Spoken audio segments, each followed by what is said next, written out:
Good morning, Incon, and hello, hunters, and welcome back to another stream. Are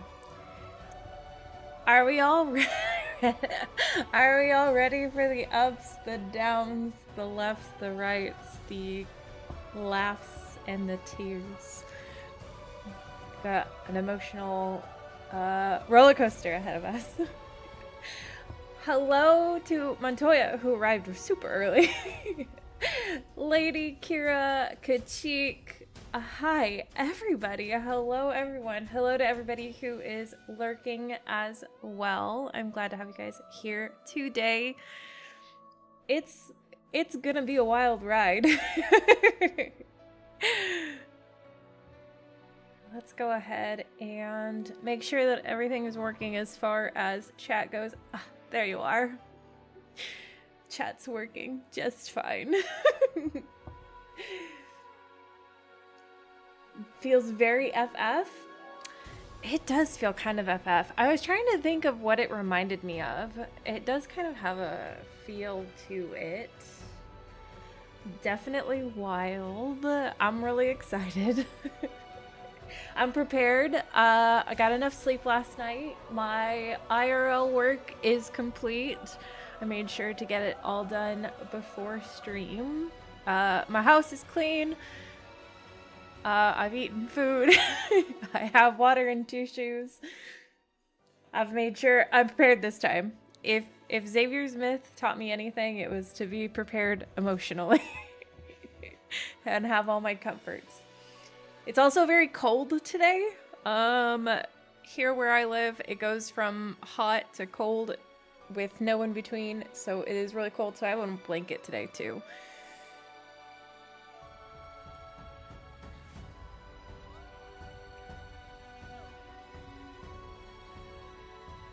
Yeah, it does feel very FF. I agree, Montoya and Kachik. Speaking of FF, on the other channel, I did Final Fantasy and Monster Hunter Wilds are doing their collab, and I got my poor little butt handed to me by Omega. It was a wild ride for that one. How's everybody doing? How's everybody else? How's your guys' week going? I know it just started, but anything exciting happening with you guys? Anything new? Any new games anybody's playing? Animes anybody's watching?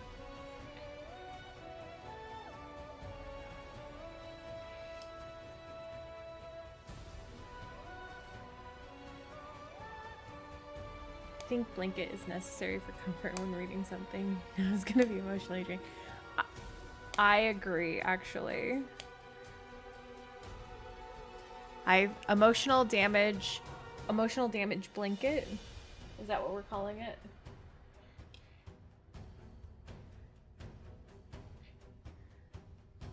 Watching Legend of a Female General. Ooh, that sounds like a lot of fun. I'm gonna rate that. I should have a recommendation list from all of you guys. I just write it in my notebook right now. Is it any good?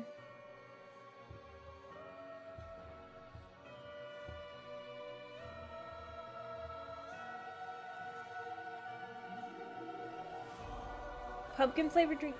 Love the, yes. My little coffee shop, my little coffee drive-through place has already started their pumpkin, and they know my normal flavor, but I threw a wrench in what they normally know I get. So and now when I go, they're like, pumpkin? Yeah, yes, because it's pumpkin. It's pumpkin season.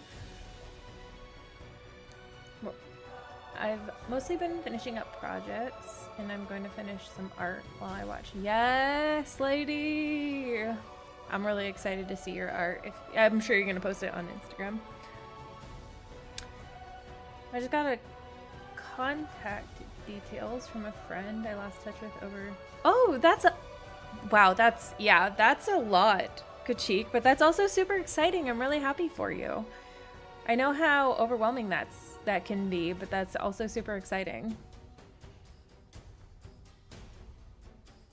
pumpkin cupcakes. Yes. Oh yeah, all the pumpkin pastries and all that too. It's a C drama. You usually have to lower your rates. Okay. Turn off your brain when watching some. That's good to know. Oh, okay. I'll check it out. That's I love a good low rate C drama.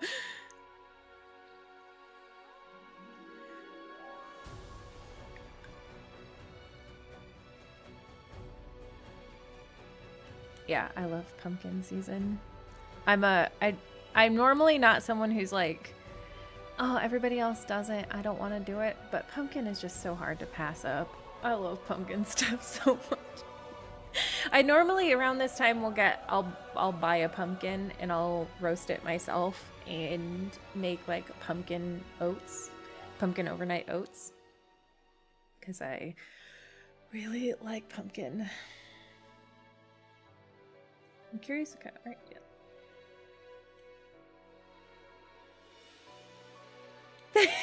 To turn off your brains at times.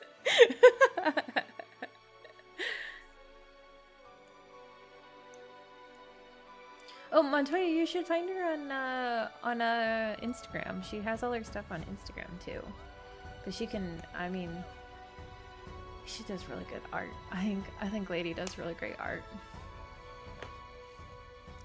I'm gonna put that down, because I'm gonna keep playing with. Actually, I should just move it over here so I don't look at it.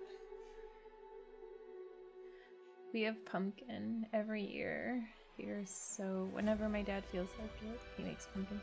Pumpkin punch? What is pumpkin punch? What that sounds delicious, but also horrifying at the same time. Like, not in a bad way. What's pumpkin punch? Is it like what do you put in it?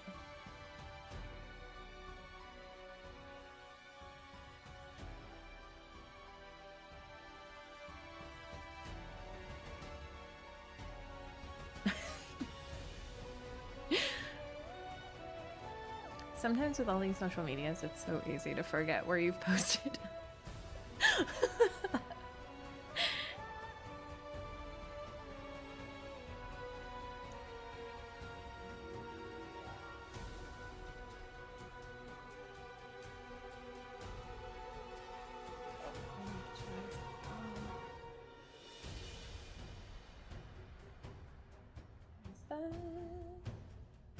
Pumpkin punch is pretty much like a creamy milk. Oh, okay. That makes way more sense in my brain. I was like, when you say pumpkin punch, I think of like fruit punch. And I was like, juice with, it does sound really good though. That actually sounds delicious. Creamy makes way more sense.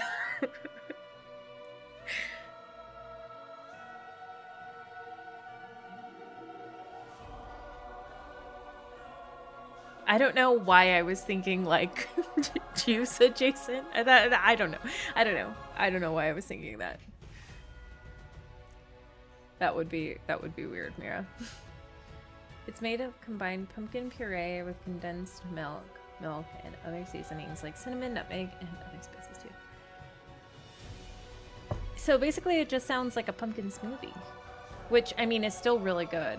And with homemade puree, like I bet it's really, really good.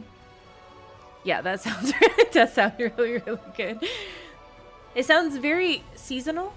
Sounds definitely very fall. But I mean, you know, who can pass up fall drinks, right? I'm also a big fan of apple spiced stuff. Oh yeah, lady, like yeah, that eggnog makes sense. But it's pumpkin. Yeah, I think that's a good way of putting it. Hello. Welcome. Welcome back.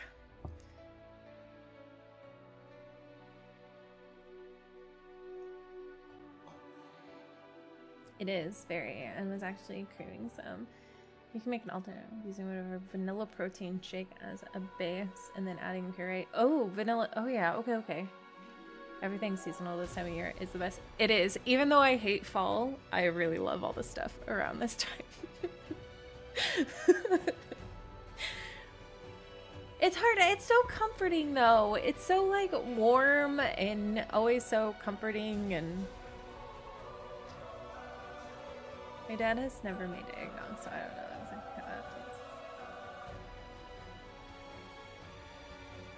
We're just talking about pumpkin and seasonal drinks because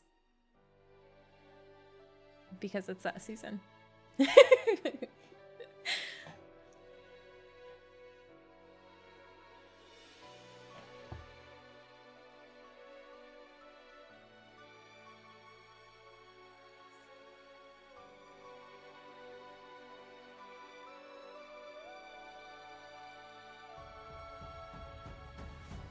I hope it's okay. I don't think it should be too bad. All right. So today's plan, I'm just gonna let you guys know while we're still talking about fall drinks and stuff. I think what we're gonna do is we're gonna pull for God of Annihilation first. I haven't pulled for him yet, so. And I have two requests from the God of Annihilation. Either he comes home sooner rather than later, like in 20 pulls. Halloween is your favorite. Halloween is a good season though. Or he takes 120 pulls, I lose my 50-50 twice, and I lower my pity for Xavier's birthday. Those are my two requests. Because in the long run, that's going to be the easiest. And then we're going to try and redo Senior Hunters Contest with God of Annihilation, and we'll do the companion rehearsal as well. And then after that, we'll go ahead and start on the story.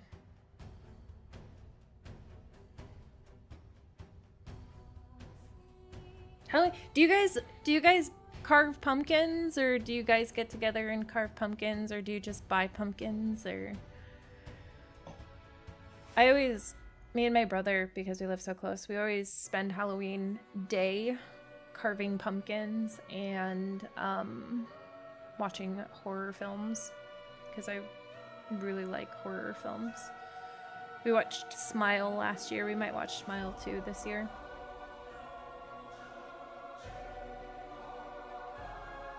For those who have read through the myth already, do you all notice by chance that all the myths surrounding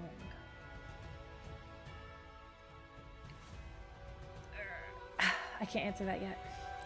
I'll be able to answer that later. Maybe, if I'm not having a complete existential crisis at the end of it.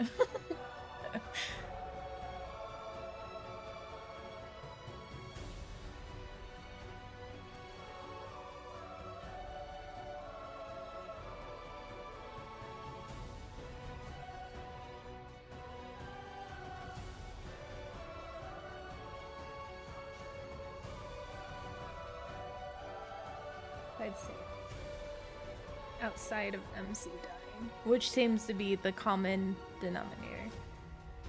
So I've actually never carved a pumpkin, but I like watching Hocus Pocus on. Is that I like watching you that blah, blah, blah. I like that you have a movie that you watch every Halloween. I think that's awesome. You carving pumpkins, I guess. I don't know how to describe. I love carving pumpkins. I have a lot of fun with it. It's been years since I've carved a pumpkin, but my brother and I used to do that every year.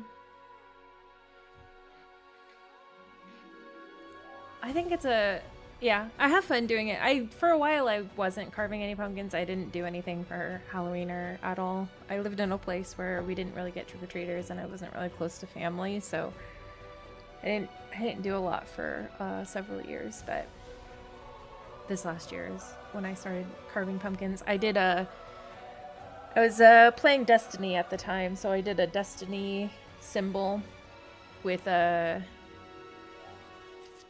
What is the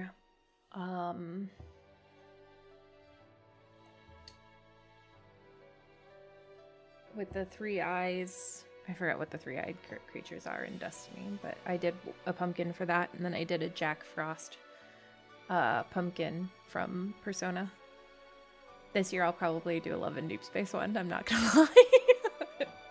I don't know what I'll do, but I'll do a Love and Deepspace one.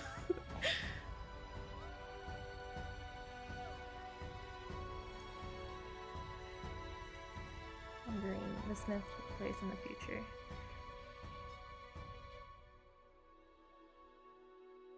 Yeah, save no spoilers, you guys. Remember, I haven't gone through it yet.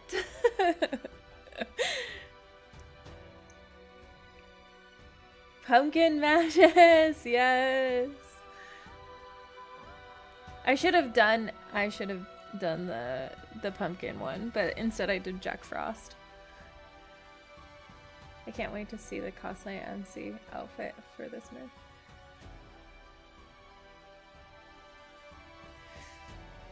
I know. This outfit for MC was so good. This outfit was... It's so good.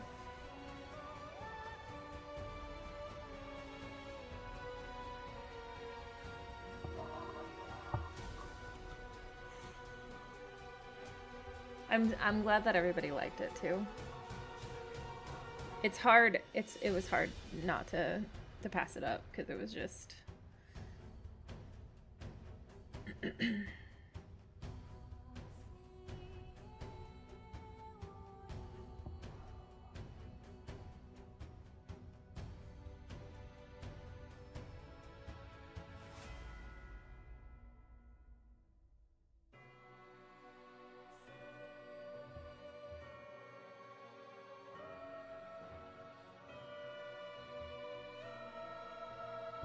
Pumpkin Magus. I just finally beat his level 9.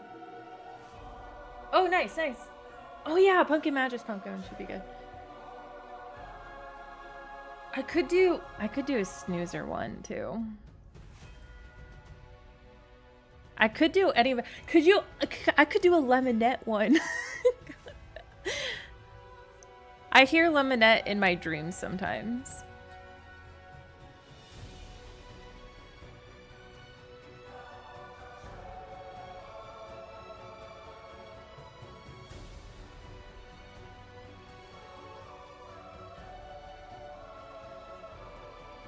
Finally be able to... Yes. Zayne, I have candy at home. Sweet pumpkin spice and blueberry macarons. Yes. It's my favorite time of year too. Spooky is for all kinds. Spooky, yes. Lemonette and Heartbreaker seem the easiest to make. Lemonade is now my last. You can do it, Kachik. I believe in you.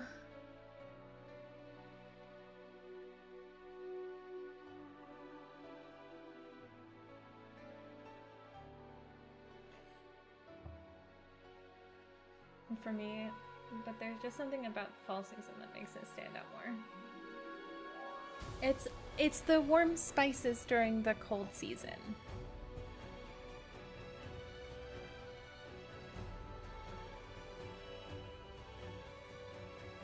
Oh gosh, I think it's gonna be hard to pass up doing pumpkin magus on a pumpkin. Like, it's gonna be so cute.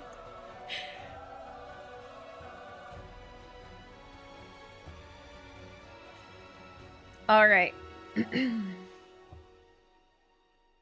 Should we get started? Should we try and bring husband home? Husband material home?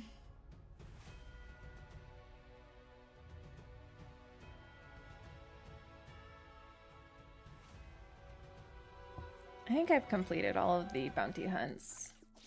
I think Mr. Beanie was my last one and I just completed him.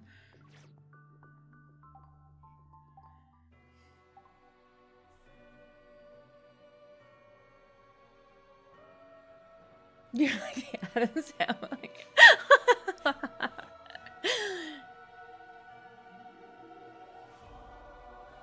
Everyone throw away the carrots. Get out the sweets. I know, I feel like I should have gotten more sweets. I just have like one of those pie pastry things. I should have gotten like macarons from the store. I put them around my tablet. So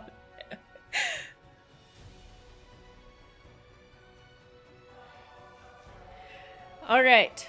He's got two options. Come home fast or don't come home at all. Zayne looking sharp as all. This is my favorite. He wore the other outfit. He wore the black outfit and I said not today on stream. So you get to wear this because it's hotter. This is one of my favorite outfits. Are you really that bored?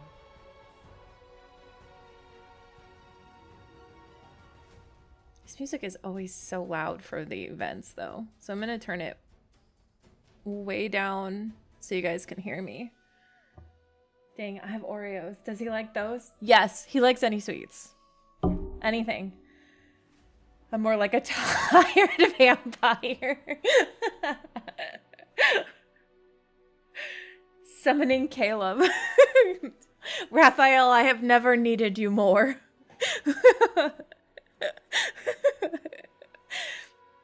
All right, I didn't buy the full 150 yet, but we'll see what happens.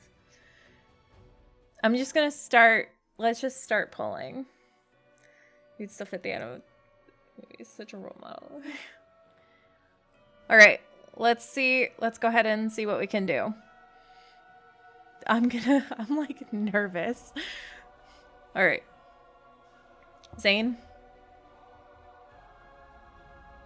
Nope, it's a 4-star. All right, I'm just gonna start 4-star.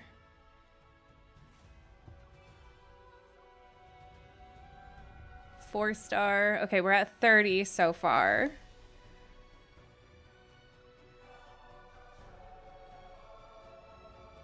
Nope, 4-star. He's gonna take me to hard pity. Yes, he's gonna take me to hard pity. Oh, and I might lose my 50-50 also.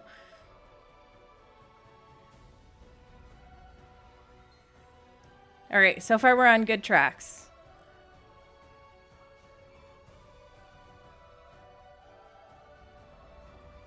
Oh, I think that's... Yep, okay, there's a 5-star. Let's see where we're at. 1, 2, 3, 4, 5, 6, 7, 8.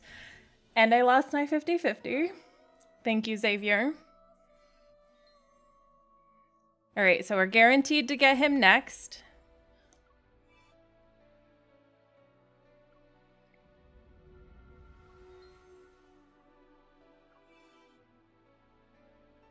Where are we at?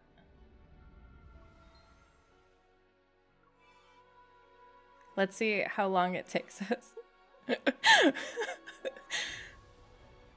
Xavier! Oh, I think that's a 4-star. All right, we can do one more. I think that's a 4-star. All right, so we'll do these 2 pulls. Let's see, where are we at? Oh, are we already at? Oh my gosh, we already did 100. Okay. I'm not.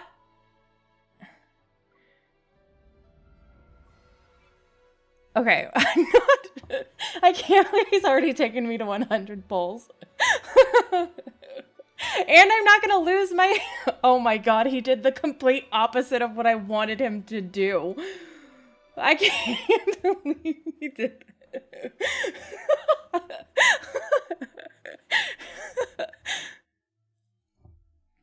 Alright, we're gonna... Let's see.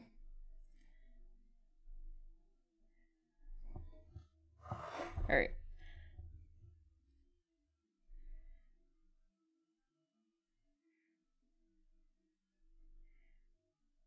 We're gonna do this one at a time.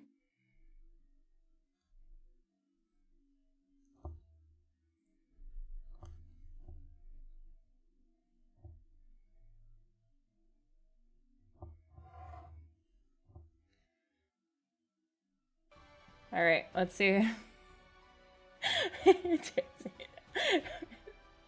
You get the carrot juice now. He heard what I wanted. He's gonna take me to...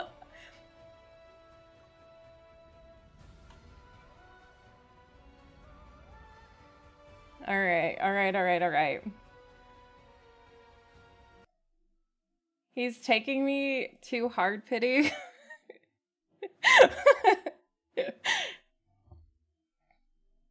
And I'm not gonna lose my 50-50 twice.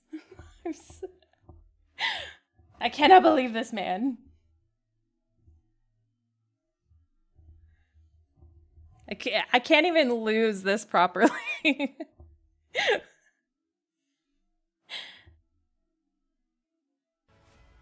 All right. Okay, there's... Maybe I'll get 2. 1, 2, 3, 4. Okay, there's 1. 5. I still have a chance. Thank you, Zayne. 2? No.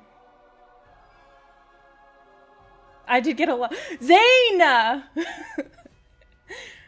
Zayne, you're not being helpful at all. You're being 0% helpful right now.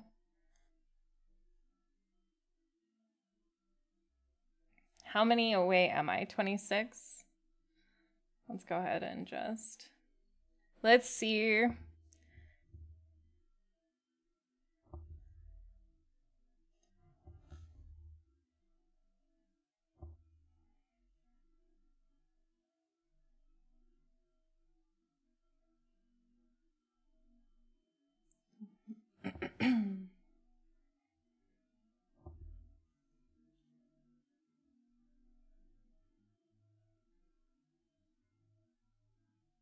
Maybe I still have a chance to lose my 50-50. There's still a chance of me losing my 50-50. Still, kind of. We'll see. All right. Okay, let's see. I didn't. Okay.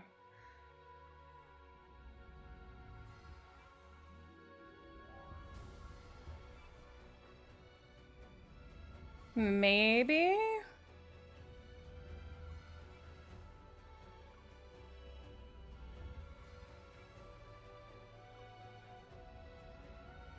No? I should just buy the 10. Oh my god. I can't even lose at this! Zayne!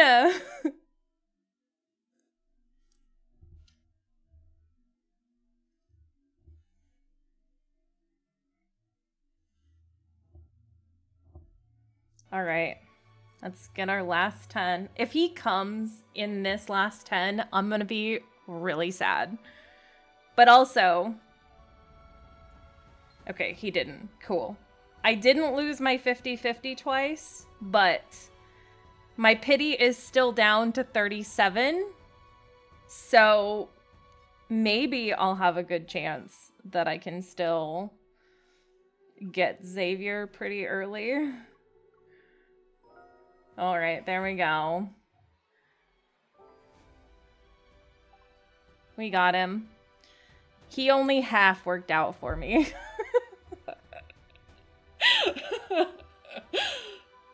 Please, Zayne. Well, he got spooked for the carrot juice. My goal is level up 150. Yes. Okay. Don't leave. No, you don't get to say don't leave me either. Don't be sad. I asked you nicely to help me out here. Raphael! Oh my god, Raphael! How come... Oh my god, Raphael. He's gonna... I swear I swear to God, if Raphael comes and hurts, if I lose my 50-50 to Xavier's on Raphael, I might actually quit the game. I'm gonna be so mad at that fish. I'm literally gonna be so mad at Raphael if he decides to come and screw up. Sad Zayne breaks my heart. I know. I'm so excited though. I'm so excited. Let's take a look. Oh. Well, at least I got some... Okay, I guess. Oh, and it's... Okay. Well, at least I got an R3 on something.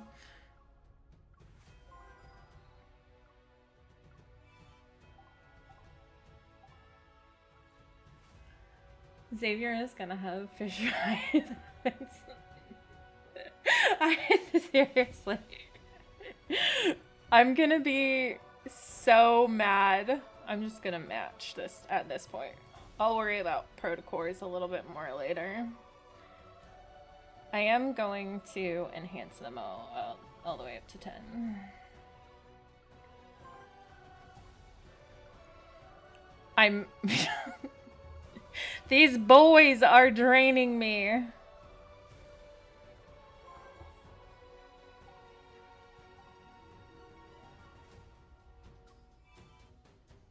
Okay, I got, you know, I got some of my stuff back, I guess.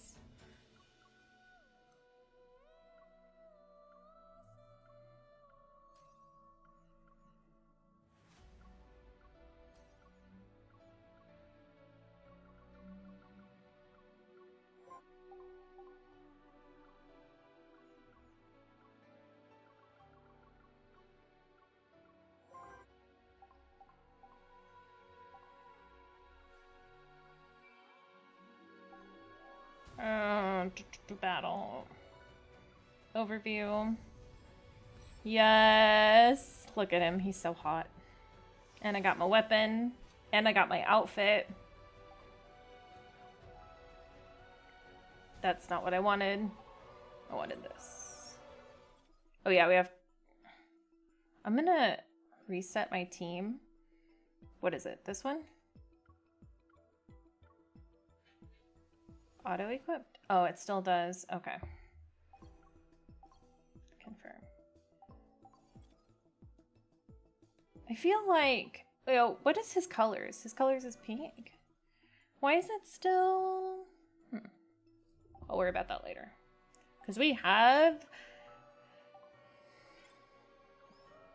I'll worry about that later too. Because we have... Don't leave. This.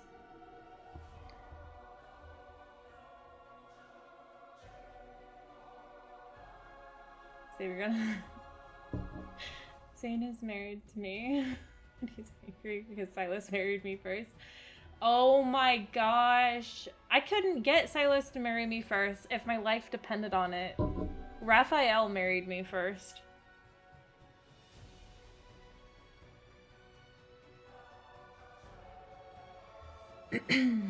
All right. Let's get this battle this companion rehearsal taken care of. I do need to bring you guys down there. Make this smaller for now because I need to extend it. Make this bigger.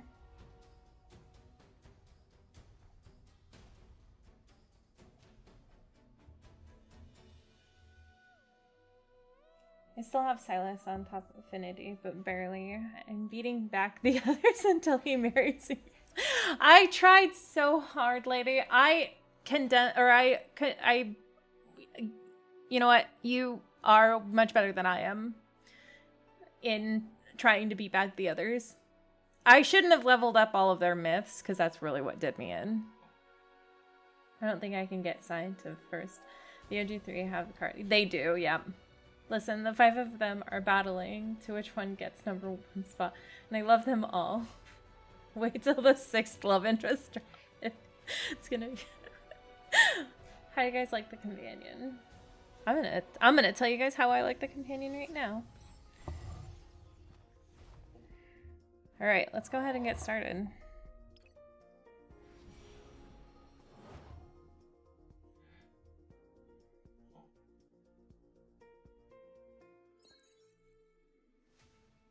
The God of Annihilation, bound by balanced things. Fane. Okay. When entering battle, Zayne will have 3 stacks of Divine Shackles. When your basic attack hits an enemy, Zayne will load 1 golden arrow for you. Up to 4. When your charged attack hits the first enemy, all gold arrows will be fired at the target. Oh, okay. That's fun. When gold arrows hit an enemy, they leave arrow mark. Oh, that's how I got that arrow mark. Okay, okay, okay. When all divine shackles are removed, blind gaze will be unlocked. Okay, so I want to load 4 arrows, then do a charged attack. Got it.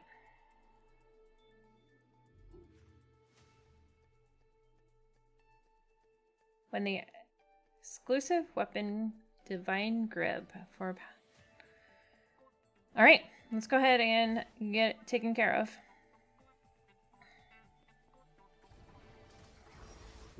Divine retribution.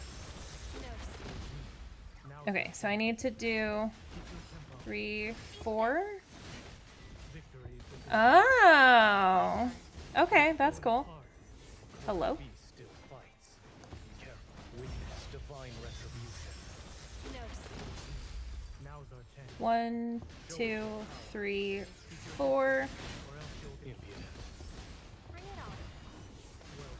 Dang, he's so strong though. You won't escape. Sins and transgressions. Sins and transgressions. Aim for its weakness, divine retribution. No. Now's our chance. Bring it on. 1, 2, 3, 4. Impudent. Obliteration ordained by fate. Cannot be defied. Heed the decree of 2 gods. This Ardent Oath is gorgeous.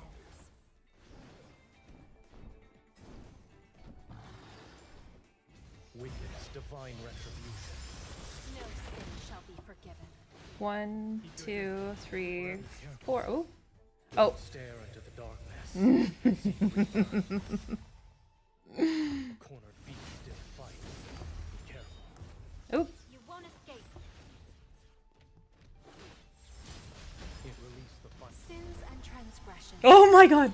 They can to act. Aim for witness divine. He changed his outfit. Oh my god. Now's our chance. Bring it on. 1, 2, 3, 4. Impudent recovered. Be careful. Witness divine. Oh my gosh. He is so strong. Sin shall be Damn. forgiven. You won't escape. It's getting ready to attack. Zayne, I need you. Witness divine retribution. No. Now's our chance. We've protected this world once. That was amazing. We're unstoppable. He's so good to use. I'm not disappointed at all. And we got that one.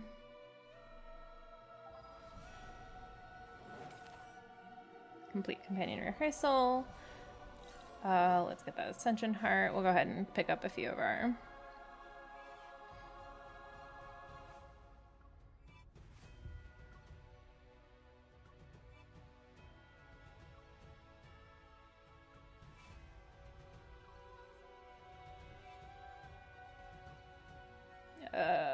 I'll just wait on that.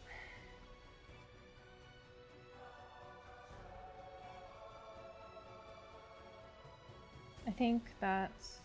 yeah. We'll hold on and just grab things as they come up then. that Zayne has when he looks at the performance screens.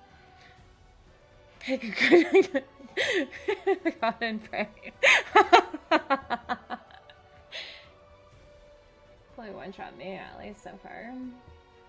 I stopped using KOD after he got one-shotted a few times, but I was hopeful they'd patched that. I'm hoping they'll patch that soon.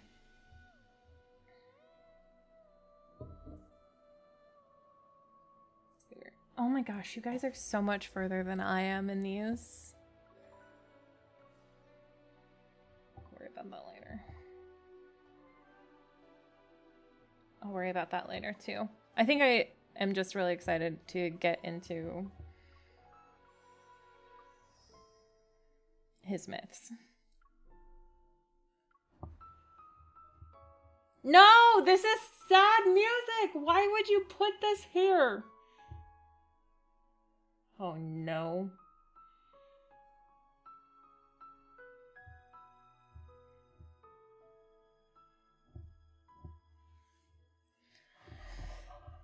All right, you guys. Shall we get started?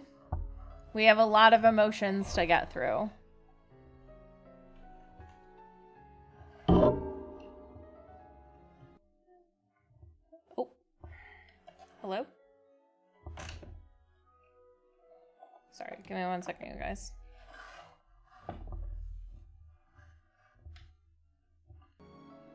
Oh, I should probably fix that also, so that's not the right one. This one is.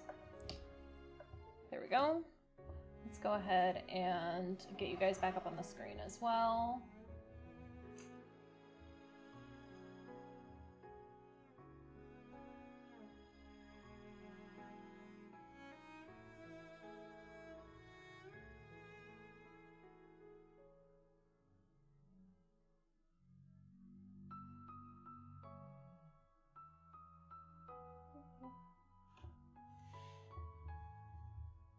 Let's do this! I'm super low on orbitals. My colors are all messed up for the voice since I'm missing a lot of their... Oh, yeah. All right. Sacred chapter. What kind of bullshit sadness do they have? Oh, no. What is that? I'm scared to know what that is, you guys. All right. I have my blanket. I'm gonna get comfortable. You guys are gonna hear me get comfortable for a minute.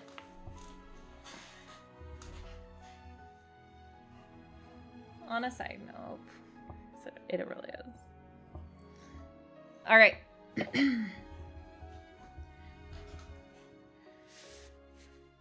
Let's do this. Everybody has their emotional support, whatever they need. Hopefully. I have my emotional support tissues, my emotional support water bottle, my emotional support blanket. Spagooter's supposed to be an emotional support pet, but he's really bad at it, so I don't know where he's at right now. So I don't have my emotional support cat, but also we need to summon Ada. I don't know if she can emotionally handle this again. She seemed pretty sad. All right, let's do this, you guys. Let me get my Spider-Man plushie. Yes. All right, I'm gonna turn this up. I'm gonna turn up the volume. As usual, if you guys cannot hear the game or me at any point in time, let me know. You might have a hard time hearing me right now because of the music and it's so loud, but... Wow, my show is on. Welcome, Hope. Hopefully your show is good. I hear it's a really emotional episode.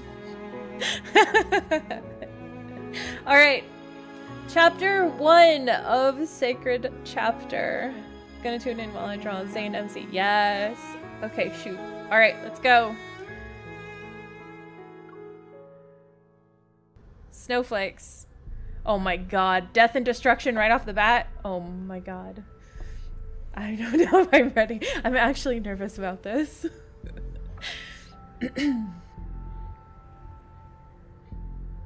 Cold, mysterious, and desolate. Between the skeletal, jagged mountain ridges, 7 colossal gates rise in layers. They reach for the heavens. Oh, girls, drop in. Oh, no.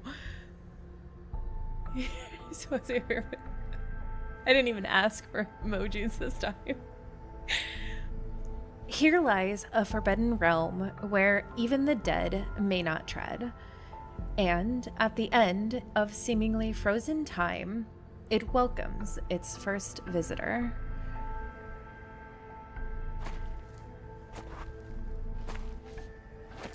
Hello, handsome. You are a supreme deity, the embodiment of annihilation and divine punishment. You possess unparalleled wisdom. Turn back. Do not set foot in Everlost where returning is impossible. You mustn't become one of those lamentations who are restless for all eternity.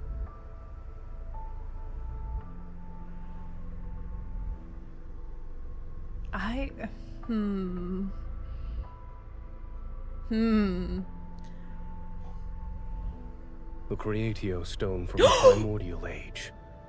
It lies in the Netherworld, beyond the 7 gates, yes.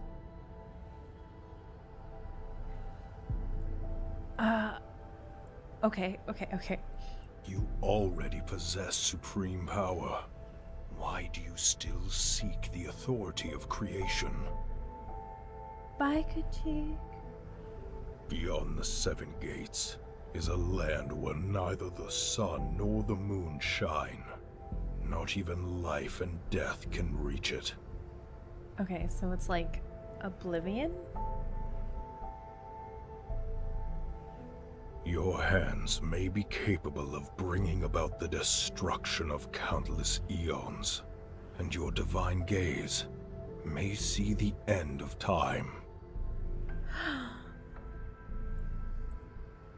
Oh. Okay, so it's basically referring to him being like still kind of a foreseer. Yet once you set foot in this realm, your divine authority and radiant glory will turn into flowing sand. Oh my gosh, I'm so nervous. That price is insignificant.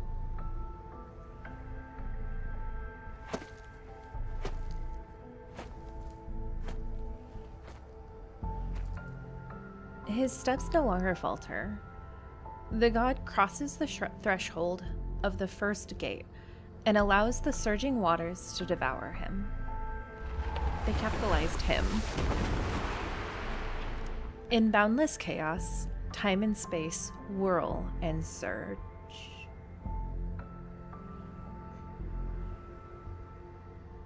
Only an amber-like world remains, nestled within the barely perceptible crevices of the void. I wonder if the void is like the fractal library, maybe? I feel like that would be like, maybe it could be the start of the fractal goddess library? of Niava, she is the most brilliant aurora beneath the heavens. Oh, thank you. We shall sing of her divine name that never fades.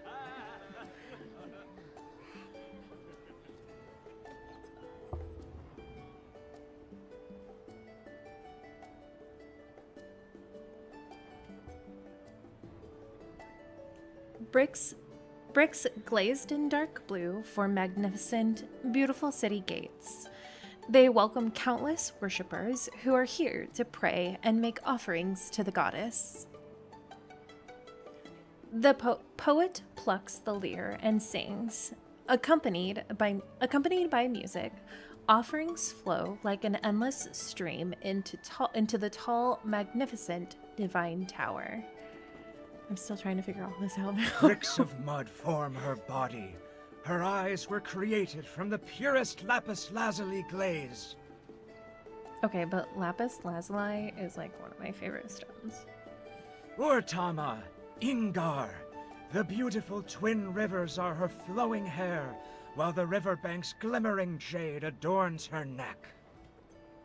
She wields a colossal blade to cleave mountains and strike down the monsters to keep them in check. So really, you're just saying that I'm just so awesome. Humans emerged from cramped caves and built houses in the Divine Tower. They lived under radiant sunshine. Oh no. Oh no. The earth trembles violently as ominous black mist emerges on the horizon. Its menacing claws stretch towards Niava.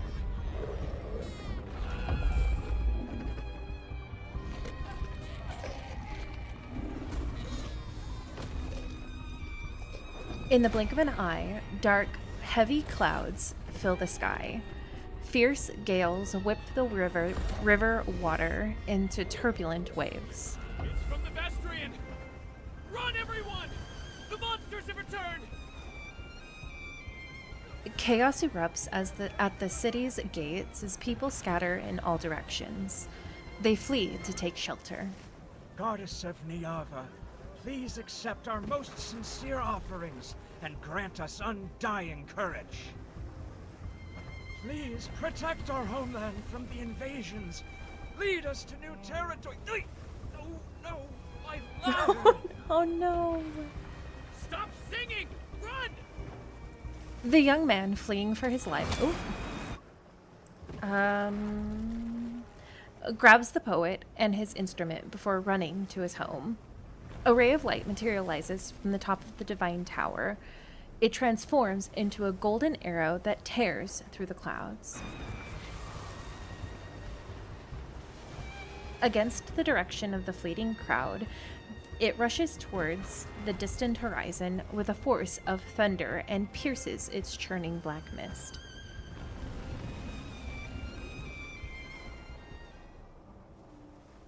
Oh, this is gorgeous! The rivers Urtama and Ingar return to tranquility. Under soothing moonlight, Niava falls into a deep sleep.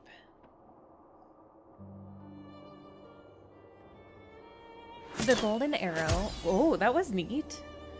The golden arrow from the ray of light rises once more from the horizon and touches the night sky. Moments pass. Then it all falls into the silent Divine Tower and slowly transforms into an injured figure.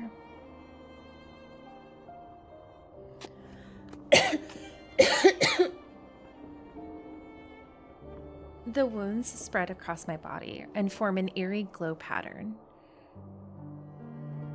In eerie golden patterns. Aside from pain, I can no longer feel anything else. The black mist that clings to me is entwined around my wounds. It silently erodes my consciousness. I try to calm my rapid, pained breathing and barely manage to prop myself up with my sword. Why is my body becoming so Oh, hang on. Oh. Why is this body becoming more fragile? My Niava is an extremely delicate world. It and its denizens need me. But the only one who can help me and save me. I grit my teeth. I don't want to say that name.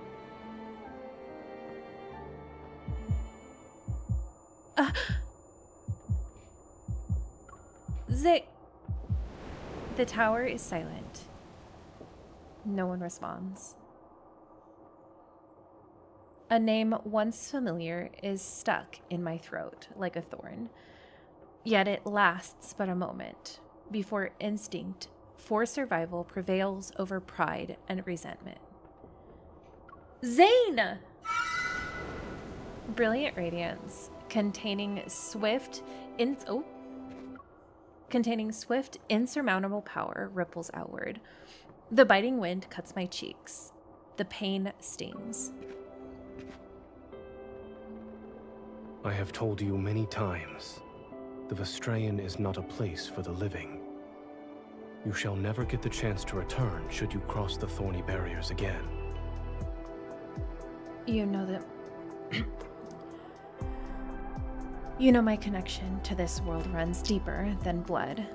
And yet, you... Why do you want to destroy it? Oh. Dizzy and in pain, I collapse, but he catches me. The resentment and blame in my heart haven't subsided, but a louder voice drowns out everything. I need Zayne. Only he can heal my wounds and free me from this terrible suffering. You? Even if you want to destroy Niava, you still belong to me at this moment. Obey me. I need you to heal me now. This situationship is crazy. Forcefully wrapping my arms around his neck, I bite Zayne's lips. Hello? Give me. I want your power. Between us, there is nothing but endless taking. Holy shit.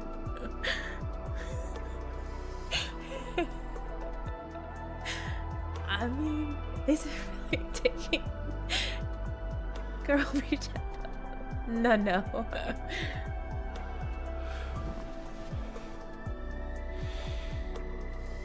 Behave. No. No. Oh my god, they started this so early.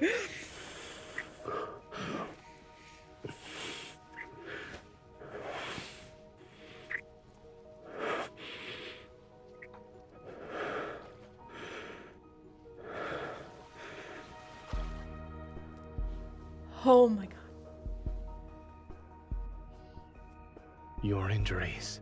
This is your resistance against me?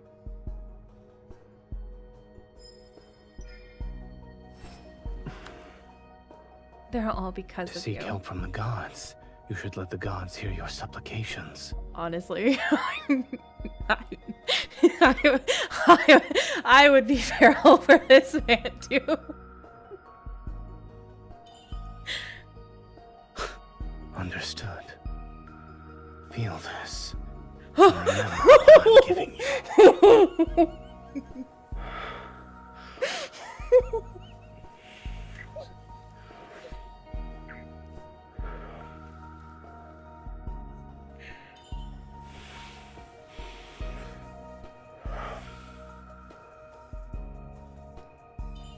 Push! No. Focus. I'm sorry, but he's he's pulling a Silas on us, and I don't know how to react right now.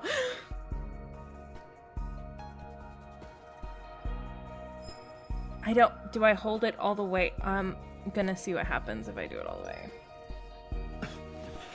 I'm sorry, I don't know what oh my god,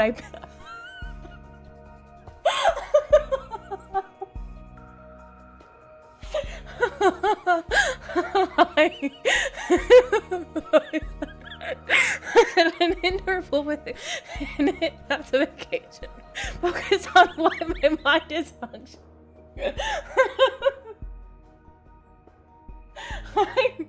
I cannot.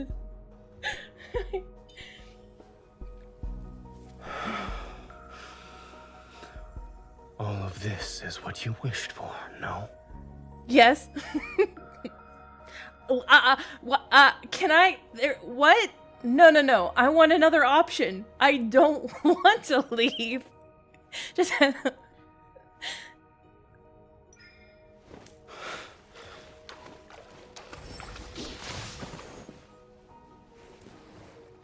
The ritual won't end because you want it to.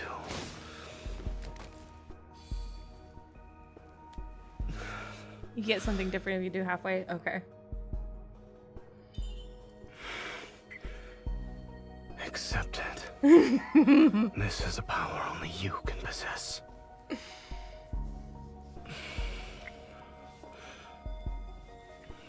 Oh my god.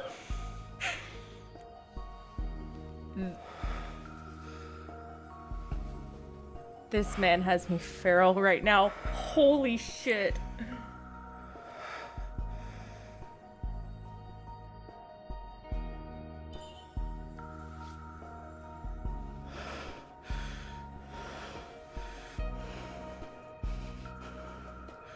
I have love that answered look your from him. pleas and your desires, yet I sense an even deeper craving.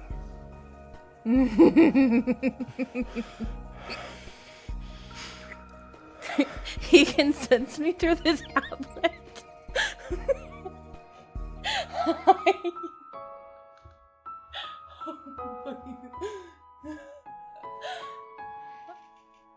I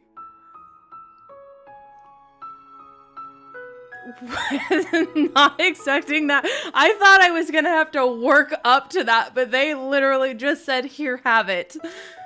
I just...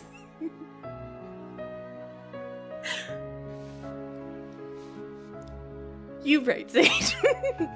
So in order for her to heal and recover her injustice, okay. Xavier and Raph in the background, like, why did we get to that show?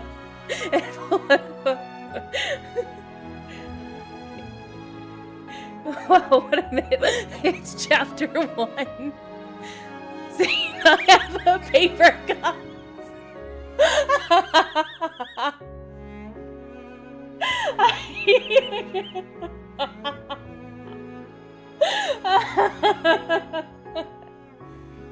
Oh my god, you guys.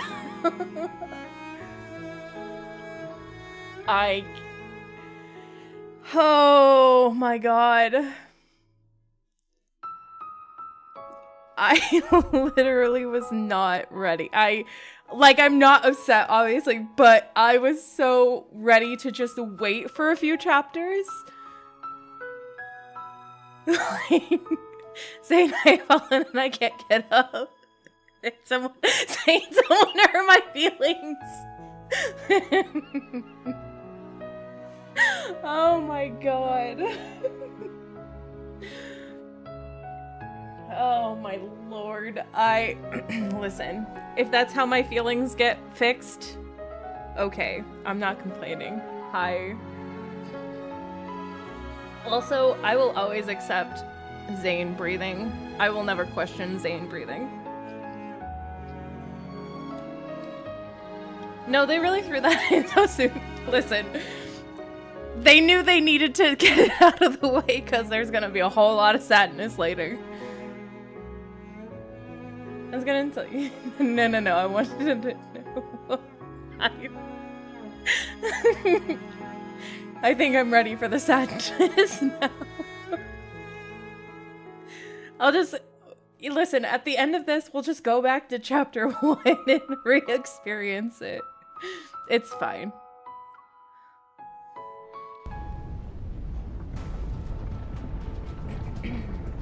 Doom Realm.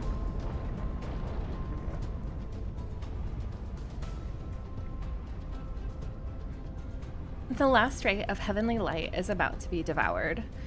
In this world, where even death has long since vanished, the final judgment is nigh. To be fair, MC hates him here. Listen, Montoya.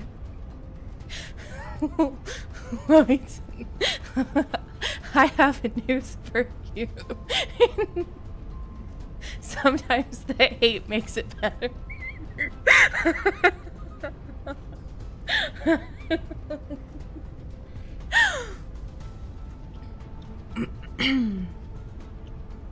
Only embers burn, as if to represent this world's final breath.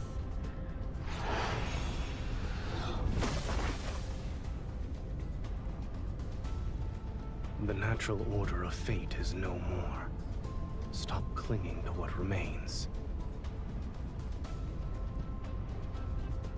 The longbow is taut, like a crescent moon. Light converges onto the bowstring and transforms into arrows of molten gold. Heaven and earth sense imminent destruction. The air is filled with shrieks and wails. Annihilation balances the cosmic order. What shouldn't exist ought to crumble in Oblivion's hands.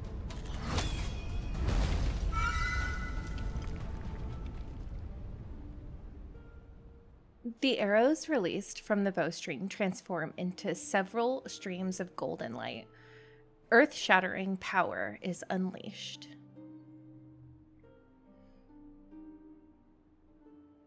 A triangular spire materializes in the void. Trapped within is a golden Enzu. Its beak and feathers razor sharp. It can barely cling to life. Oh, it must be those little birds. Be gone. Zayne tightens his grip, and golden dust falls through the gaps between his fingers. This bird meets Oblivion in the distant depths of the universe, and a newly born golden Enzu spreads its wings in another unknowable place.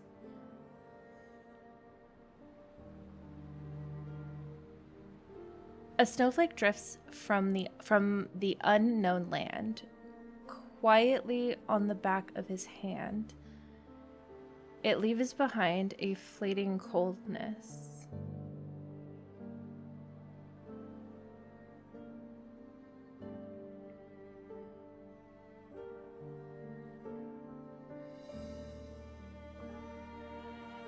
It's snowing.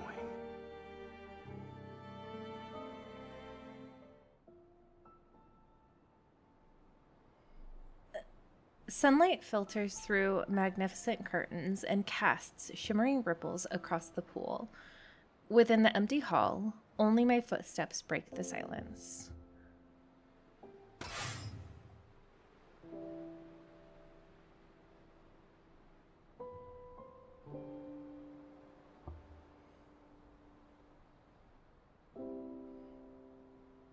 The cracks in the blade have been repaired as well. I swing the sword, and abundant power reverberates through the divine tower. Even my body trembles slightly. Within that brilliant radiance, another power has coalesced aside from my own aura, one whose depths are more unfathomable. Zayne. We've known each other for so long that numbers are meaningless, and we once shared what seemed like the most intimate of touches and tender moments. Yet when we let go, it's as if only confrontation and estrangement remains between us. I turn toward the golden spire standing serenely in the depths of the divine tower. The Angru Spire contains all the universe's realms within. Containing all the universe's realms within is the divine artifact Zayne treasures the most.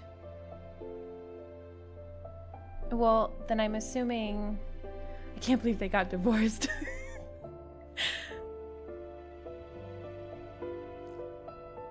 So, I'm just gonna make the assumption that the Angru Spire is the fractal library of sorts, or a version of the fractal library. Several golden Ainzus, their beaks and feathers sharp like knives, circle around it. Another one flies in and disappears in a golden glow. Where is your master? The Angru Spire won't answer me. The corners of my lips curl up. His absence is only to be expected. Otherwise, he'd try to stop me. It's only natural that I protect Niava and save my people. Yet he's so determined to lead Niava towards destruction and annihilation.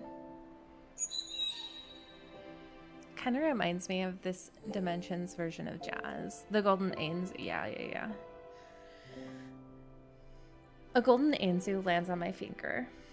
I let it nuzzle my hand and exhale.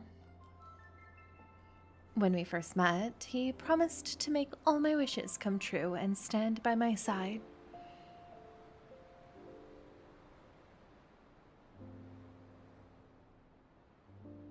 Long before the first grain of sand appeared in the Hayurt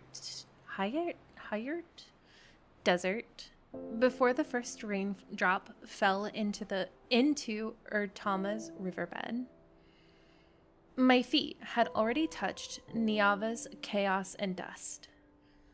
All grew under my gaze and touch, and people learned to survive by following my divine edicts. I guided them to build their homes, and I served every monster's head for them. Oh, severed. They devoted everything they had to worship me and used the most noble words in their hearts to address me as Goddess. An omnipotent guardian, perhaps this is what it means to be a goddess. For a very long time, I do everything within my power to protect every sunrise and every moonrise in Niava. Until I met another god.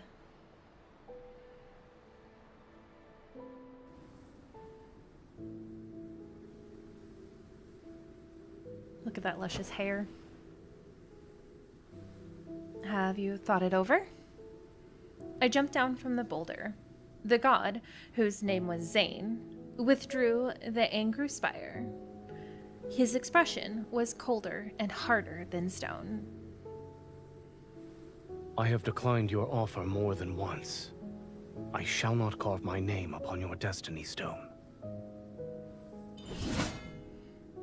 I let out a derisive snort and drew my sword in an attempt to strike. But the blade's light had vanished without a trace before it could even reach him. See? With your immense strength, you can be a guardian of Niava. I can tell you don't belong here. Yes, you're like the sun that belongs to another world. If you don't carve your name upon the Destiny Stone, you'll disappear like sand. Once my name is carved into it, the trajectory of our fates will be inseparable. Are you desperate to forge an important covenant with a man whose name you only know? He's a very handsome man. Why not? I told you my name too, did I not? You're willing to go to such lengths to make me stay. All for the sake of protecting these mortals? His intense gaze fell on me. For some reason, there seemed to be a track of anger?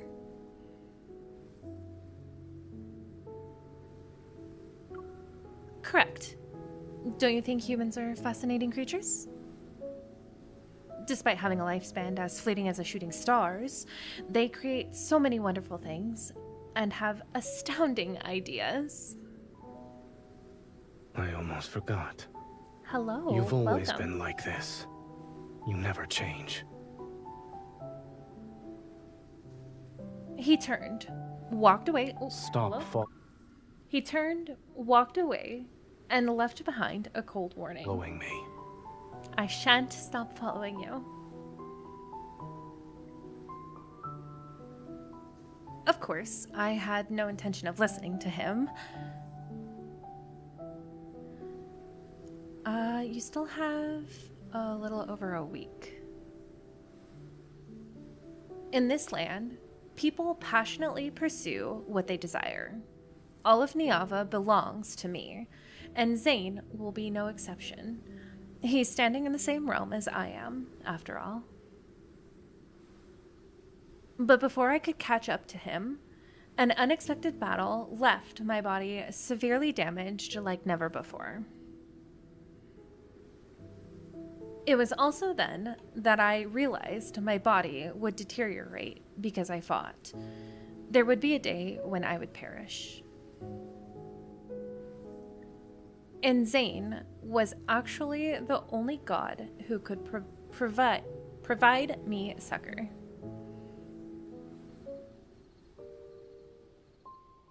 She's just like, nah, he's one.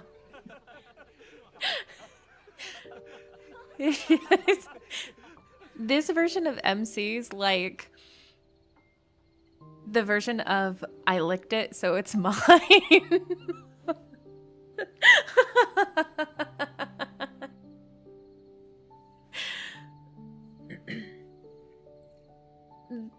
The season's threads are woven by your hand. The scales of creation rest within your wisdom's palm. I leaned back on the rattan bed and stared at the distant firelight and crowds while humming along to the hymns that drifted over intermittently.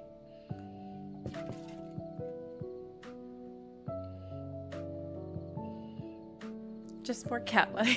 Is being worshipped and praised by humans truly a joyous thing? Being praised? Yes. The songs they're writing continue to improve.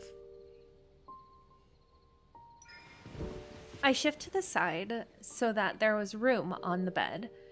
Then I pulled Zayne down to sit.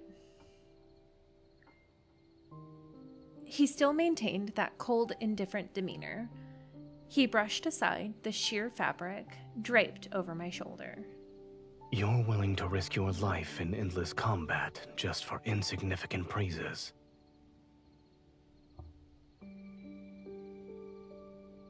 Zayne, are you saying this because you don't like my people? Or are you concerned about me? Neither. Mm-hmm. He's giving, it's not like I like you anyways. He scooped up water from the jar to wash my skin that had recently healed. Then, why did you rush into that black mist to rescue me? Your questions seem endless. Well, your aloofness is endless. So... I get the impression that she's being very strategic here. She knows he's stronger and wants him to stay. I mean, I would want a pretty man to stay. Zayne, why are you lying? Which means you'll have to get used to it. Although I was concerned about the black mist that appeared, I decided to focus my efforts on convincing Zayne to stay. He possessed power that even I could not match, and he could heal my body. I couldn't let him slip away. Shouldn't you reconsider my offer? We're more than strangers who know each other's names now. I give him a meaningful look. When he had healed me, I had been somewhat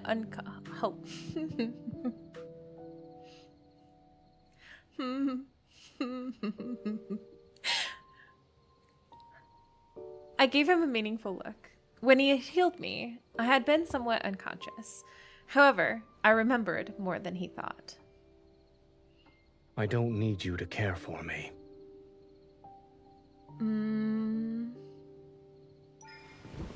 I grabbed his hand and set it on my lap.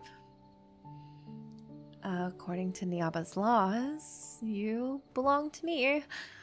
You have no right to refuse. Do I look like someone who follows those so-called laws? They're not knowing each other's names. They didn't this time.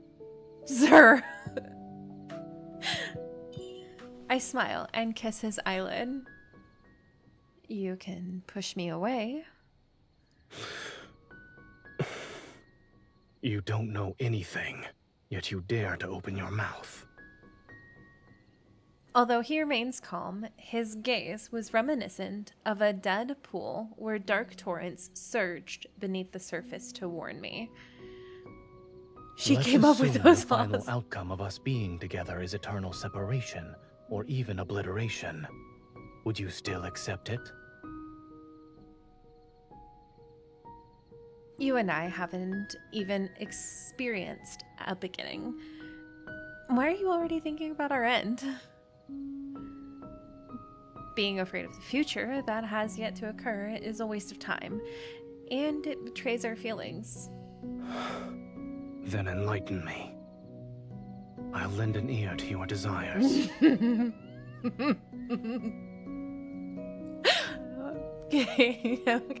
Can I ask for something else that you can lend to my desires?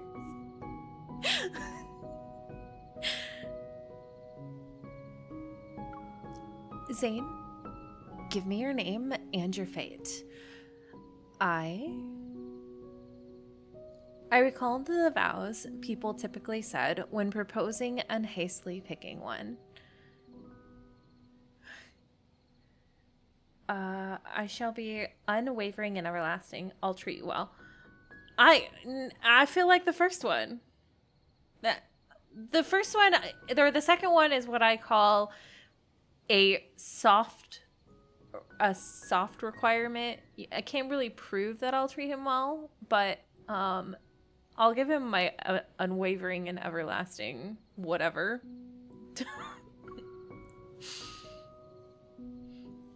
I swear in Niava's name that I shall be unwavering and everlasting. There won't be any regrets.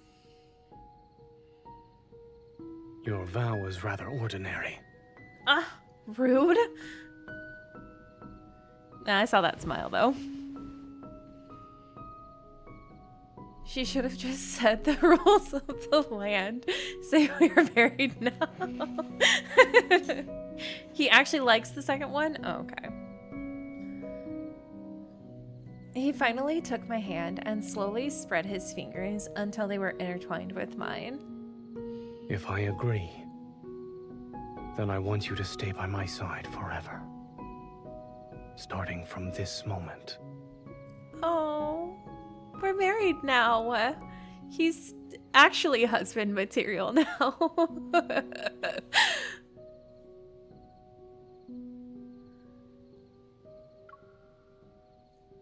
Starting from this moment, I shall forever remain by your side. Oop. We're resonating! Within the brilliant golden glow, my god responded to me. Our names will be carved together. From now on, I shall ensure your every wish comes true. Oh.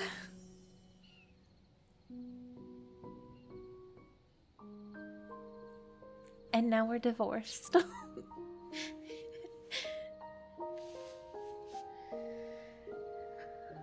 Our vow still echoes in my ears.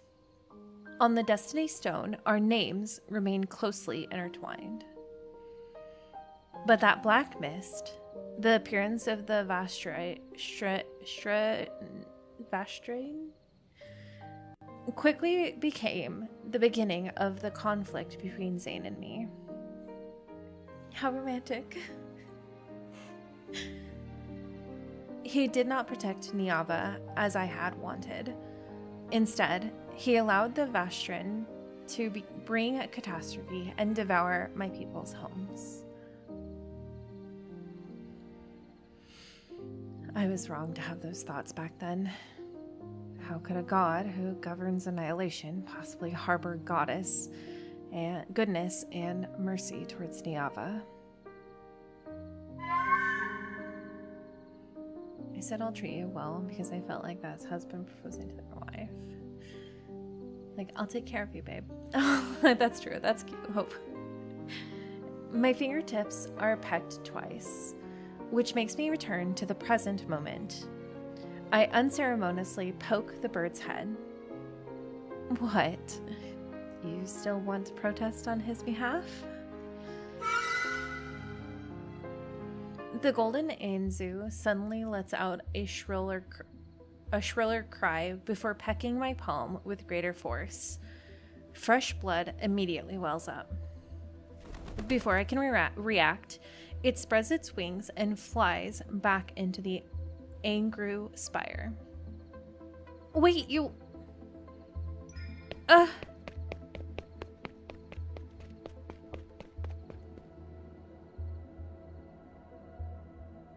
Oh, this is gorgeous. In this empty, ethereal space, golden light flows like a river. It constantly shifts into intricate patterns. I'm inside the spire?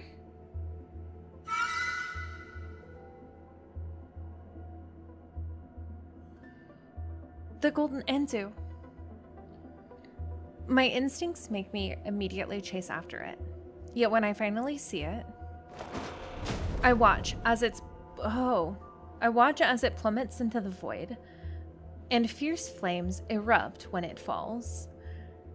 The bird is reduced to ash and smoke. A sudden sharp pain shoots through my heart, and I clutch my chest. Something strange appears in my palm. I open my hand and see the bloody mark left by the golden Angzu's beak. They dry and solidify into a crack across my palm.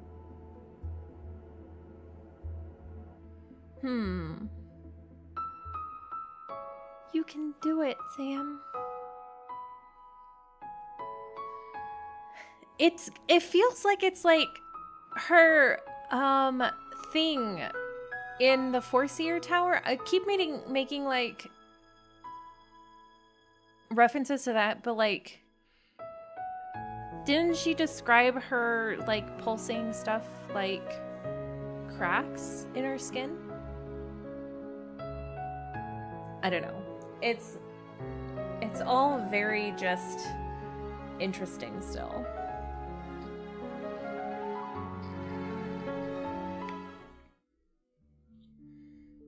I feel like none of it makes sense. I soon understood what that strange line meant. The golden thread intertwined in my hair suddenly snaps, and the broken jade cuts off the strand of hair. I hear a silent lament from Urutama. Niava's rivers, Urutama and Ingar, are akin to the two most vital arteries in the heart. But now, the one river has stopped flowing. The body called Niava is about to lose life's luster.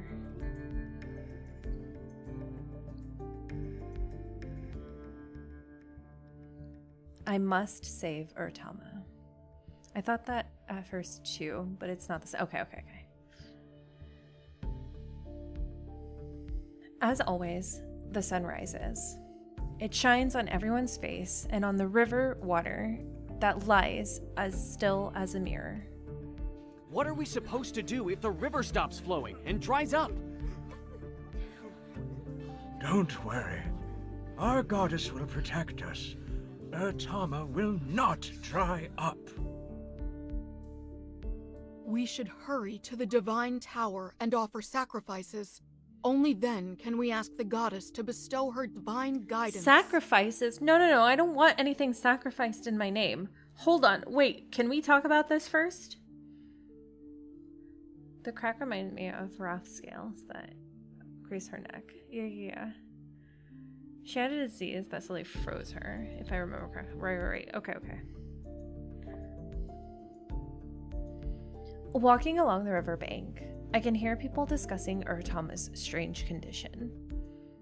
Maybe the goddess deliberately stopped the water to prevent the wheat fields on both riverbanks from being flooded again? Charlie, is that you? Grayson, is that you? Indeed. If this is planned by the goddess, then we should follow suit. It's time to compose new hymns. We must sing and abide by the actions of our goddess. He sounds very musician. The worry lingers on humans' faces for only a moment. They soon hum new melodies and continue on with their daily lives.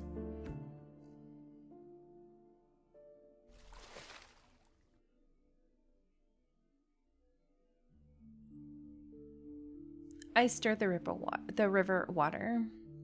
Ripples spread across the surface, but they vanish in a blink of an eye.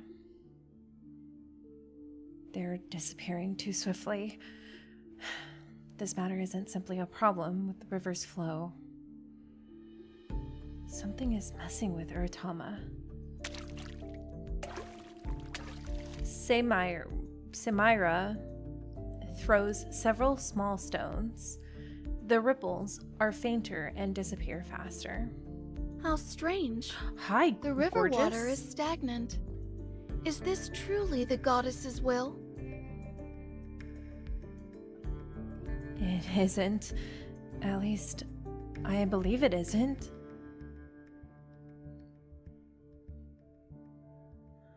Samira is the current ruler of Niava, and the only person I associate with.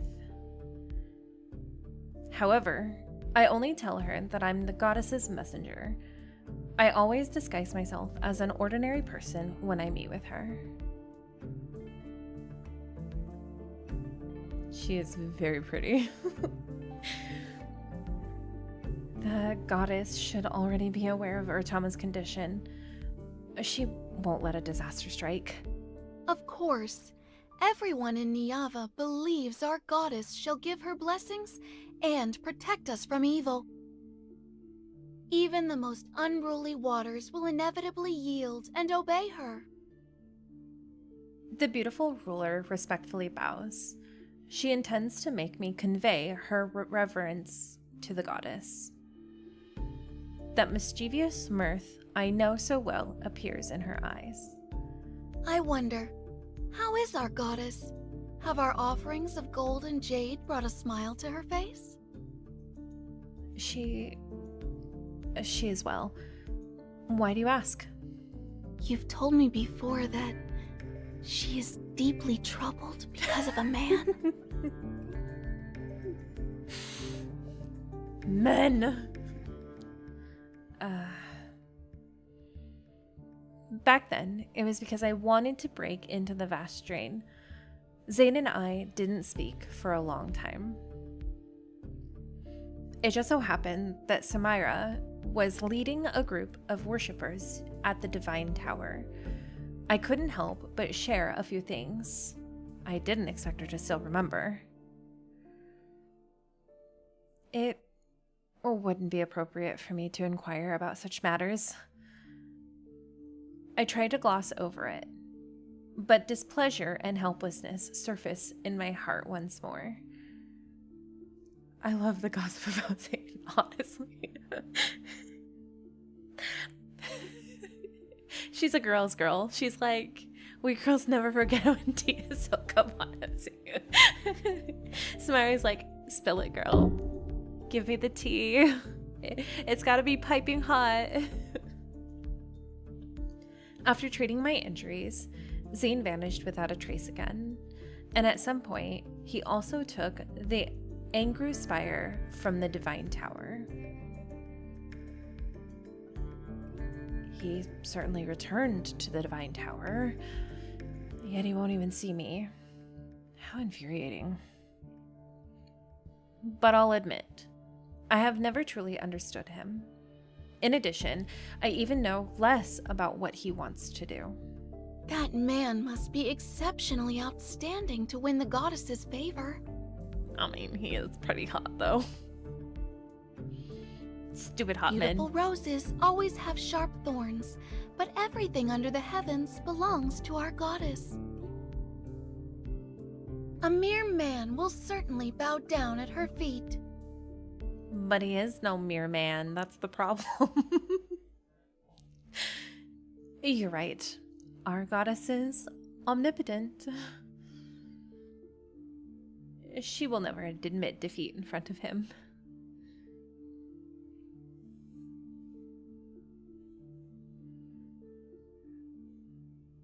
After Samira leaves, I ensure no one is around.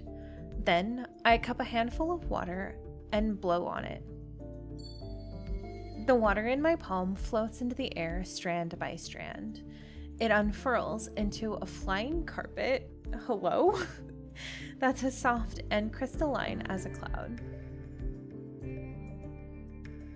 Take me to the upper reaches of the Urtama. I want that to be a kindled moment. Let me see my girl. Samira's the best bringer. Seriously.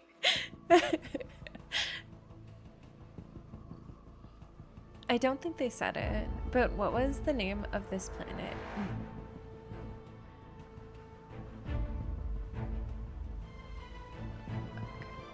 We'll take a look. We'll see.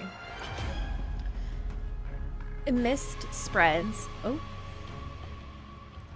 Mist spreads as the night deepens, and a subtle presence in the wind becomes increasingly pronounced. The closer I get to the source of the Urtama, the more certain my suspicions become. This presence, it's the same as what I've been exposed to before. It's Zayne's power. Is he stopping the river from flowing? Several strands of complex emotions are ensnared in my heart, and the flying carpet woven from water seems to sense my restlessness. It speeds up. Ooh. Making rules. I'm sorry.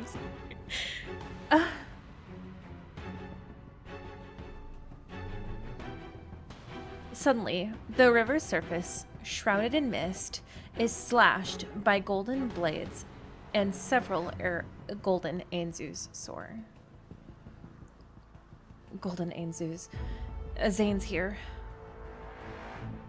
They fly without delay, as if something urgent is driving them forward. Seeing that I had caught up, the golden Ainzus cry out. Ooh! Cry out as they change directions. They quickly head towards the river's source. As if passing through an invisible barrier, violent winds materialize around me. They stir the water to create towering waves. At the end of the river's source, a monster covered entirely in crystals is entrenched.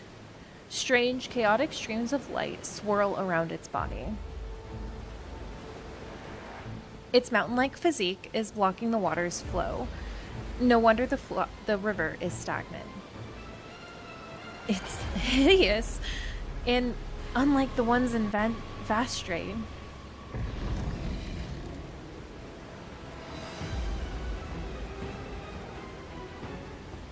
The god who has been pursuing it wields his bow as he floats in midair.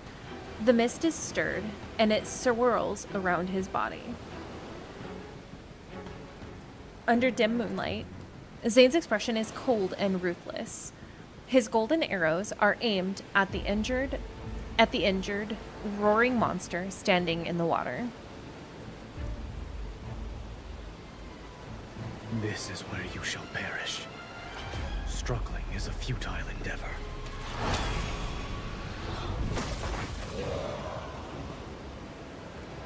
The severely wounded monster. Jeez, these are going so fast. The severely wounded monster attacks frantically and quickly leaps into the air while the flying carpet gets smashed into the water. Shouldn't have come to this place. Leave. Zayne keeps his gaze fixed on what's ahead. One hand holds his bow while the other traces golden runes in the air. He intends to teleport me away.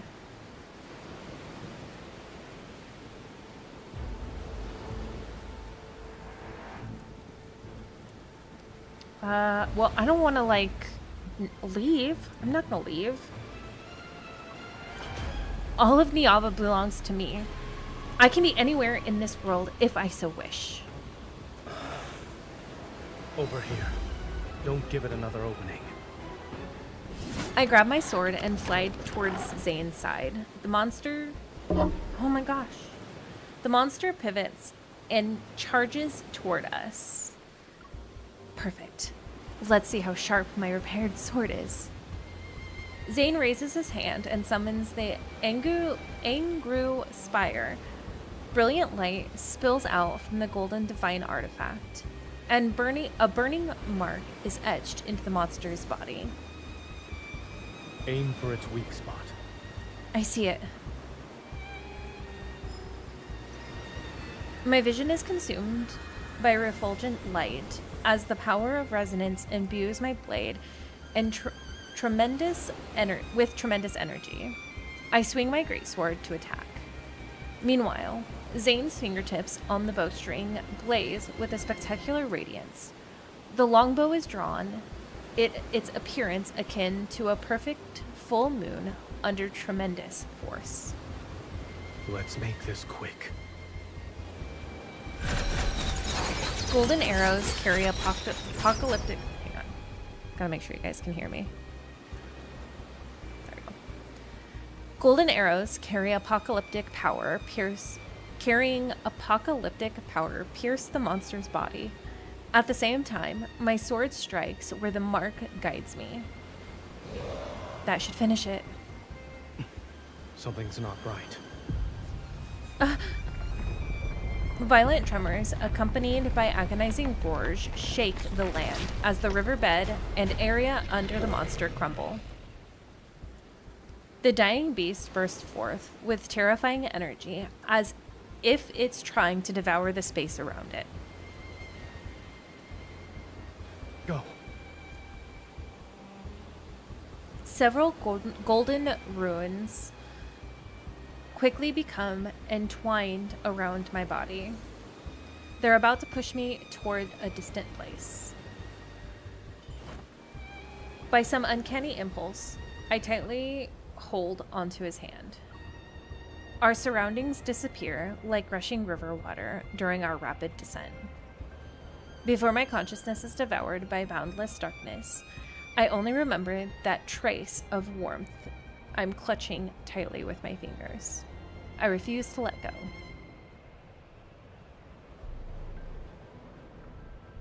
Oh.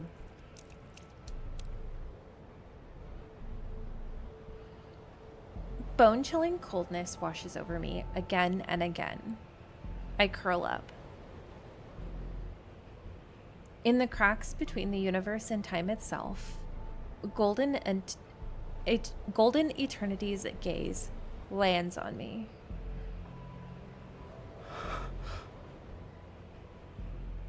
Just say my name.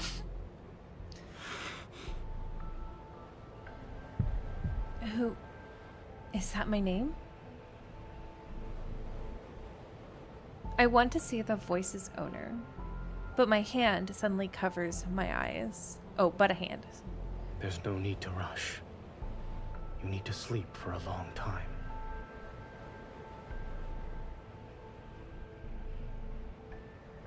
The cold sensation fades. Warm golden light envelops me. There will be a day when we meet again.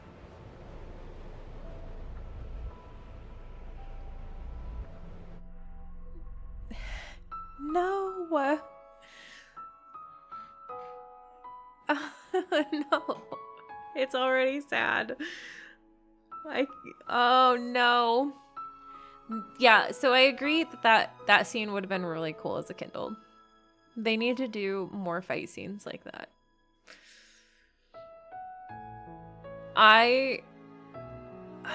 Oh no, I'm getting nervous. Oh no. I don't know which Zayne this is. I don't know. I don't know why I'm so nervous about Zayne's in particular, but like I don't know. It's so maybe it's because Zayne's is so inherently like angsty that I'm like oh, I just know that it's gonna be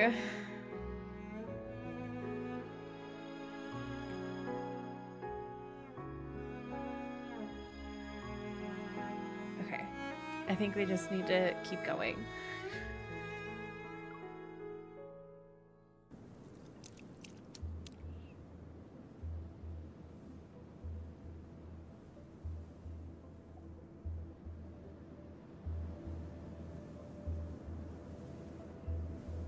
It doesn't get sad around this part. It's too early.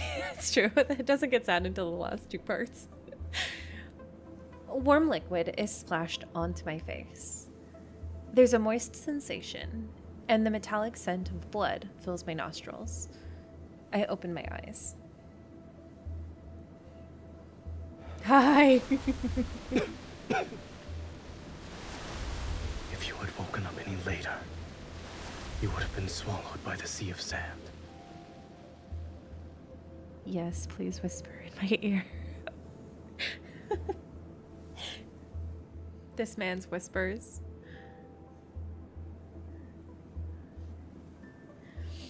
Seemingly alive, waves of white sand slowly rise and fall.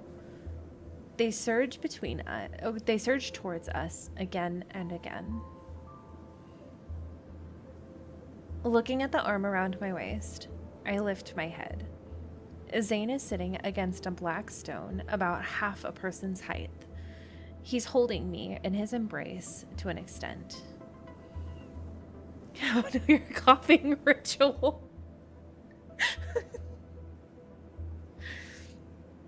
A golden barrier envelops us to keep the endless waves at bay.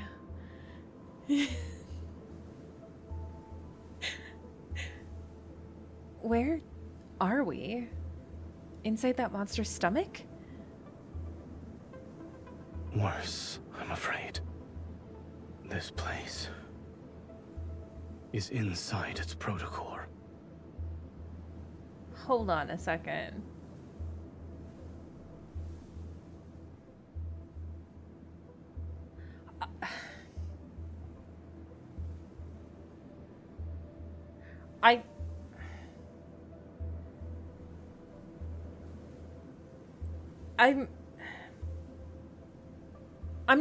When does...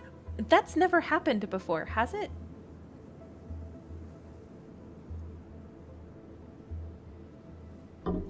Wait a second. This is the important question. What's a protocore? That's a really good question, actually. Holy crap, I think my brain just broke.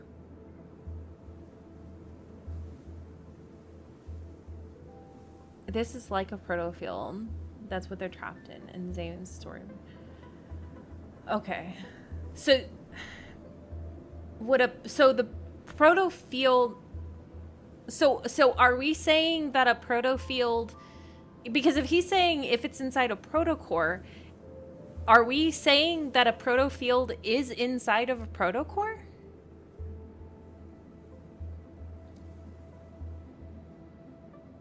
The whole concept was also mentioned in that one. Oh yeah, okay. What's a protocore? You can think of it as its heart. If this heart devours us and absorbs enough power, that monster will resurrect itself. We can't let it do what it pleases. We must get out of here as soon as... A sticky sensation on my palm makes me freeze. I look at the wound covering Zayne's body. A moment passes before I tentatively reach out. That is one thing I'm not entirely clear on. Oh. Okay. It's blood. You're not mistaken. Are you actually injured? It's not an illusion created by the protocore? My injuries aren't serious. It's the thing Xavier likes to crush, right? But his blood continues to fall, and the golden barrier starts to waver. Zayne, who has always been invincible and all-powerful, is actually injured.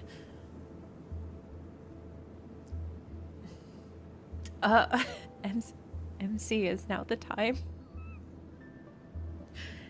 Take off everything you're wearing. I know this is a really serious part, but like... Yeah, even he's confused. Zayne, when you say not serious, you could... Seeing him not move, I use one hand to tear away the remain. What is it with MC wanting to remove their clothing? She did it to Xavier too. Seeing him not move, I use one hand to tear away the remaining clothes on his body, while using the other hand to retrieve the water pouch from my waist. I pour water over his wounds. This is holy water from the tower's pool. Once the bleeding stops, you should feel better. He lowers his gaze and watches me wash away the bloodstains and dirt from his body. She cannot stop. You also healed me like this when my body collapsed for the first time.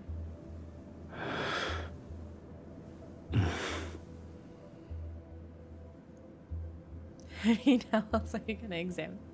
It's true. He most likely recalls those distant days, those times when I'd at least embrace him with a smile. I was gentler than you in your current strength. You have more words that will incur my wrath. I don't know what I could say that wouldn't make you angry. I let out a soft hum and grab his hand.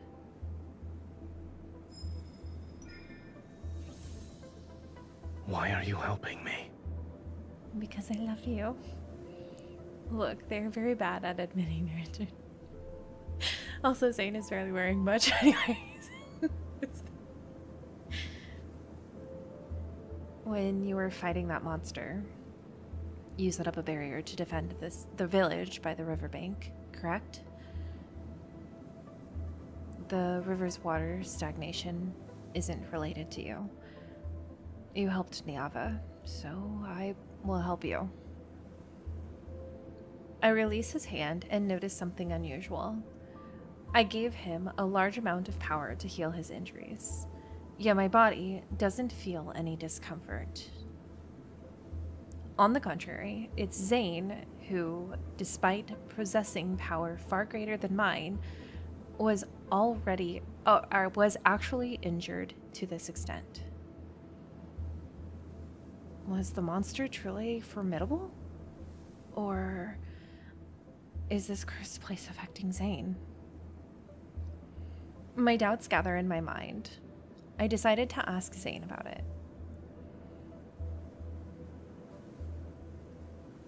Well, I mean, I feel like this place in particular is what we're asking for, so... Don't you think this place is very peculiar? My body, which constantly needs to be healed, is unharmed, but here you are, covered in wounds. I suppose this place likes you more. so it wants to devour you more. That depends on whether or not it has the ability to do so. Oh, it's gonna have us ask all of them. Okay. Why did that monster appear? How did you discover it? As you can see, I happened to spot it while passing by. Nothing more, nothing less.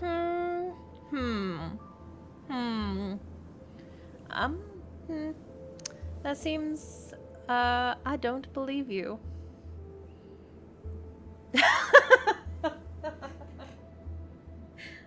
I love when me and MC are in sync. I refuse to believe you'd pass by Urtama's source on a whim. Then let's say I went there to clear my mind. Uh-huh. You're a god with a heart of stone. You need time to clear your mind? Anger, sadness, fear, dejection. I can perceive the same emotions as you. I can't tell. Speaking of which, I fought near the Vestrain many times before, but this is the first time I've seen a monster covered entirely in crystals like that. Do you know of its origins? I'm sorry to disappoint you, but this is also the first time I've seen it in Niava. That was clever use of words, Zayne, but you said in Niava, but not the first time you have seen the monster.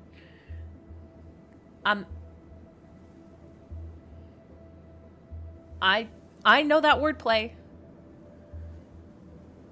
Zayne turns towards the churning waves of sand, yet he seems to be looking at somewhere further away.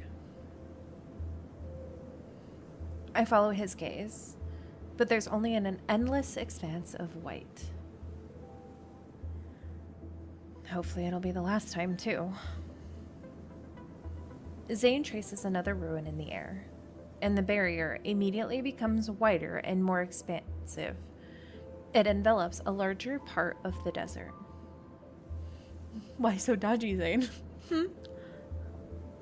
I need to recover my strength. Don't leave until then. Do you know how to leave this place?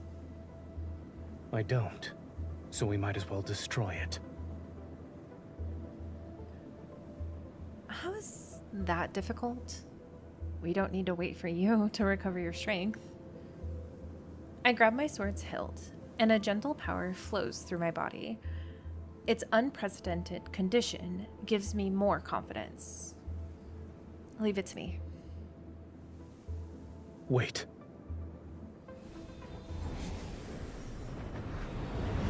I stand on my tippy toes and immediately transform into a golden arrow. I swiftly ascend towards the night sky that's as black as ink.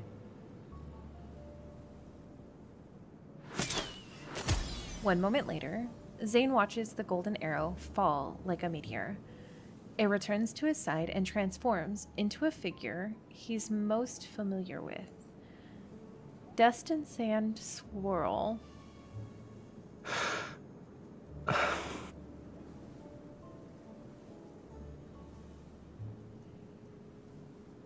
Draping his outer robe over her, Zayne closes his eyes and silently focuses on restoring his power.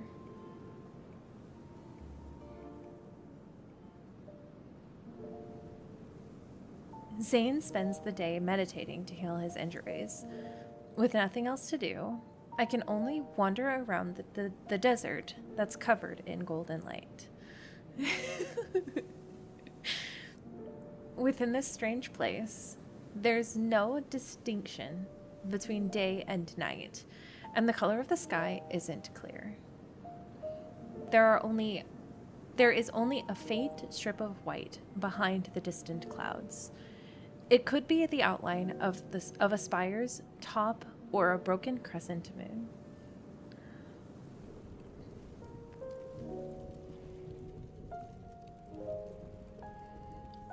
It's interesting that we are an actual arrow, but fight with a sword, and Zayne fights with an arrow. It is. I kind of like the concept. I get it. It feels like they don't word it like correctly, or maybe I'm just like my brain's not wrapping around it. But it is an interesting concept that MC is an arrow as well. I build a bonfire while I'm listlessly piling up sand. Zayne quietly sits down beside me. The Divine Tower? Correct. And it looks like your injuries have healed to some extent. Zayne opens his palm, and the Angru spire manifests above it.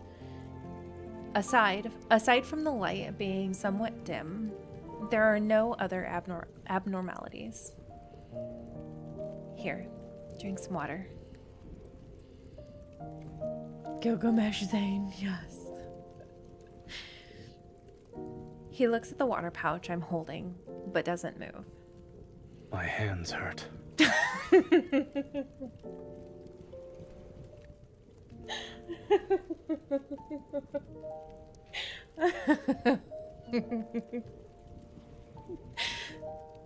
Zayne. My hands do too. Here, let me put them in my mouth first.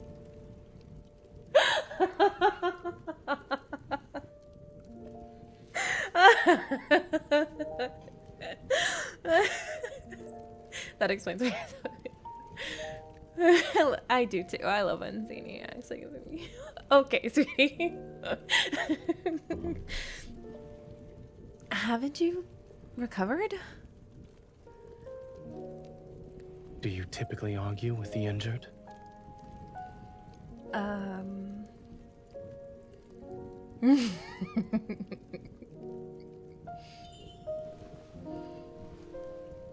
Anything for you there, she has. Anything. Resigned, I help him drink the water. Then I recall my harvest from the desert and pull out a few orange carrots. Oh no. I could only find these. There's nothing else that's edible. Eating something might help you recover faster. That won't be necessary. I'm leaving. Oh. Zayne!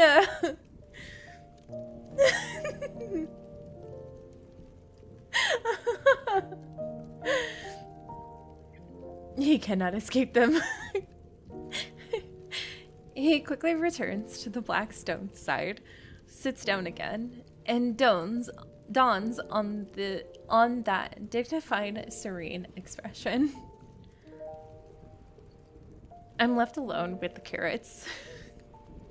I watch his figure and inexplicably sense a hint of fleeting in defeat.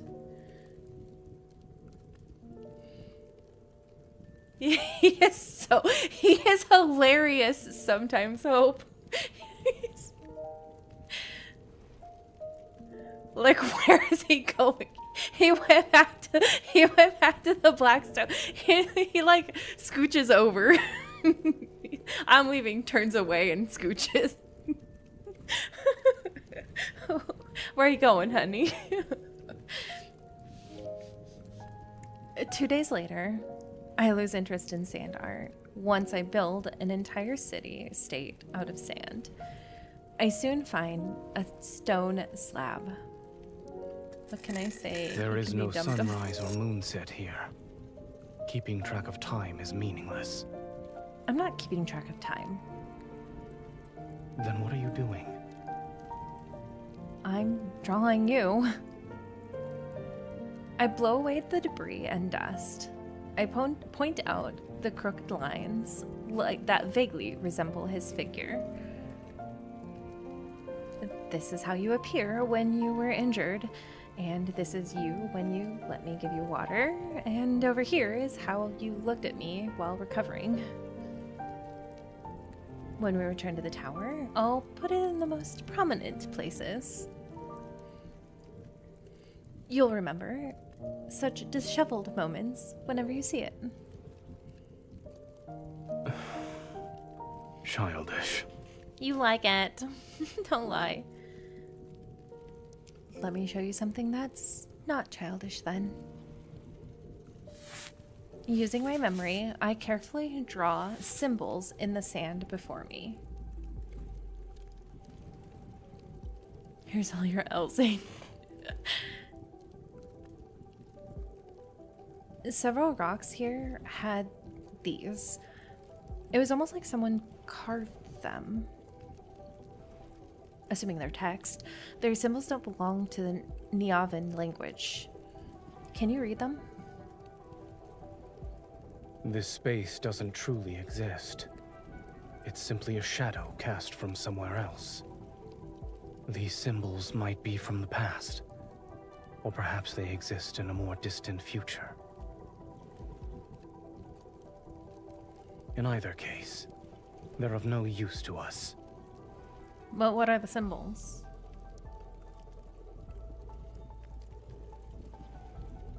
Are you saying that everything we're seeing and touching is an illusion? No, hey, it's you Arnie. can actually die here.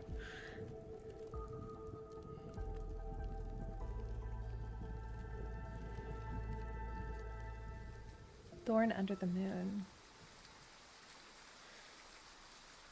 Oh yeah, kinda. If you die in your dream, you die in real life. A few days later, it starts to rain in the desert. I don't like the rain. Same MZ.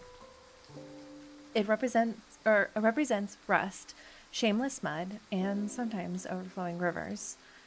But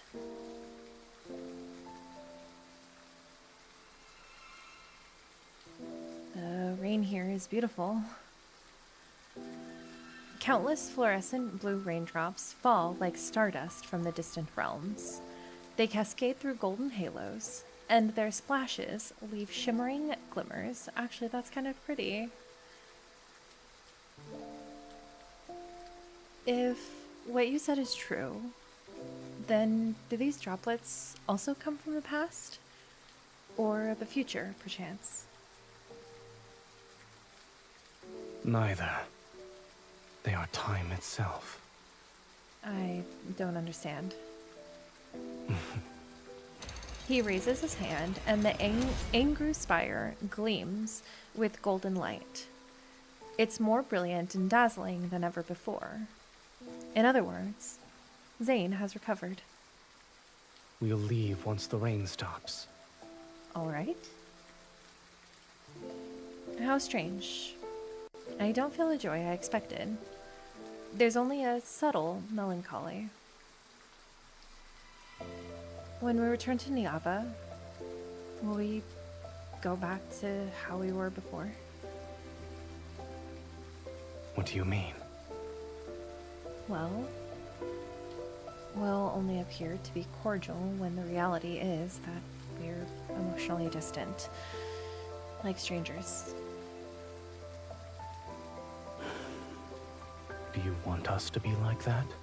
No. I shake my head. I know that you have things you need to do. There are secrets you can't discuss with me. But I also speculated countless times. I thought maybe you never truly intended for Niava to be destroyed. After all, there are many things you wouldn't need to intervene in. What is the answer you desire?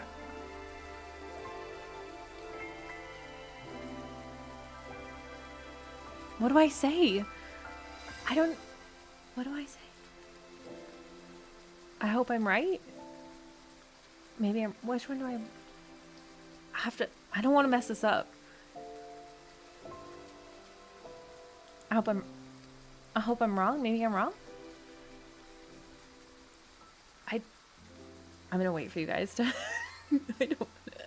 Which one do I say? I don't want to make him sad. I don't want to make myself sad. If I say the wrong thing, then it's all going to be messed up and we're going to be divorced again. And I don't want to be divorced.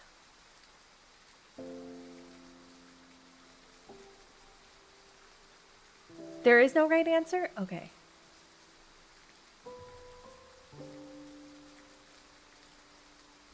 Both answers end up being sweet. Okay. Okay. I hope I'm right. I hope I'm right. Because I don't want to hate you. I certainly don't want to despise you. Otherwise, it'd make me the one who insisted on choosing you so long ago look like a hooligan.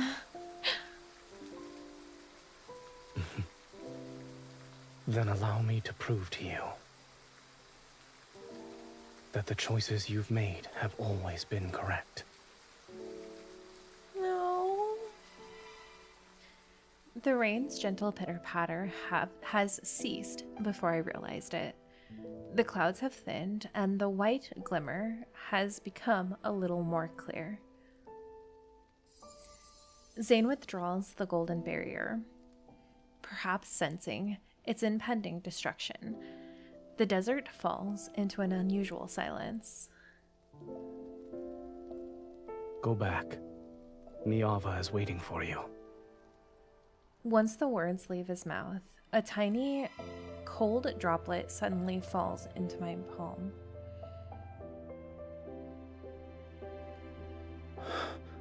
What's that? It's snow. What's snow? I've never seen it before. Your Niava doesn't have snow. My Niava? Indicating that there's another Niava.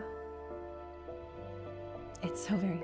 This part made me so sad. Clearly he's putting on a show of being distant to protect her, but he's so weak to her wishes.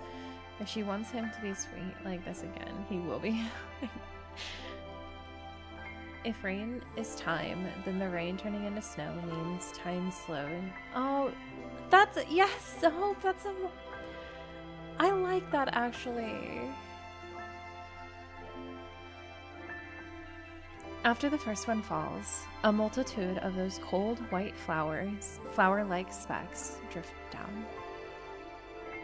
My attention shifts to this curious phenomenon as I catch the cold descenders and note their appearances. All of them look different. Every snowflake is unique. It's similar to how every person in this world is different. The snowfall gradually grows heavy and shows no signs of stopping.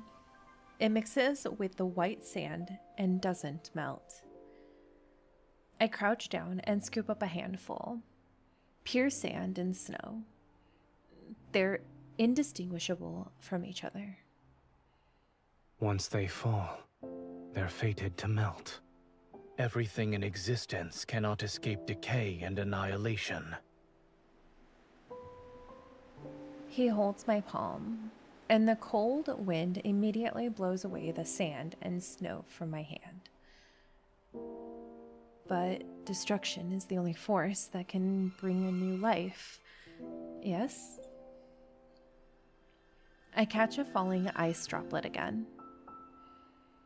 Like Niava's denizens, the weeping that accompanies death resounds as a new life cries from the beginning.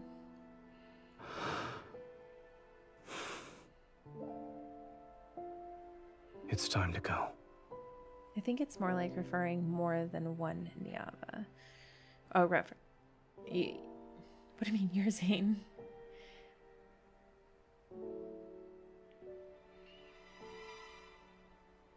The anger spire rises from his hand. Its massive body settles into the snow-white sand and manifesting a brilliant golden magic circle. As soon as I reach out to Zayne, tightly grasping Zayne. Oh, as soon as I reach out, Zayne tightly grasps my hand. The warmth he transfers dispels the cold from my fingertips. When I step into the anger spire's magic circle with him, I look back at the heavy snow that gradually covers everything behind us. This snow is unworthy of your affection. No! That kind of made me sad.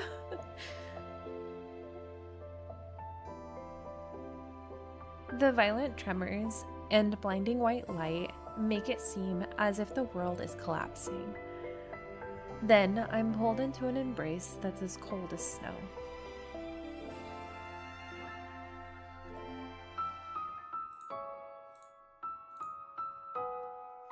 Him saying that made me kind of sad because he sees himself as the snow.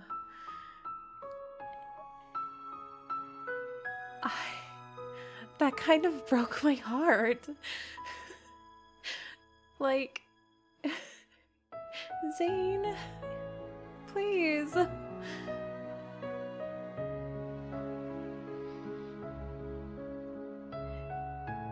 Okay, so we're out of the what we assume is a proto-core or the proto-field. And though it really seems like he's talking about himself. Yeah.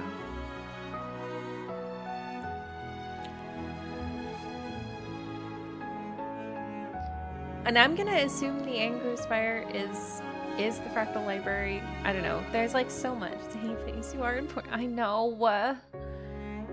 Zayne, I feel so bad for him sometimes because Zayne just like... I get it, Zayne. Sometimes I hate myself too.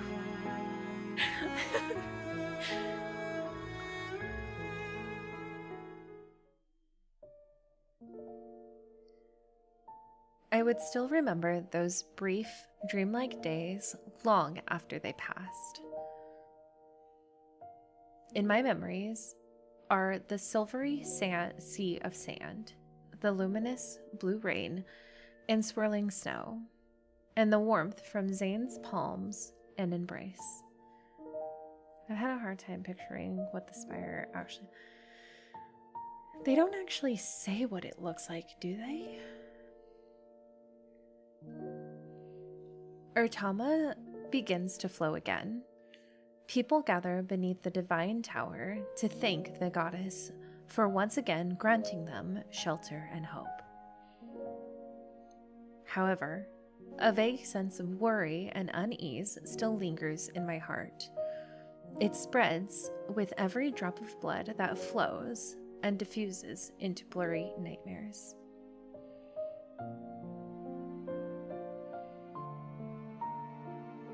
Hi, handsome. Are you awake? Yes. A ray of morning light shines into the divine tower.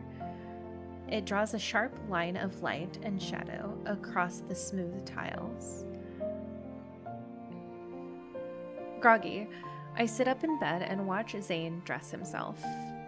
In an unhurried manner, he puts on his accessories.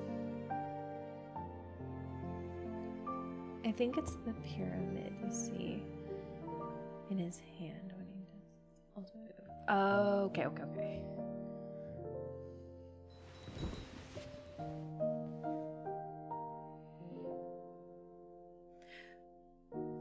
You had nightmares last night and cried out in your sleep. They are so married.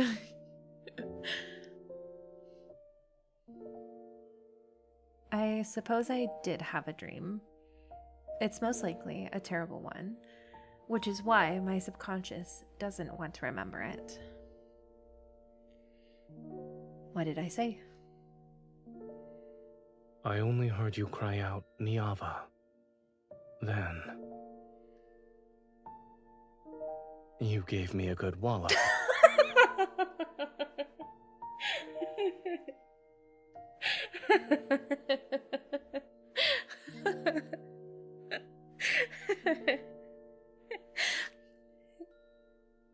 Truly? Where did I hit you? Let me see. Here. I look intently for a long time before finding a barely visible streak of blood on his neck.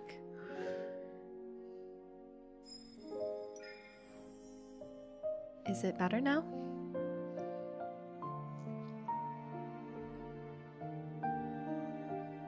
A few golden Anzus land on the tops of the pillars. They cast a golden glow. Dazed, I catch sight of Zayne smiling very faintly. Since returning from Urtama, our relationship has improved considerably. Whenever I wake up, I often see him. You're afraid of something. Yeah, I'm afraid of waking up and you not being next to me. He sometimes feels distant from himself, like he needs to disassociate so he doesn't feel too deeply. I just want to hug him, I know. Wrap him into a burrito. I only knew you had power to destroy the world, but I didn't know you also had the ability to interpret dreams. I can tell simply by looking at your eyes. Special powers aren't necessary. I clench my fist. The crack on my palm still exists. It hasn't disappeared, even though the river has begun to flow again. Drunken Zayne, where she attacked him. Is it possible the golden Anzu that turned to ash is the Angru Spire turned to ash and the Angru Spire represents Niava? Should I ask Zayne directly? But then he'll be aware of the fact that I accidentally entered the Angru Spire. I choose my words carefully. Zayne, I remember you saying your divine gaze can see those that are about to meet their end. So, what do you see currently? Is Niava included? Yes. I see. I nod. For a moment, I can't think of anything else to say, so I can only respond with silence. I thought you'd be furious. I am the goddess who protects Niava. If I lose my composure, then Niava's future will fall further into the pit of hopelessness. Besides, didn't you say that you wouldn't let Niava be destroyed? Can I assume that... I smile and place both my hands on Zayne's shoulders. The end, you see, isn't necessarily set in stone. I'll have to be more careful with my words when you're around. But you also understand that without an end, nothing new can arise. This is the unshakable law that governs all realms. Do not even attempt to touch fate's forbidden territory. Such as the vast drain. I sigh. My relationship with Zayne has improved so much as of late. I don't want to get into another argument with him again. I call it omitting the truth. Yeah. I understand. I won't take any risks. I give him a hug before jumping down from the bed, just as I'm about to head outside. Where are we going? Oh, we? Let's go shop together. Married. My belt gets caught and I turn around. I haven't decided yet. Maybe I'll walk around and think about how to save Niava. Come with me then. I pause, or he pauses. His fingers then resting on my waist, falters before tightening their grip. He clears his throat. There's a gift I want to give to you.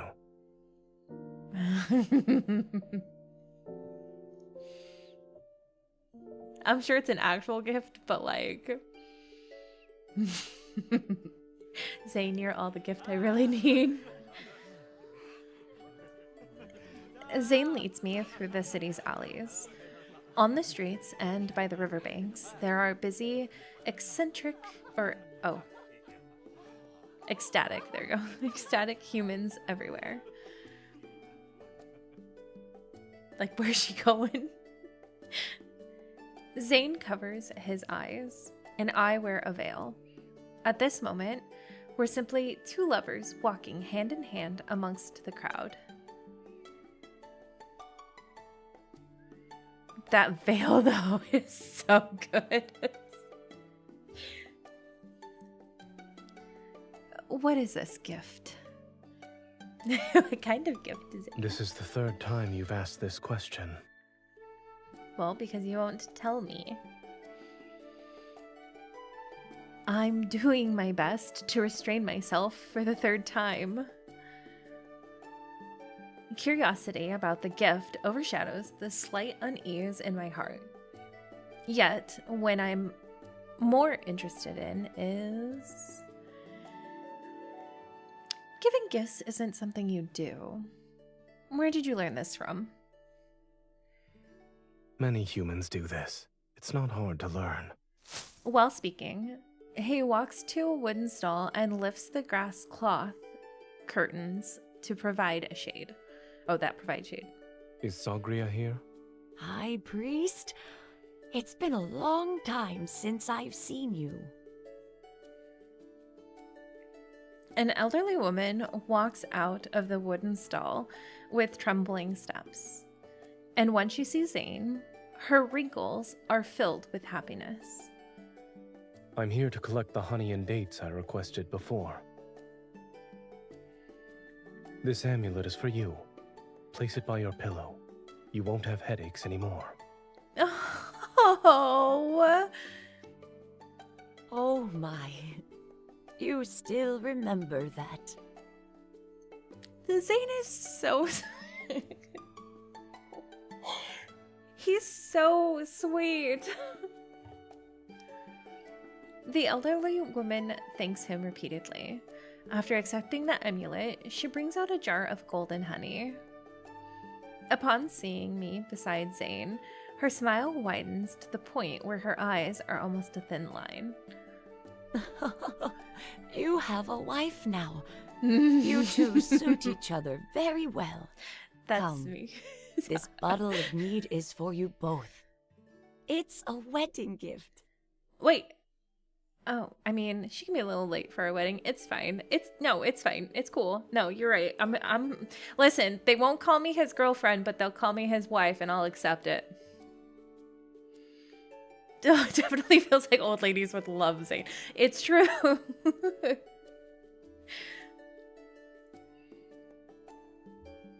A ceramic bottle is unceremoniously given to me. Although I'm stunned at first, I quickly get a mischievous idea. Married. Thank you, but we haven't sought guidance at the Divine Tower yet. If the goddess doesn't approve, then we can't get married. This is a wonderful thing, though. How could the goddess not approve? Sagria. The dates? Oh, yes. The dates. I love that MC just fucks with him.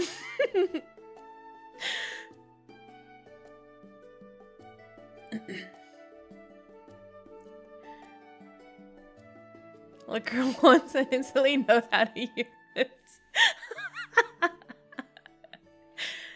After bidding farewell to Sagria, Zayne carries the heavy dates and honey. He also takes the mead from my arms. Why did you buy so many sweets? They're for divination. We need to please the goddess.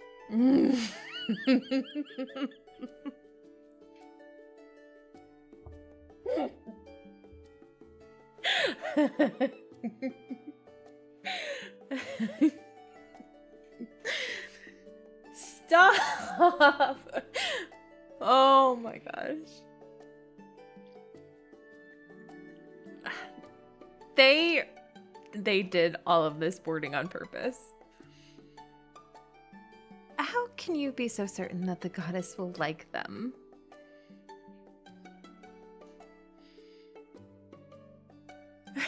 They lose across it more. Yeah, did you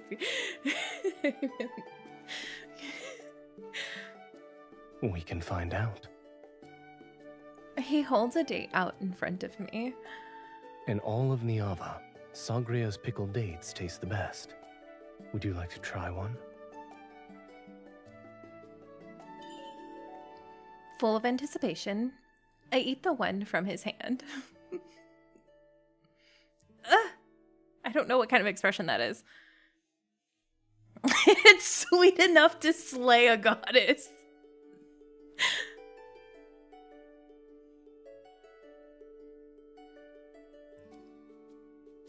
Are we on a date? We're on a date with our husband. Near the riverbank, Zayne knocks on a door of a mud house. An honest man greets us. High Priest, the wild herbs you asked me to pick are here. Will this suffice? That's enough. Thank you. As Zayne examines the basket of unknown plants, I talk to the man named Zabir. What are these herbs used for? I'm as clueless as you are. These suddenly appeared one day in the wheat field behind my house. I was gonna cut them down and throw them away, but the High Priest passed by, saw them, and asked me to sell them to him instead.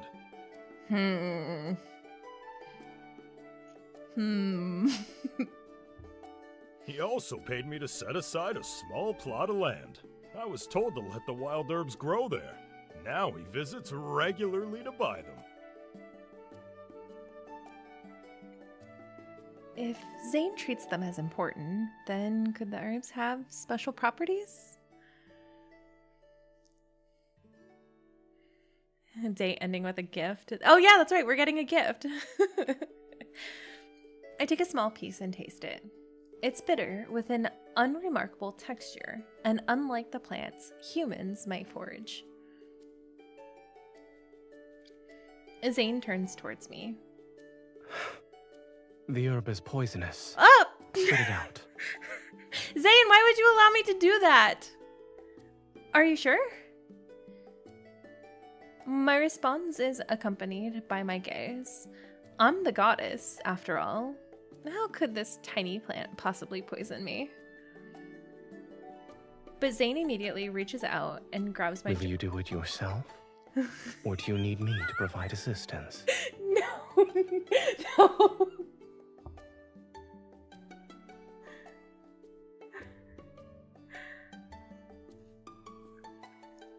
This man... Mind your business. Joke's on you, Zayne. Thanks to Xavier, I'm immune to 97 poisonous ones. Was he just gonna stick us in? Listen, I don't...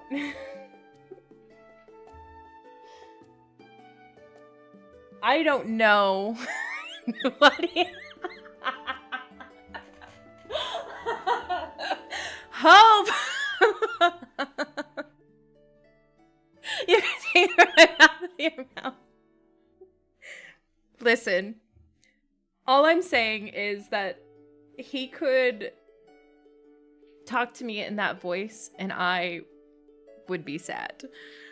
Whatever he wants me to do, I will do it. Just not very effective. I'll do it myself. Under Zayne's intimidating gaze, I can only spit out the herb and swallow almost a pot worth of water to detoxify.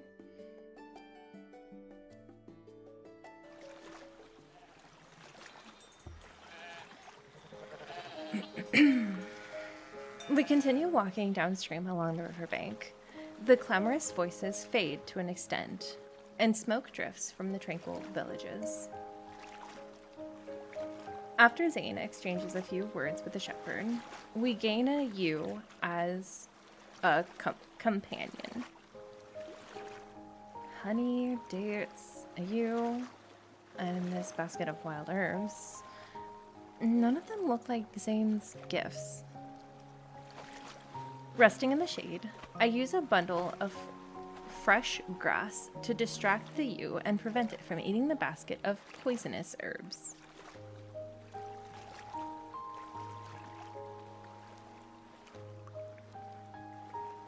Eat. Where did you conjure these wheat cakes from? I ran into an acquaintance earlier and they gave them to me. He spreads the honey he obtained on the wheat cake and hands them to me along with a few figs. You know so many people. When you weren't at the Divine Tower, were you befriending every immortal you saw? I wouldn't call it that. I merely had a few chance encounters and we became associates. That's not what it sounded like, but okay, sure. Those humans are fond of you. You don't actually dislike Niava. The humans here don't annoy you either. I never said I disliked Niava. I gently punch him. You could have explained this to me earlier, yet you let me have a misunderstandings about you so long.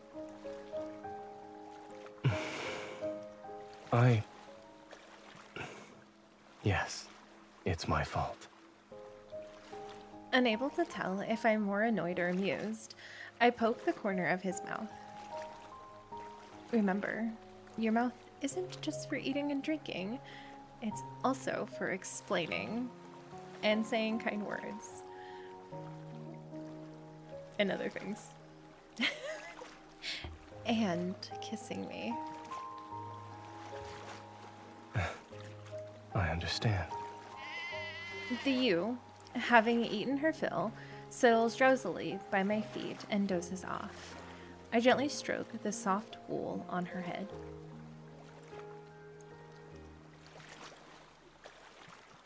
Mooncake acquired. Oh, I still need to get my mooncakes. Now, can you tell me why you stopped me from entering the Vastray? You're also letting it erode in Niava. Zayne looks away, and his fingers trail along a young, tender sapling beside him. A tree's growth. From the moment it's planted to breaking through the soil, sprouting, growing branches and leaves, and finally taking root, watering, fertilizing, providing support, all Yes, must kissing, follow lots of proper it. Zayne timing kisses. and the natural law. Zayne's kisses are the best. I will stand by that. Once what you provide exceeds what it can bear, With only the slightest infusion of golden light, the sapling snaps. The sound is painful and harsh.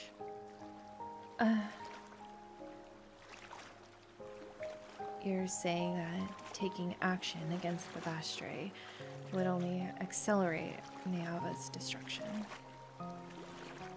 you could interpret my statement as such. Then when will it be the right time to eliminate it?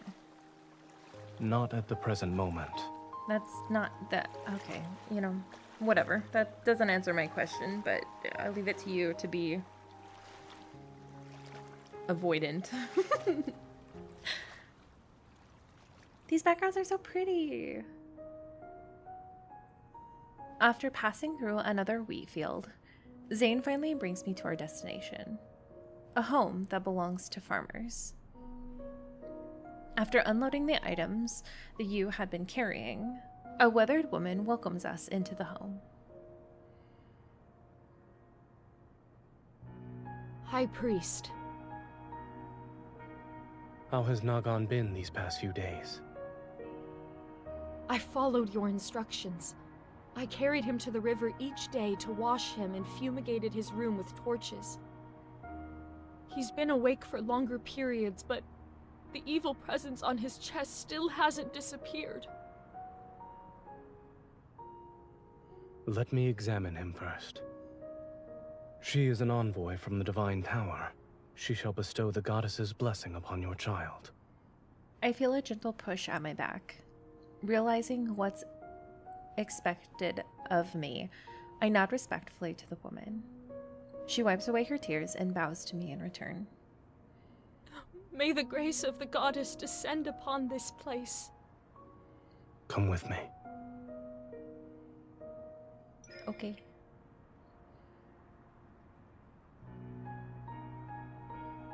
A clay lamp burns inside the mud house. Its meager light reveals an unconscious child on the bed. His face is contorted because of the pain, and his breathing is shallow yet labored. There's a fist-sized lump on his chest. I've never seen this kind of illness before. I'm seeing envoy. Unlike gods, humans fall ill and age. I've also listened to many people's voices praying for recovery at the Divine Tower. Priests distribute talismans and amulets for dispelling illness and plague. Other than that, humans can only pray and wait. There's no fever, and the blood spots on his body have faded significantly. We can expel the evil presence from his body today.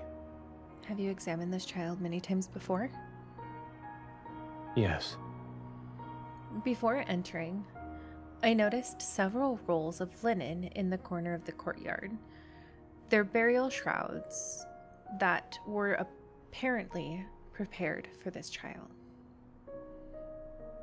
Do you plan on using your power to heal him? I shall cure this child, but I won't use my power. This world already has methods to free him from his suffering. Zayne hands me a bundle of poisonous herbs and a ceramic bowl. Help me crush these herbs to extract their juice. After that, you can feed it to him. But these herbs are poisonous. If they can produce the correct effect, then they're no longer poisonous.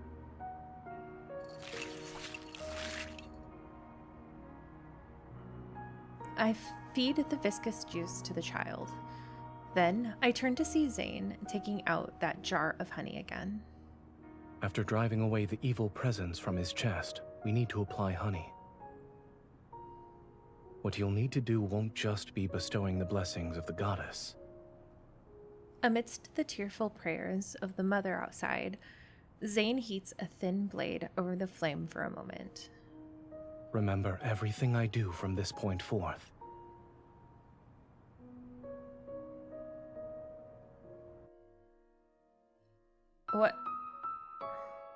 What? Oh, okay. Oh, okay. I feel like things are gonna go sideways. I don't... why? It's so weird, because I feel like normally I know what's gonna happen, but this is like, I don't... It's so... There's so much, like, happening. He's performing surgery? I mean, maybe. Honey is technically considered antibacterial, I think. Don't quote me on that, but I know that it has, like... Pure honey has, like, healing properties. At least that's what I've heard.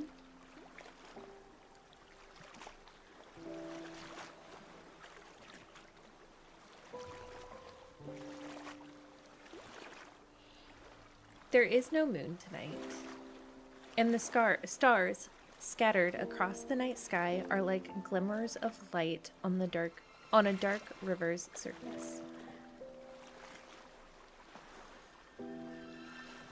I sit by the riverside to recall the events that unfolded in the room. Old-fashioned surgery. Okay. The toxins in the juice can temporarily numb his senses, so he won't be in too much pain. After removing the tumor and surrounding necrotic tissue, mix fine salt and honey. Apply the poultice here. This will help the wound heal.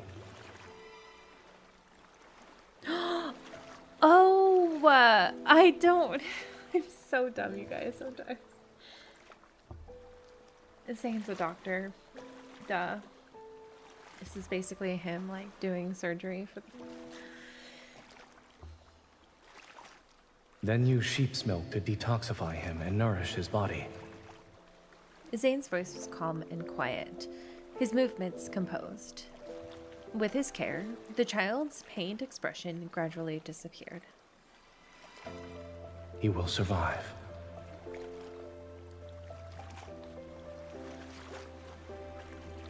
It kind of... That kind of like... Oh my gosh, I'm gonna get kind of emotional. It's like we're seeing our Zayne.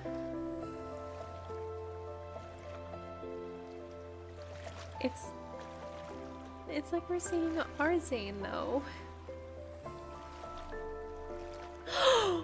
Wait, that just... Oh no, this is so... There's so much emotion going on right now.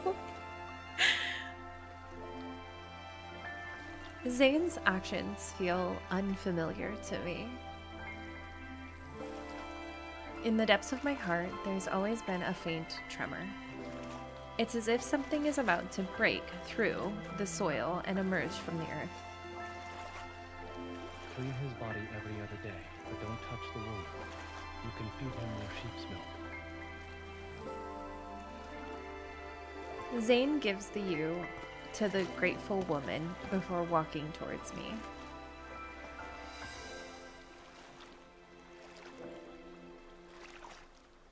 What are you thinking about? I'm wondering why you brought me here today, and why you wanted me to see these things. I used to think that illness, like death, was unavoidable of suffering. Everyone was born to endure it. However, it seems that's not the case. Illness doesn't stem from fate's punishment. It comes from every grain of sand, every breeze, every drop of water, every morsel of food we consume. Everything in this world could potentially become a source of disease. So if you want to cure it, you must seek answers from this world. I blink, unable to fully understand Zayne's words, but the trembling in my heart grows stronger. When you healed that child, you didn't use any divine power. That means healing can be accompanied by accomplished by ordinary humans. Your people possess wisdom. They will do even better. He turns his palm over, and the anger spire materializes in his hand. Guided by his fingertips, a thin, slender golden thread is slowly drawn out from within it. Give me your hand. Okay. This is my gift to you.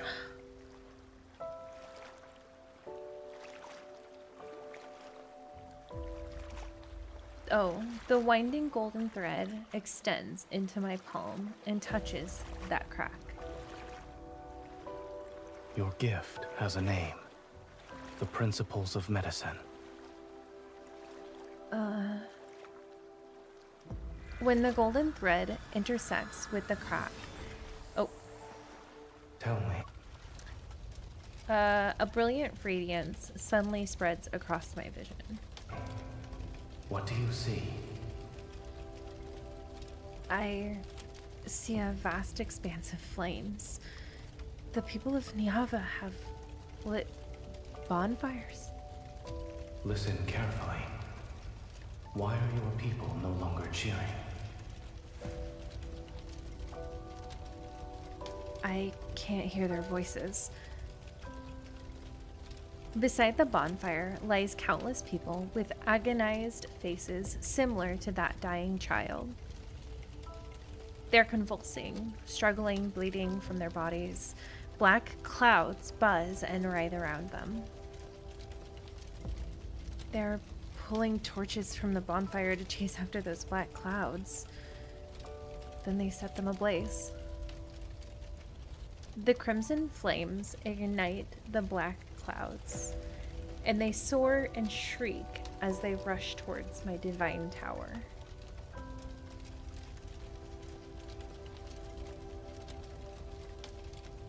What? Hi, Lilith. A way to help. Yeah. Don't be afraid. Look down at your feet. I lower my head and see countless newborn green plants growing. They wrap themselves around the steps and cover the raging sea of fire.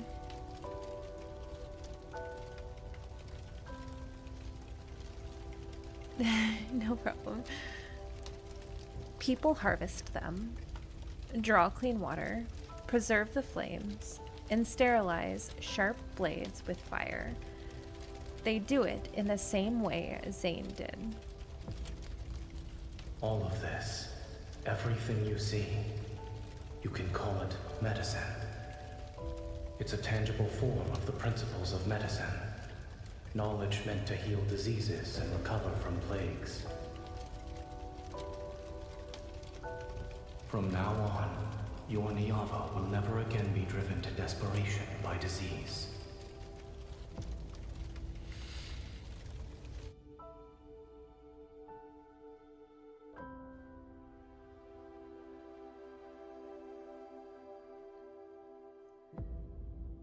See you later, Montoya. It's not long before an unprecedented plague arrives in Niava.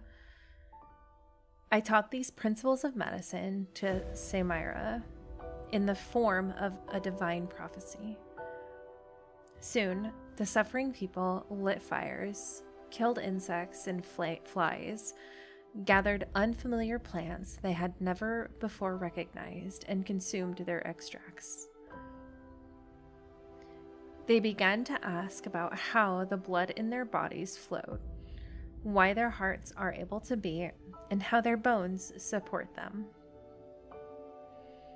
The looming shadow of disease gradually fades from Niava. After that, Zayne gave me more gifts. Iron casting, metal augury, water management, land reclamation, calendars, mathematics. Each gift ultimately made life more vibrant through people's wisdom. The city-state grew stronger, and my Niava achieved a glorious prosperity that filled me with joy. That crack on my palm had also faded considerably.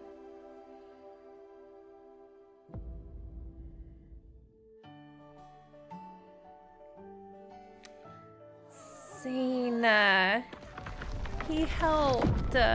Basically, Zayne gained knowledge of medicine. Yeah. Zayne, I love that Zayne's love language is basically just gift giving.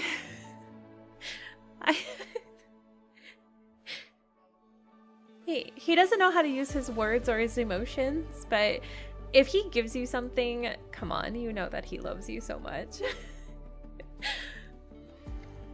In the plaza before the Divine Tower A massive statue of the goddess stands complete. The crowd bursts into enthusiastic cheers and cries of admiration. We crafted her body from precious lapis lazuli and traced her features in gold. Ah, so they're using the old, yeah, it's Crete. Please convey our most devout love to the goddess of Niava. This music is almost super super fitting for this also. I have heard her response. She likes this gift. May her majestic radiance and glory be everlasting, and may she grant Niava eternal prosperity and splendor.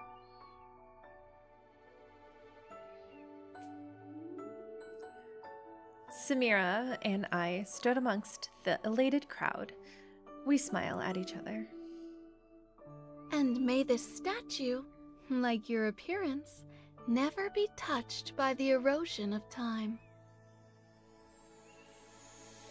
Samira seems to have already guessed my identity, yet she never says it outright. I pretend not to notice her assumptions. Samira, no one can escape time's gaze. Then, I hope that in the days to come, your smile will remain just like it is today. She is so pretty. I cannot get over how pretty she is. I prepare Lilith. Zayne's gifts are usually things that help you get what you want. Exactly. Yeah. Which I think is way more like, in the long run, way more loving, honestly. I touch my cheek beneath the veil and subtly clear my throat to suppress my smile. So, the man who troubled the goddess gave her his heart? Why are you always thinking about matters of love as the ruler of a nation? Love brings happiness and fills people with longing and fascination. That's what makes our goddess shine with joy.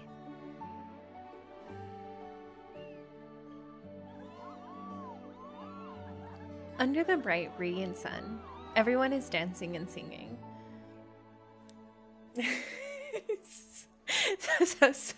So girls, Phil, did you get your man? I love her so much. Urtama and Ingar flow endlessly, and the bountiful harvest will fill the spacious granaries.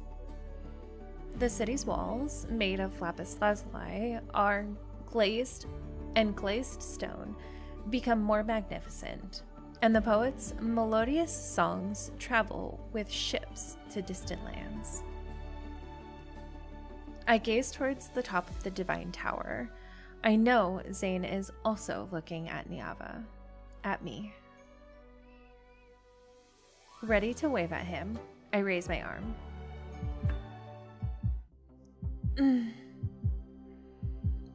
A sharp pain spreads from my palm and encompasses my entire body. An ominous premonition immediately wells up in my heart.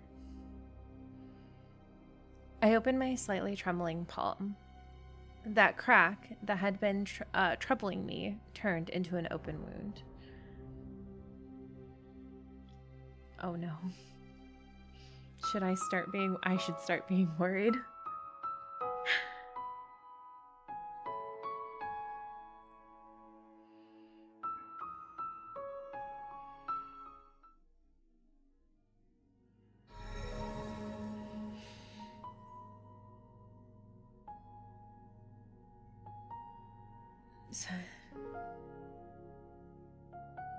They did not.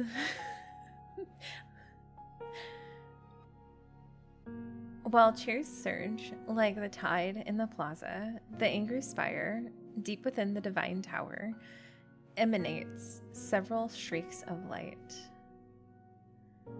Let's see.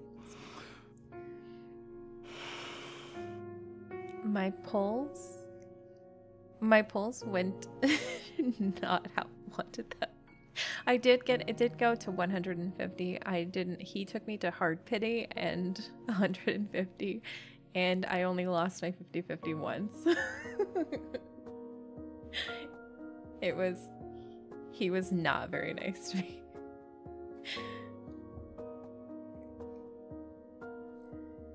Zayne holds a fractured protocore.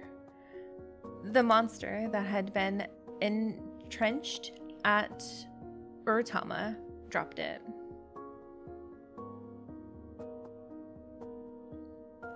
The fractured protocore.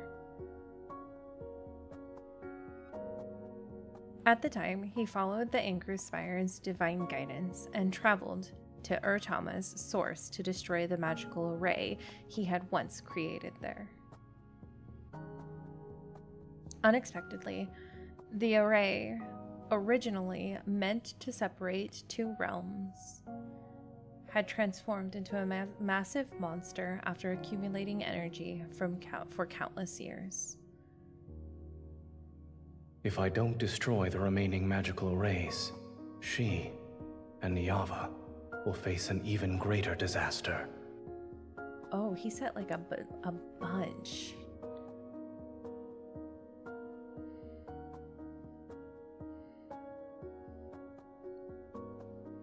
But that would have been the herald of an even swifter farewell.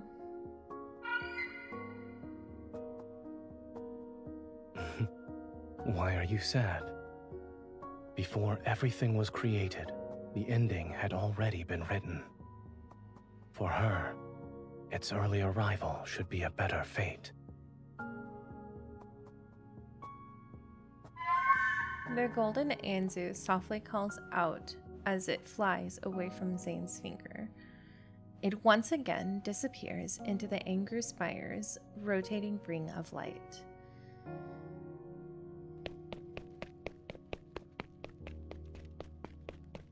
I hurry back to the Divine Tower as the stinging pain in my palm announces a cruel fact.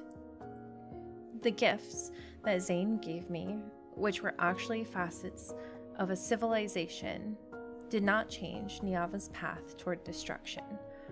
But besides, didn't you say you wouldn't let Niava be destroyed? Can I assume that the end you see isn't necessarily set in stone? I'll have to be more careful with my words when you're around.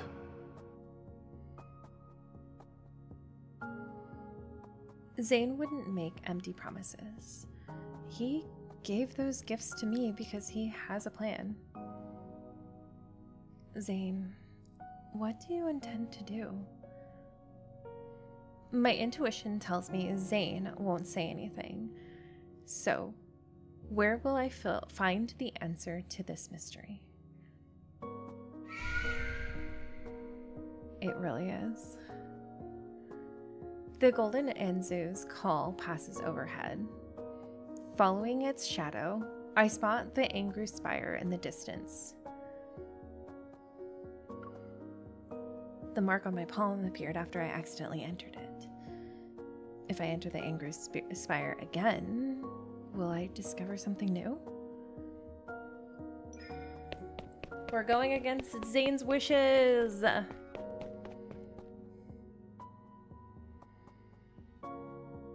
I fail to enter the Angry Spire.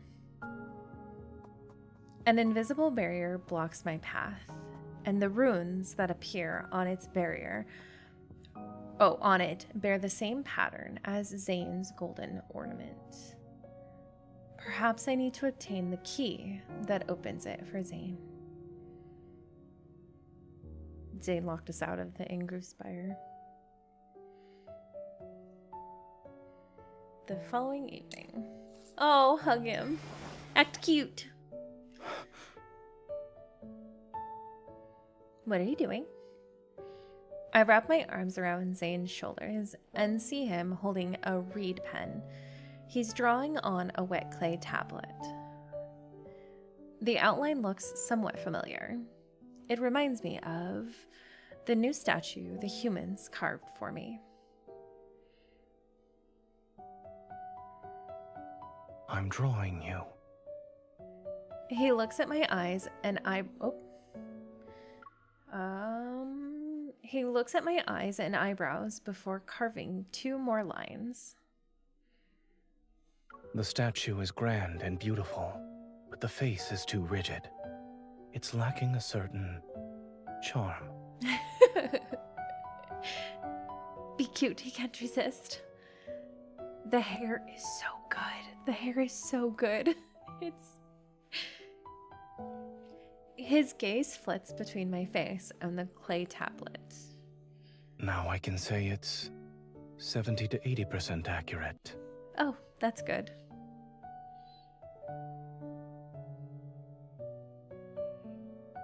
It does look like me. Niava's denizens have never seen your real face, but someone ought to remember your appearance. Oh. However, what they should recall with even greater clarity is everything you've done for them. My appearance isn't important.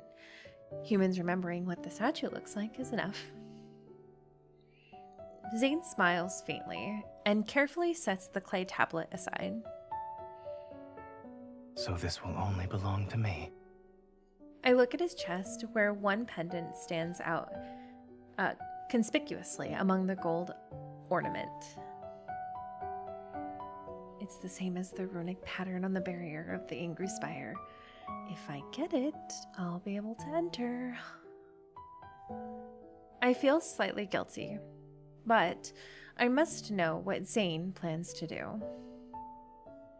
Otherwise, I'm afraid there will be consequences I can never undo in the future. Zayne, there's a full moon tonight. Shall we go outside just to look at it? All right. He'll just do whatever we say. It's fine. I love this background too. This background's one of my favorites. Yes, Zayne, only for you. The moonlight is hazy. Far away, the sounds of singing and dancing from this city can still be heard, but they quickly fade into the night wind and soft chirping of insects. On the terrace of the Divine Tower, I arrange the food I bought from the market on the table and sit down next to Zayne on the rattan bed. Try some. I requested these honeyed sweets to be made according to your preferences. Yes, let's feed him. Cinnamon, pine nuts, and cashews. Although it's delicious, it's a little bland. Bland? What? That's impossible. I watched them make it myself. They added this much honey. It's very bland. I watch Zayne skeptically as he eats 2 more pieces with the same unfazed expression.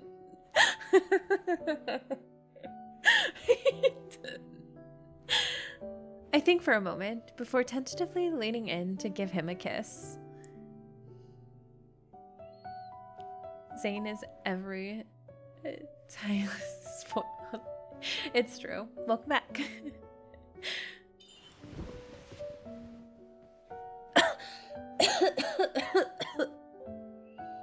You're lying. It's so sweet. I scramble to find water, but he catches me with one arm and pulls me back. Aren't we admiring the moon? The water is over here. There wasn't 5 cups of sugar in it. Once I drink it, he continues to hold my hand and allows me to rest against his chest as we appreciate the moon. The pendant is right before my eyes, its radiance so brilliant that it almost hurts to look at. A long time passes. Oh. A long time passes. Then I take a deep breath and finally make up my mind. I mean, the second one is basically the same, isn't it? They can say goddess.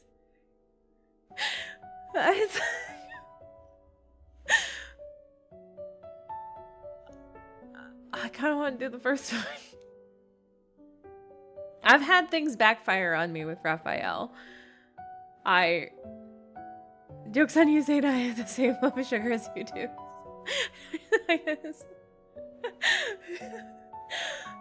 I think I gotta choose hit seduce so fast. Okay. Oh no. Okay.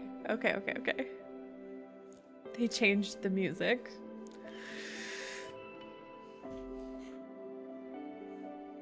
Time to seduce him.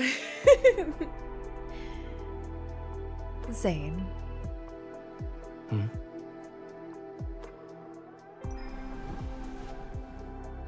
The moonlight is beautiful.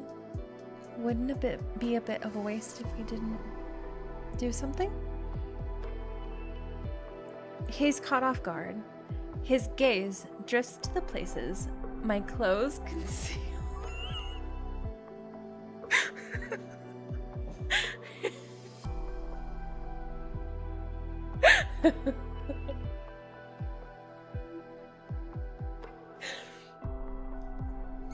Your body is... What about me?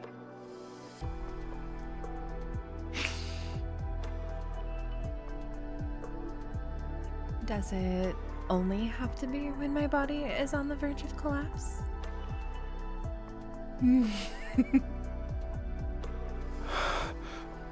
We're outside. The Divine Tower in its entirety is mine. And you also belong to me. Does it matter?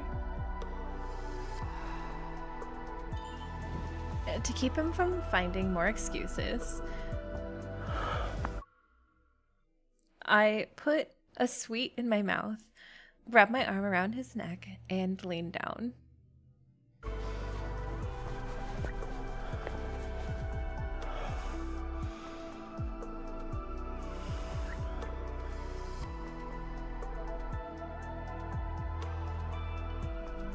The sweet easily stirs up feelings of pleasure, but when savored more carefully, it becomes far more intoxicating.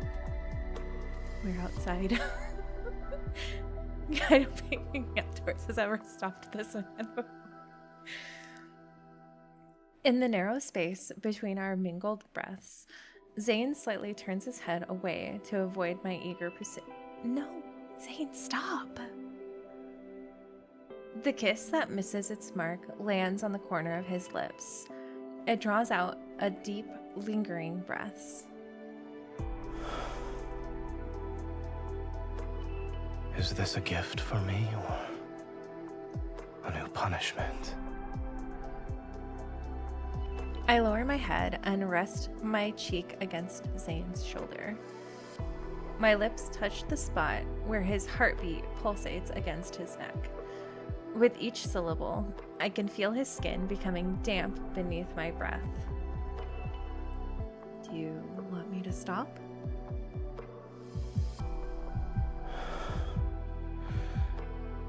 I should not, but my heart doesn't want to.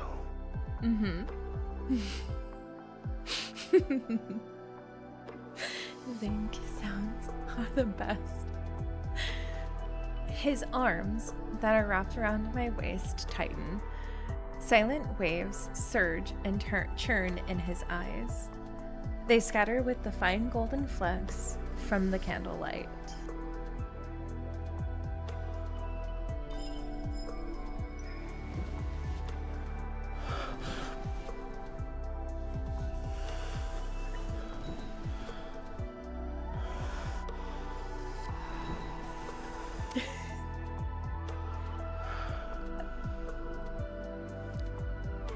have never wanted my name uttered so badly in this game.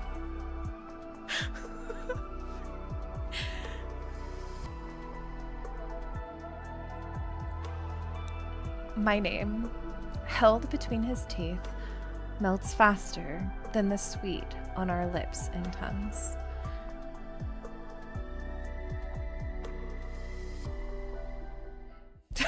The ritual doesn't stop because you want it to. Had me cooked. The whole scene had me cooked. Same.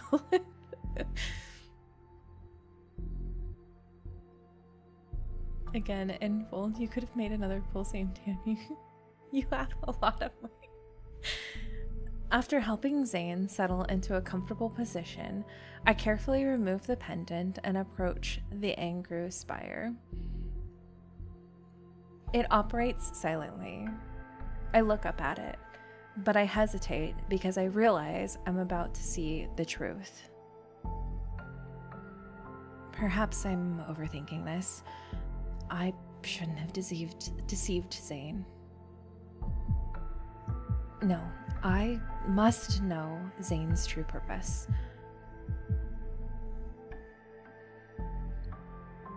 Even if the consequences are terrible, I'm willing to bear them. I can't tell you how many times I've rewatched all of the Nightly Rendezvous. I'm pretty sure I'm going to rewatch that scene over again.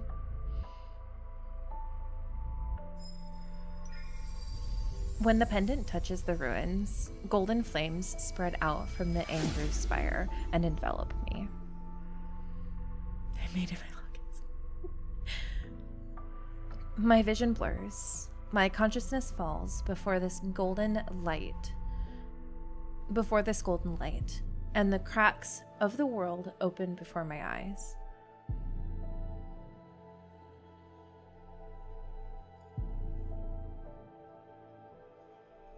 Golden Anzus carried threads in their beaks fly past me. Each flap of their wings shakes off gold dust.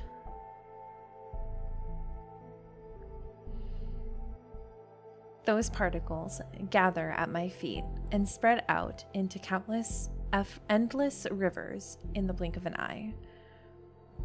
Everything appears to be the same as the last time, yet there are subtle differences. If the Angru Spire contains all the worlds in the universe, then each river leads to a different world. But I'm not sure which river I should step into. I look at the wound on my palm. I hesitate for a moment before cutting it. As fresh blood seeps out, one of the golden Anzus turns towards me. The river it guides also pauses for a few moments. It's that one. It's short and sweet and a little spicy. Why is to find him? I'm just here because one of your said, "Oh, welcome, Vina. Hello."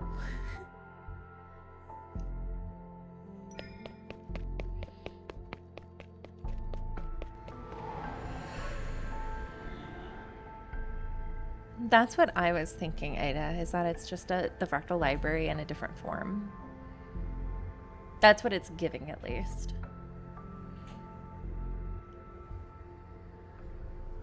Howling winds carry an aura heavier than death itself. It pierces my body, while hollow reverberations echo endlessly through the boundless darkness. Between jagged mountain ridges, a massive stone gate blocks the winding gravel path before me. A figure, clad in gray robes, materializes before me. After circling for a moment, the golden Anzu lands on his shoulder. Deity who has trespassed into Everlost, listen to the Gatekeeper's counsel. Your footsteps can go no further. Honestly, Vina, it's really easy to do with Zayne.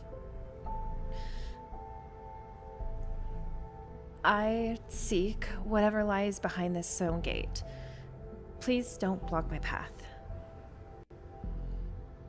He looks at the pendant I have. Its light now dim.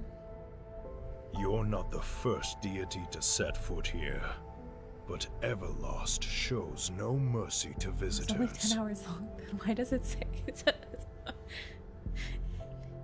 everybody's replay of YouTube is about ready to have just divine hymn on it? Are you referring to the owner of this pendant? His divine miracles once shook this realm. Zayne has been here before. His power has grown weak, and that supreme god is about to meet his end.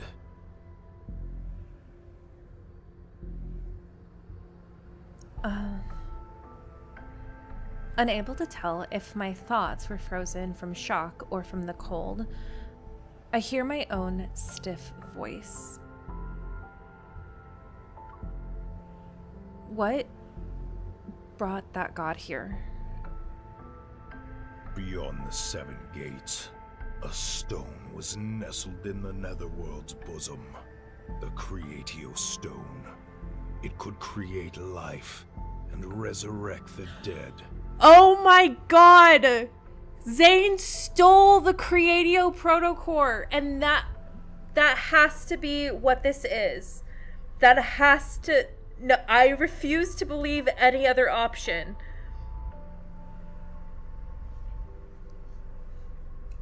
Zayne stole the Creatio, and I refuse to believe that this is not Astra.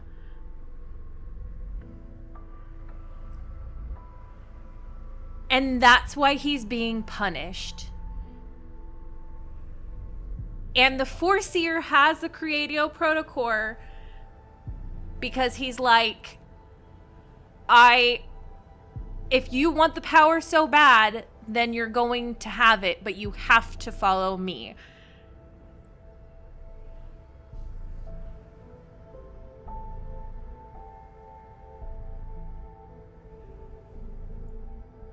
It's always the quiet ones. that is he's big mad. It's not even something MC did. It's because Zayne stole the protocore. I don't even know why that wasn't an option in anybody's brain. Because Zayne couldn't do that. Because Zayne wouldn't steal. Why would he steal the Creatio Protocore? But he did. And now Astra is, like Lady said, big mad at him.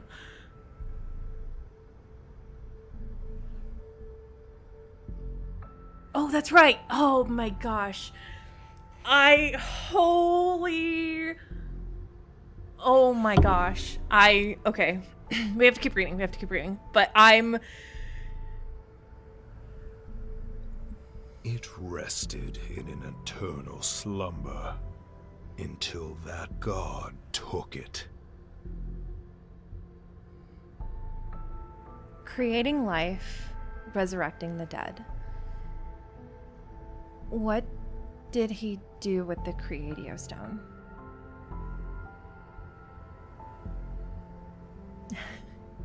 That's why we read them out loud, Vina, and then you can come see it, and then we can talk about it.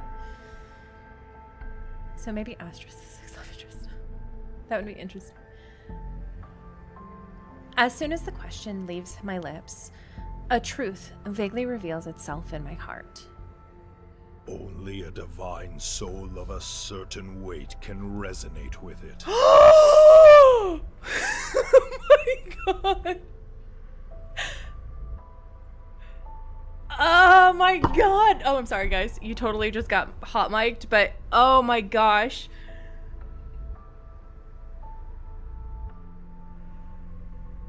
Oh my gosh.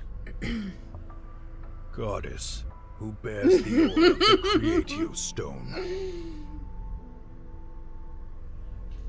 Have you already forgotten the eternal realm's bone-chilling cold and darkness? That is where the dead slumber. Wait a second. So, wait, hold on. What if, okay, and maybe this will explain. Just let me cook. Let me cook for a second.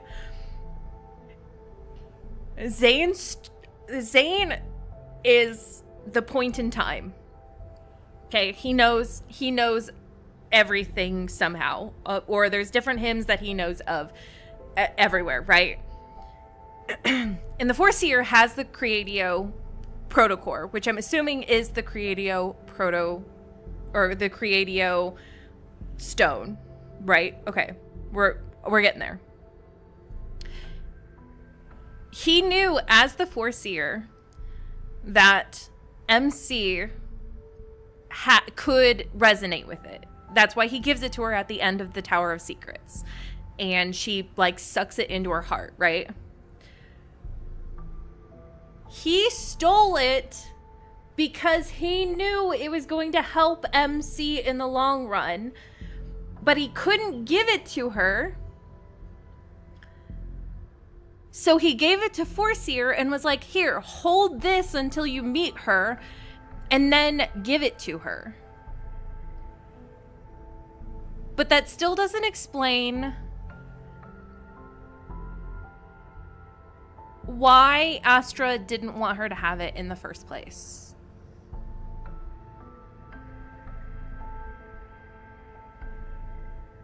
Okay, that's my cook. So he wanted... Zayne stole it because he wanted to get it to MC somehow. But he couldn't get it to her in this version of her. So he gave it to his other version, the Foreseer, to be like, hey, hand this to her when she arrives, but then Astra was like, nah, fam, I'm not going to allow you to do that. And then he was like, now you're under my control, and I'm going to punish you anytime you think of anything. And he was just under Astra's thing for so long. Well, and then Astra made him... Oh my god, it's making so much sense now. Okay, I'm gonna continue to read. I'm cooking, but...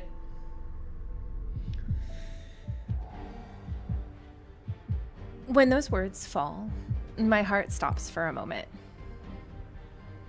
The cold that sweeps across aeons drags my soul back to blurry yet vivid bloody memories. Okay, I'm going. The pain one could feel in their bones at death's door. The suffocating darkness.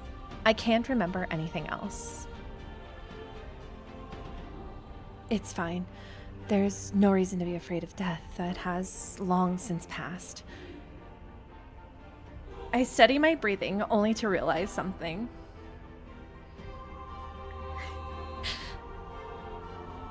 Zayne, he knows how I die. That's why he resurrected me. So what? It seems our fates were already intertwined long before our meeting in Niava. Oh my god!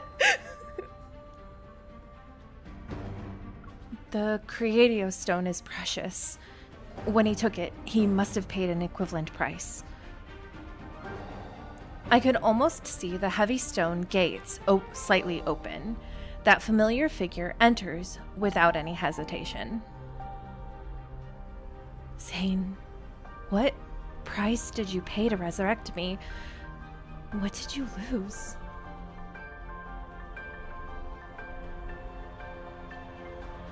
The gray figure's sighs are like the murmurs in one's sleep. A lament sung for those who never return.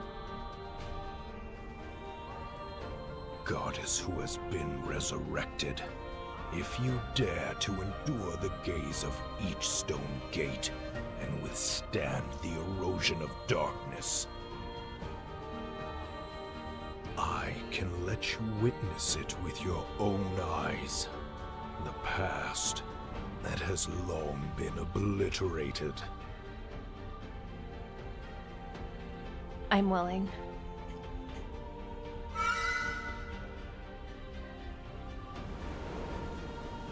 I'll play with all 5 boys. I am a harem girly through and through. The weakened golden Enzu screeches and lunges at me. A sharp feather heads straight for my eyes. The pain is more unbearable than death itself. I dig my nails into my palms and barely manage to keep myself from closing my eyes.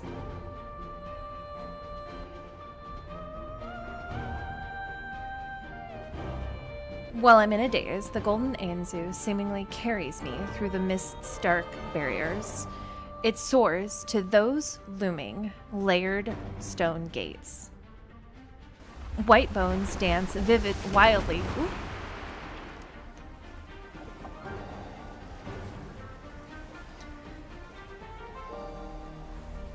White bones dance wildly. Rivers of blood boil, and thorns leave crisscrossed bloody marks on the body stripped of power.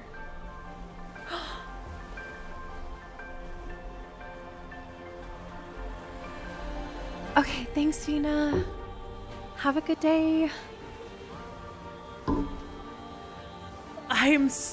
I cannot. This is so much. Oh my gosh.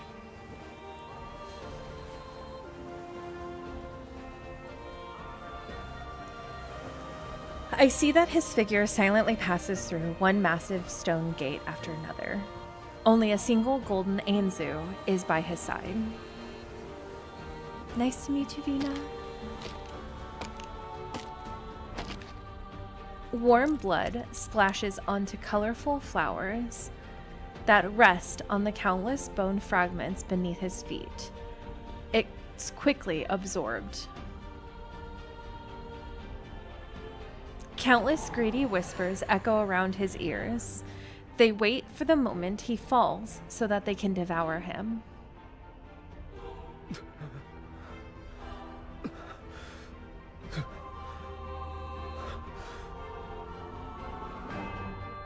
Zayne.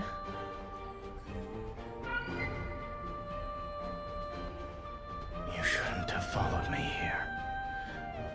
My power is about to be consumed by Everlost. Leave. Before you're also devoured. Don't go any further.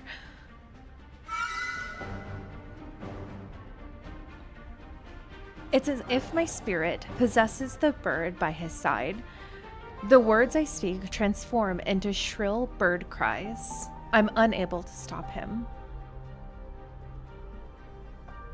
Zayne looks at the void. Not far off, a brilliant yet icy cold lapis lazuli sits on one end of a scale forged in gold. It weighs the scale down, while an empty pan on the other side waits. That's the Creatio Stone. He steps forward. His slightly trembling fingers reverberate, caressing. Once again, eerie whispers arise. The voices don't belong to a single soul, yet they're seemingly an echo of every spirit between heaven and earth. The Creatio Stone is extraordinarily heavy. Look, that god no longer has any bargaining chips left. His glory and authority have been stripped away by the Seven Gates, and his divine power was spilled along the path he took to get here. Give up! Give up already! Let us consume the remains of your flesh and blood!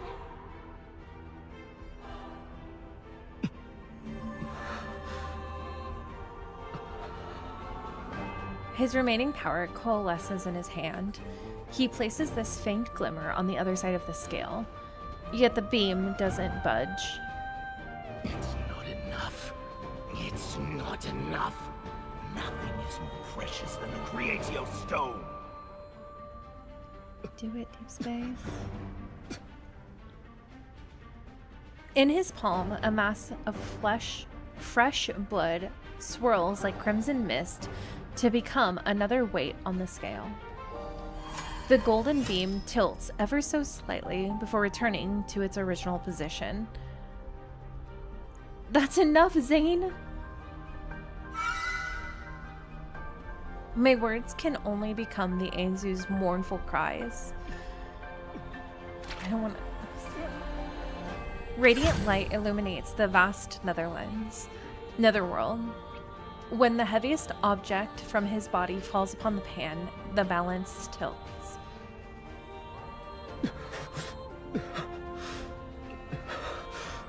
I shall exchange this for the Creatio Stone. I will give her a new life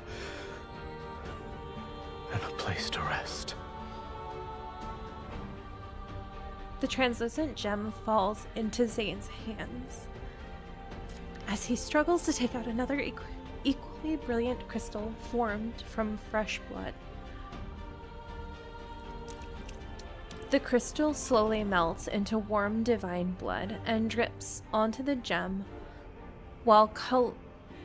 whose color is like lapis lazuli. A long time passes, and the first heartbeat emerges. Death shall no longer be our destiny this time.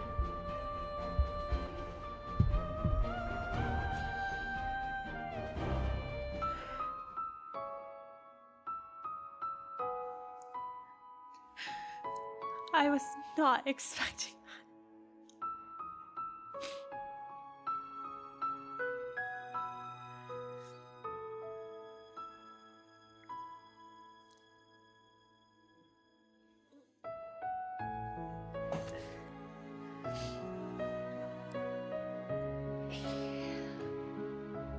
I just want to make sure I understood that correctly.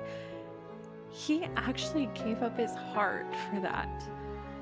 Am I looking too far into that, or is that...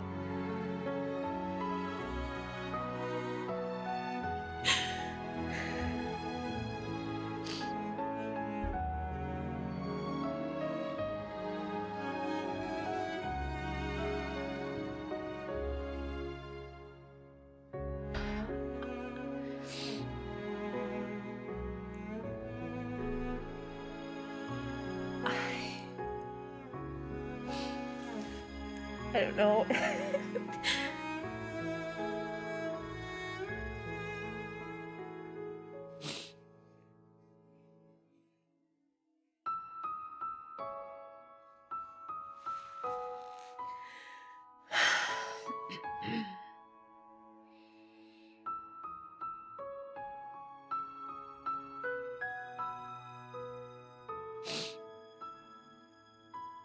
He didn't steal it, but that doesn't explain why Astra is so mad.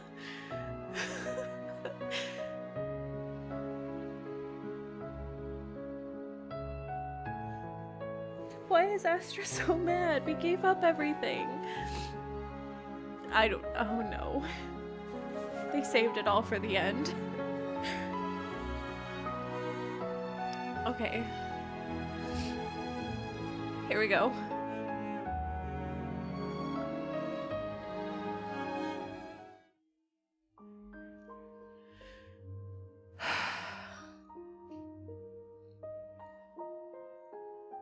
I feel like I spend a lifetime in the Anger Spire. But when I return to the Divine Tower, the moon hasn't even moved westward.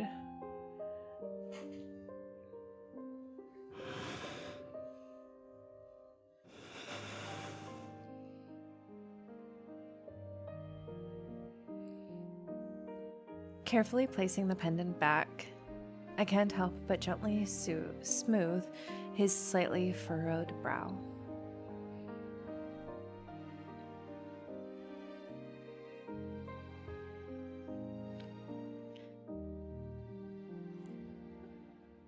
He gave everything. He gave everything he could to secure a future where I could survive. To construct a world where I could find shelter. Now this world is in danger, and I will perish along with it. I'm certain that he shall pay another devastating price to save me.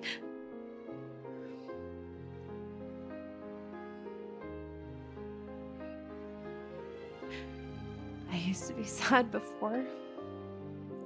It seemed like you didn't care about me and wanted to do everything you could to make me angry.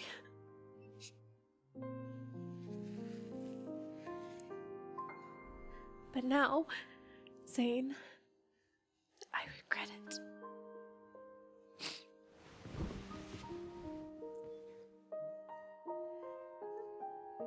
These words aren't spoken aloud. I rest my head over where his heart is. I would prefer it if you never liked me.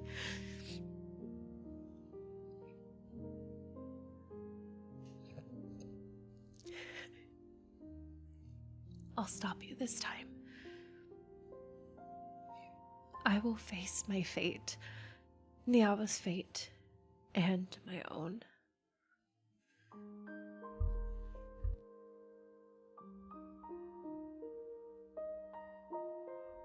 However, the Angry Spire didn't exactly tell me what Zayne plans to do. I racked my brain for many days and secretly made preparations to the best of my ability.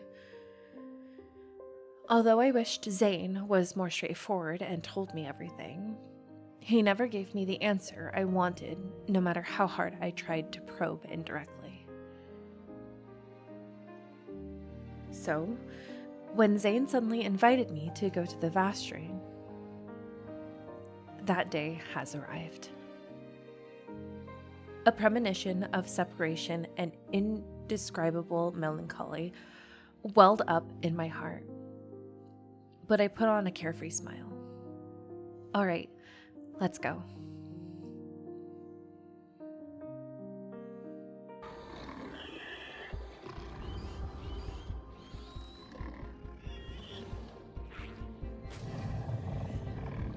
Having seen it countless times before, the Vastrain is the same as it's always been. Dust and sand fill the sky, and black mist enshrouds everything. Yet Zayne stands by my side and fights alongside me to eliminate monster after monster.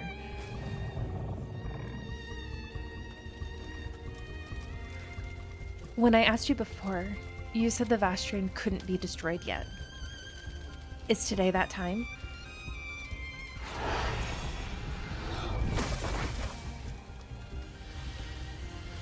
A monster is destroyed because of Zayne's attack, and he turns... When you fought the monsters here before. And he turns to hand me a strangely shaped crystal. They'd always come back, yes? Correct. But they're dissipating now. It's because their protocores have exhausted the last of their energy. I take the crystal from Zayne's hand. He said the protocores are these monsters' hearts. Even though it looks as brilliant as a gemstone, it brings disaster. It isn't merely a harbinger of catastrophe. Its true potential lies beyond that. But for now, Niava in its current state cannot utilize its true purpose. Must I wait for another time? He doesn't answer me again. I take a deep breath and channel the small flame of frustration rising in my heart into my sword. I slash the next monster.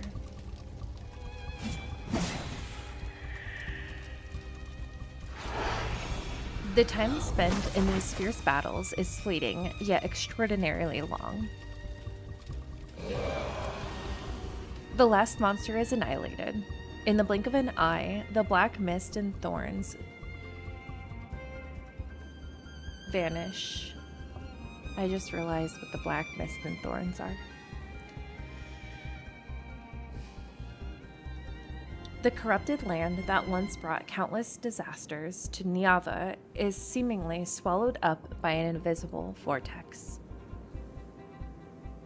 I should feel a sense of relief, yet the heavy feeling in my heart isn't lessened in the slightest. The ground violently shakes, and our surroundings ripple in invisible waves. They grow larger and larger until the first crack appears at their center.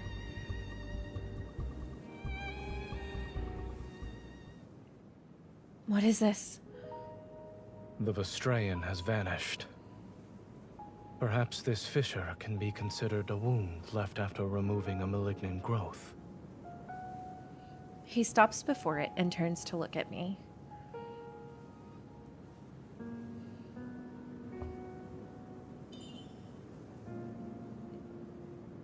Let's go.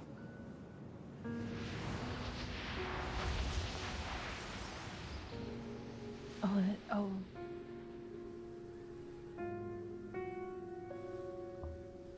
I didn't read that. I was too busy being sad.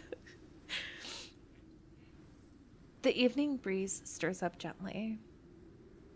Harmonious rustles amongst the trees. A stream flows past the undulating rocks and stones. This is the valley where we first met. But it was eroded by the Vestrayan centuries ago. It became a desert with yellow sand. Is this a dream? No. Zayne holds my hand as we disturb the babbling water. It's cool, and I can feel every strand of water flowing through my fingers.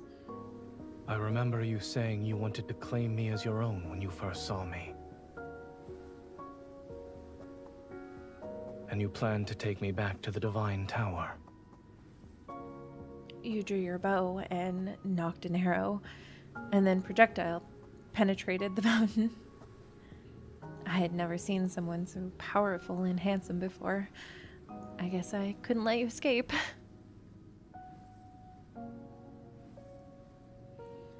Looking back now, that day was a first meeting for me. But for Zayne, it was a reunion he waited a long time for. I don't want to know what he was thinking. When you saw me back then, what were you thinking?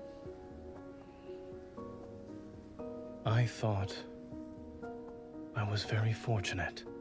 The first person I encountered in this world was you. Was seeing a beautiful goddess fall from the sky an unforgettable experience? That beautiful goddess was preoccupied with gawking at me. She then proceeded to slip on a stone and fall. Indeed, it was truly unforgettable. As if we were going from an ordinary stroll, he leads me through grove after grove of tree shadows. They sway with starlight. We are in the depths of the Vestrayan.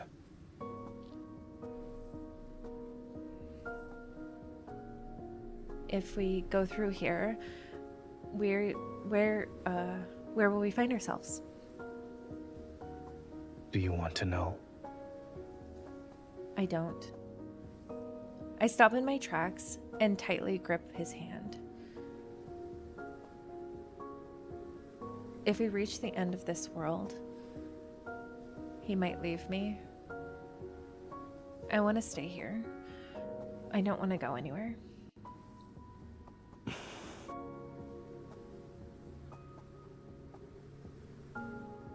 Then let's stay. I also don't want to go anywhere.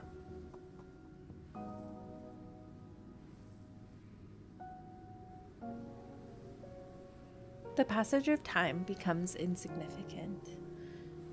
If we desired to see the rising sun, the sun rise in the sky, daytime descends. If one wishes to see the stars, the sky would become a black expanse covered in specks of light. There are mountains and rivers, lakes and streams, green meadows, flowers, plants and trees, and even houses. This place is like a small world created by a nameless deity. It was made for me and Zayne, and we're the only two living beings here.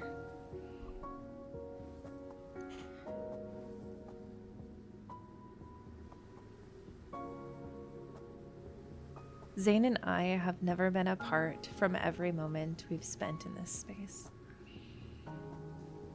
Even a deity in this world unknown to everyone would willingly become an ordinary person driven by love. I'm still trying to use every possible method in our brief time to hold on to Zayne. I'm attempting to glean any hint or clue from his words. But he continues to look at me with his calm, gentle gaze. He doesn't say anything.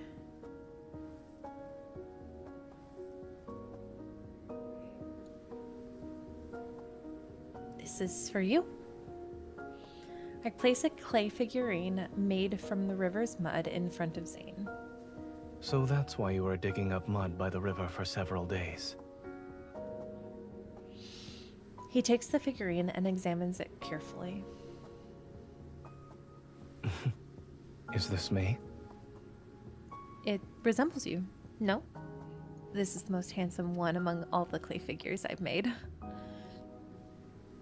I thought you would make a pair. I actually didn't try to do that. Oh, I actually did try to do that, but I kept breaking. Yeah. I'm sure you did, MC. I remember how you used to heal my wounds. You're more likely to succeed in making the pair compared to me. Didn't you say I'm not good at creating things? But you're still constantly trying to fix everything, whether it's me or Niava. Zayne, this world keeps improving because of the gifts you've given me. It has absorbed the nourishment from those facets of civilization. You're the one who made it a wonderful place. This world will no longer need Zayne.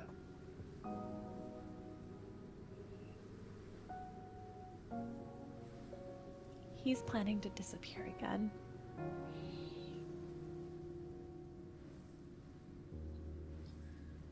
But I need you. I need Zayne.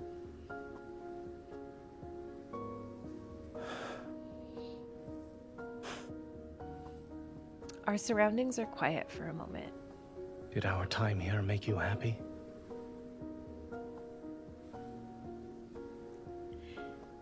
If it were possible, I'd wish everything was like this for all of eternity. If it were possible, would you be willing to stay here for all of eternity? I nod. Then I shake my head. We both have things we must do.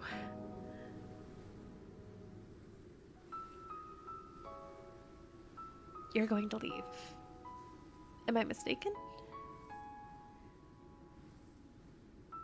Your Niava is akin to a plump seed that has already stored enough nutrients. Zayne avoids my gaze as a phantasmal seed appears in his palm. However, now plant it.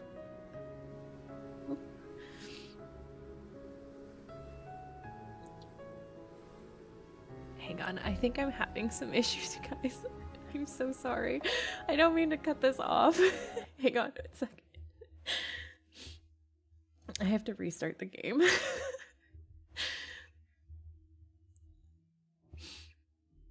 I hope it doesn't lose traction. I'm so sorry.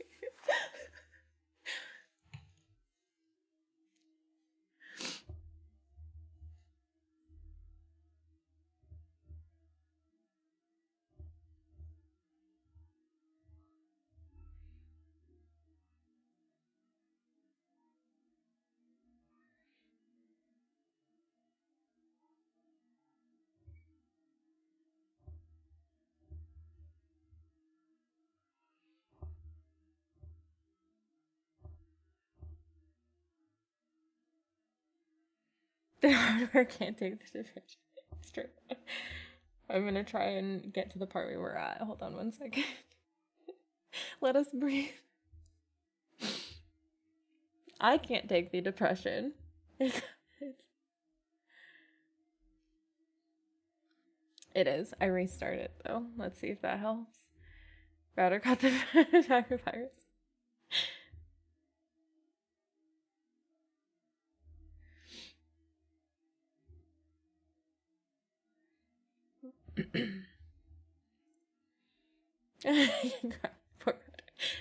It's actually the game itself. It's not anything else. I should know better than to leave my game on when I'm gonna be doing a stream.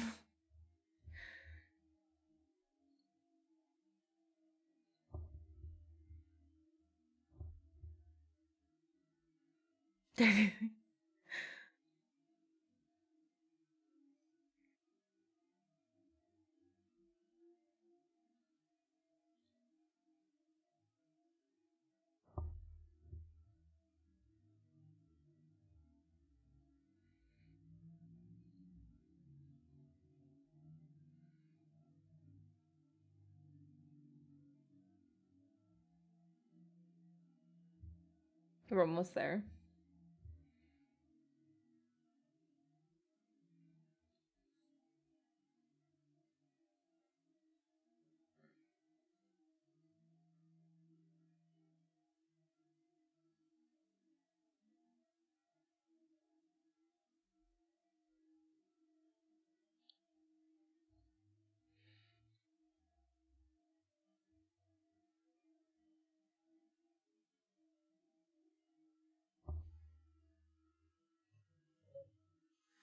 Okay.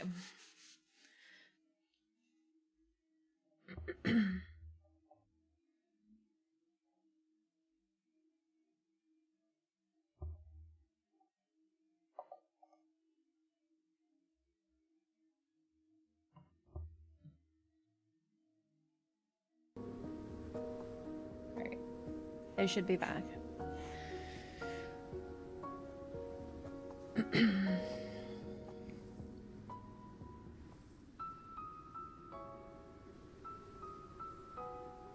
Your Niava is akin to a plump seed that has already stored enough nutrients. However, now is not the time to plant it.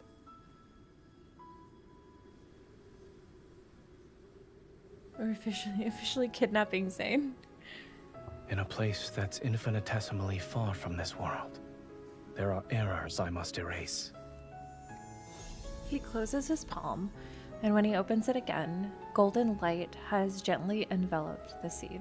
The proper soil shall only appear when those errors are gone.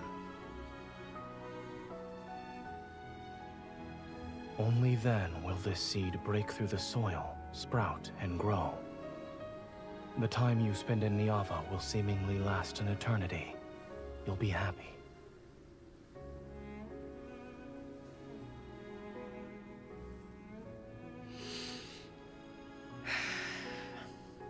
Those distant, grand stories leave his lips as if they were a single gentle leaf falling. Yet the weight they have on my heart is heavier than the mountains. So that's what you need to do. I sweep away the phantasmal seed.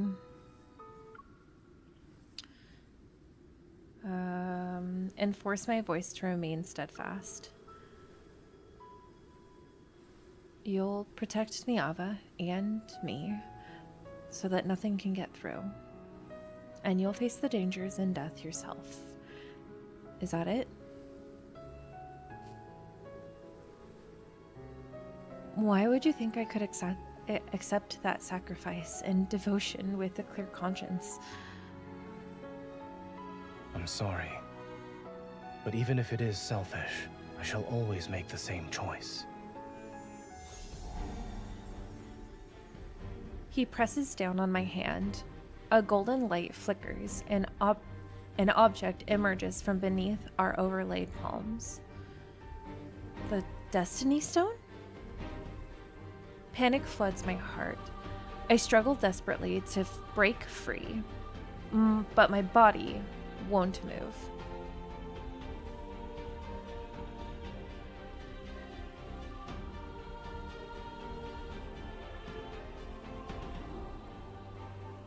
Zayne, if you erase our names from the Destiny Stone, you'll disappear forever.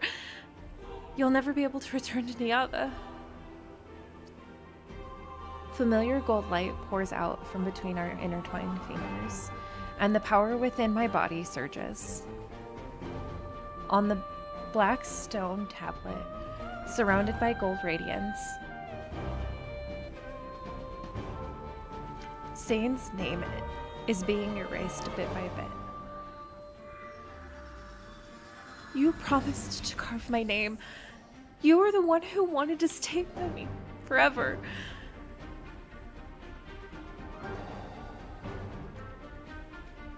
He looks at me carefully.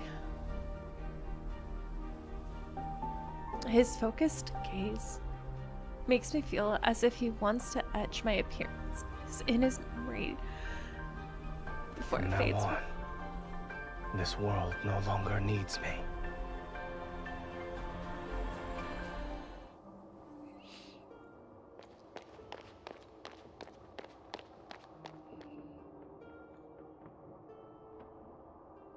I rush back to the Divine Tower using the shortest amount of time. Unsurprisingly, the Angu Spire has disappeared with its master.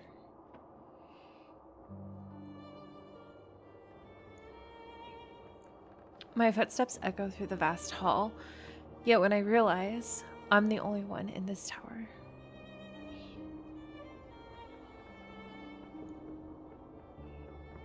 An enormous emptiness engulfs me.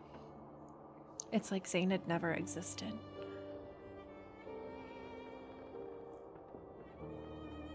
It shouldn't be like this. It can't be like this. I catch a glimpse outside. I stop and look at it in disbelief.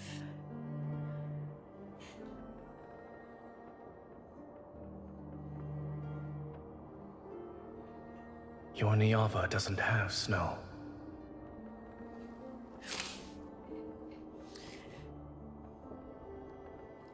It must be Zayne. He's going to protect Niava. I must find him right now.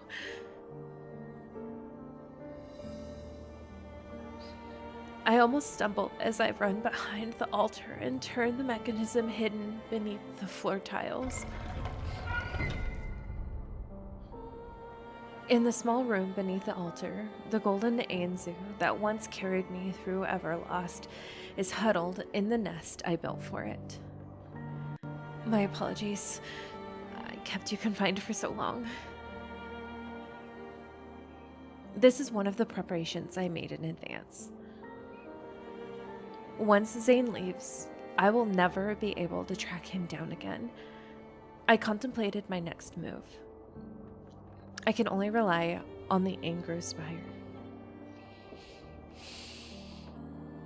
The Golden Ainzu can't exist without the Angu Spire, which means it shall fly to it no matter what. And that's where Zayne is. I cradle the Golden Ainzu, cut my fingertip, and let the blood droplet drop onto its sharp beak. Take me to Zayne. Oh no.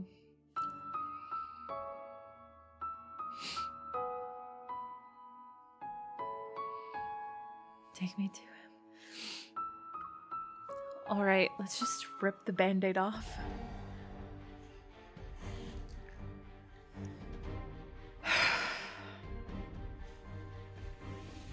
The Golden Ainzus are born from Zayne's power. Regardless of his current location, every bird can sense his presence.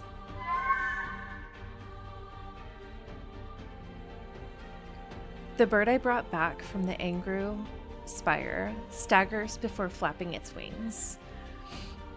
It flies towards the depths of the tower. I'm not ready, no.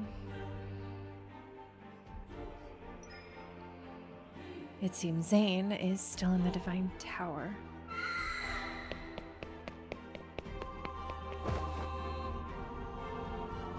When my foot touches emptiness, then the sensation of weightlessness follows.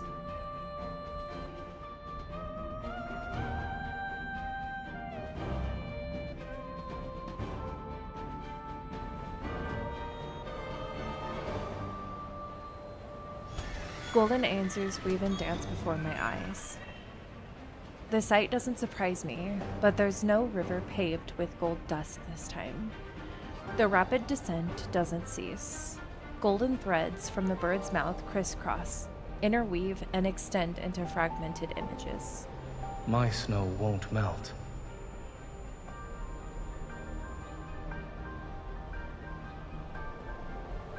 Promise me you won't cry anymore. No!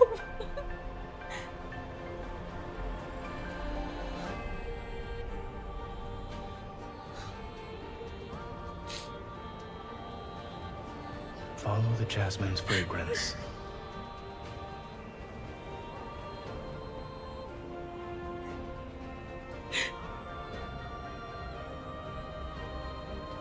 Oh my god, you guys. I don't know if I'm gonna be able to read this.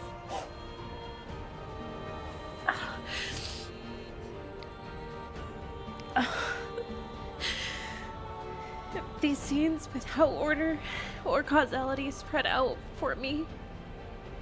Piece by piece, they form the face of me and Zayne. In the depths of my soul, a corner that was never touched has already loosened. Now they shall never wilt. To save him from darkness, to be his sanctuary amidst rime and gale. Stay away from me again when dawn greets the world once more.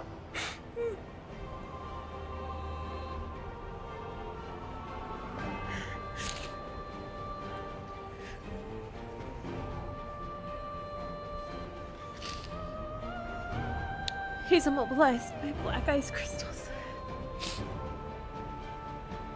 He's...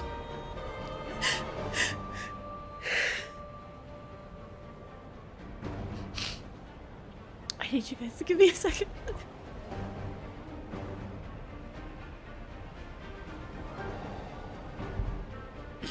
Man, they were really not pulling punches.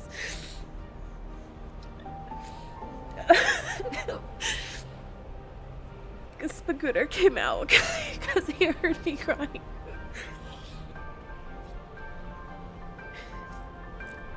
He's holding an umbrella beside an ancient tree. He's in a field of white flowers.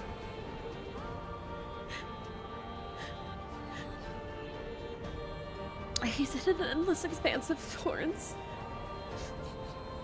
He's under a green aurora. He's in front of a gravestone in a cemetery. These fragmented images flash rapidly before my eyes. Each one comes to an abrupt halt at yet another farewell.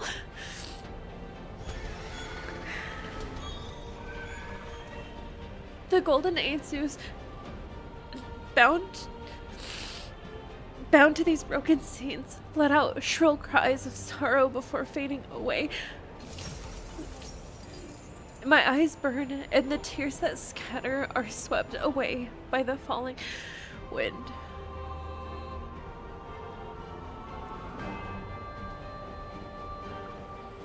That's me and Zayne. That is our past, or perhaps our future. One end of the golden thread is suddenly placed in my hand, as if being held up by a pair of gentle hands. I slowly stop falling. Meanwhile, the golden Anzu that brought me here spreads its wings and flies towards the depths of pure white.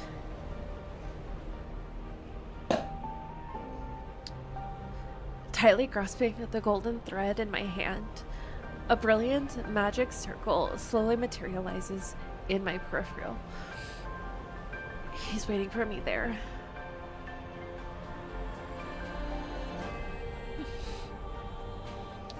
If everything I've seen consists of memories of what had happened and what has yet to happen between us, even if every encounter between Zayne and me is destined to be incomplete, I will always go to Zayne.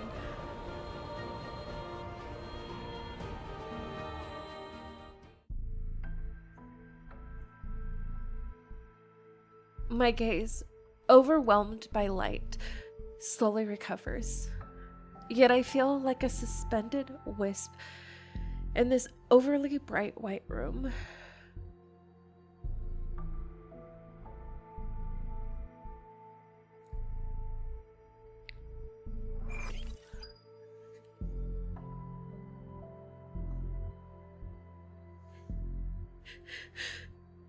Zayne is standing in front of more than 10 tablets made of material I've never seen before.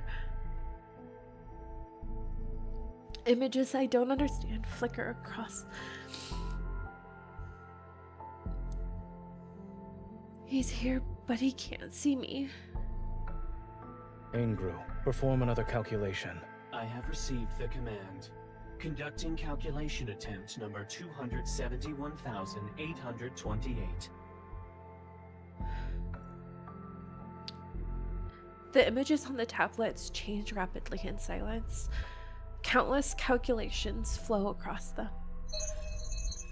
Root Z0905 has been successfully calculated. Beginning simulation of Route Z0905 solution. The simulation has failed. Based on historical data and model parameters, no successful pathway exists. The optimal solution is the predetermined plan you have previously inputted. No evacuation of life forms is necessary. The 271,828th calculation has been completed. All pathways converge on the same result. The margin of error is 0.00000000001%.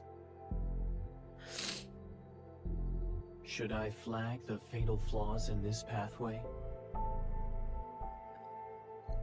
That won't be necessary. He lowers his gaze. His fingers trace those cold images before finally falling to his side in silence.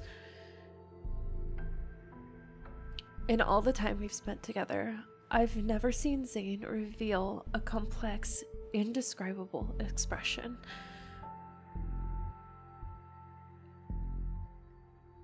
My heart feels as though it's being squeezed by an invisible hand.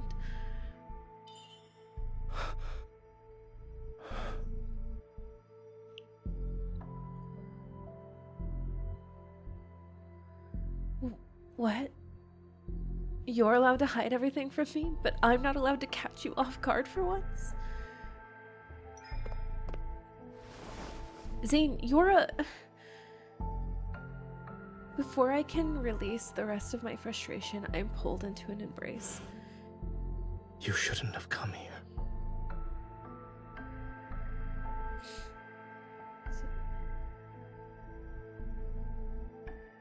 Why should I listen to you?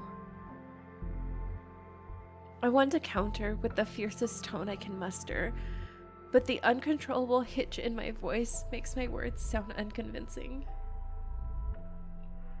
Stroking his back, I feel Zayne's warmth.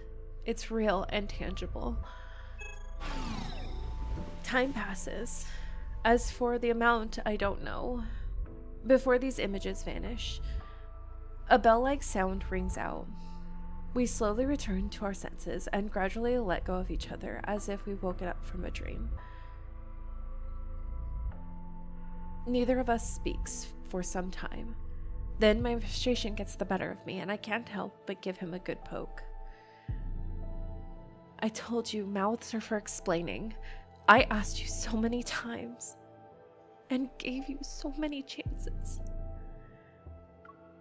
I didn't give you permission to leave. It was wrong of me to keep secrets from you. However, separation is already the best outcome for us.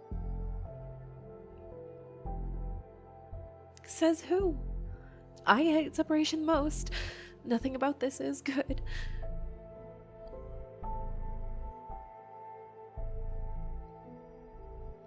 I grab Zayne's hand tightly to prevent him from trying to abandon me again.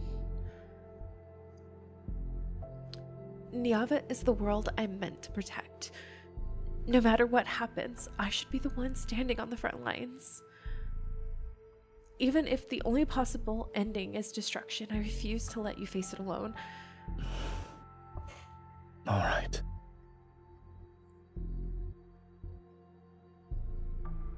Then stay here with me. I breathe a sigh of relief and take in the mysterious scenery around us. Are these the errors you mentioned? The ones that need to be erased? It's not just these. Zayne traces a faint pattern in the air. 2 circles, each one different color, yet partially overlapping, immediately appear. This world exists separately from Niava, but both coexist within the same universe. The fate of destruction has already descended here. It won't be long until it has no connection to Niava. He cuts through the boundary, connecting the 2 circles. The black circle gradually disappears without a trace. Only the gold circle is left behind. Thus, the last connection between Niava and this world will be severed like that.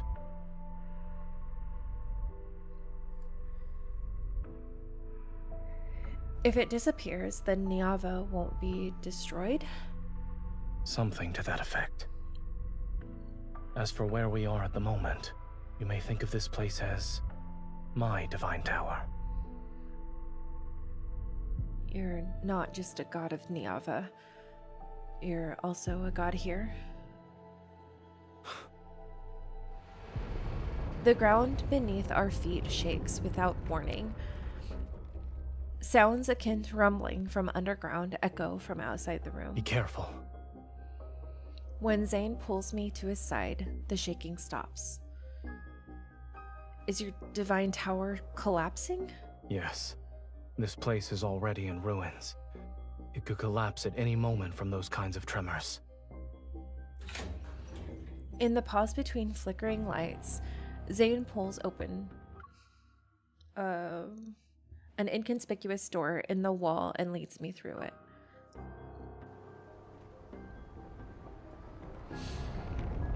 We hurry out of the pure white room as the sound of debris and cracking echoes behind us.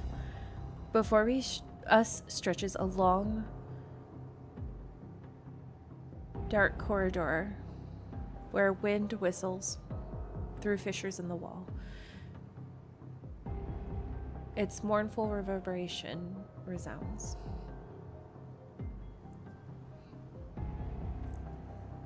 We're heading to the top floor. We need to disrupt the magical array there. Only by completing the separation of the 2 worlds can the Angru Spire reconnect with Niava. You'll accompany me, yes?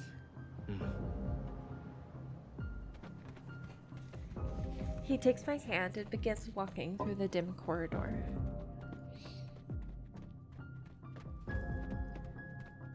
Along both sides of the passageway, there are flickering lights that barely illuminate our surroundings. Everything is dilapidated and decayed as if it had suffered through chaos or an instance of ransacking in the past.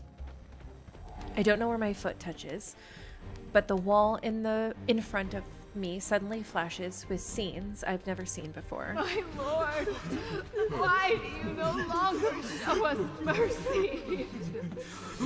You have already seen us in the ruins. If even you have abandoned us, then is there anything left for us to believe in? Are we not devout enough? Have you decided to stop answering our prayers? Save me, my lord. I don't want to die like this.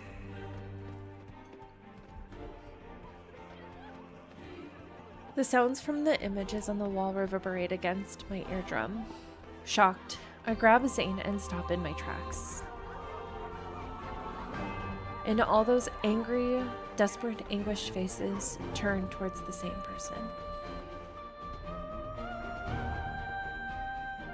Zayne, They once claimed this world as their own.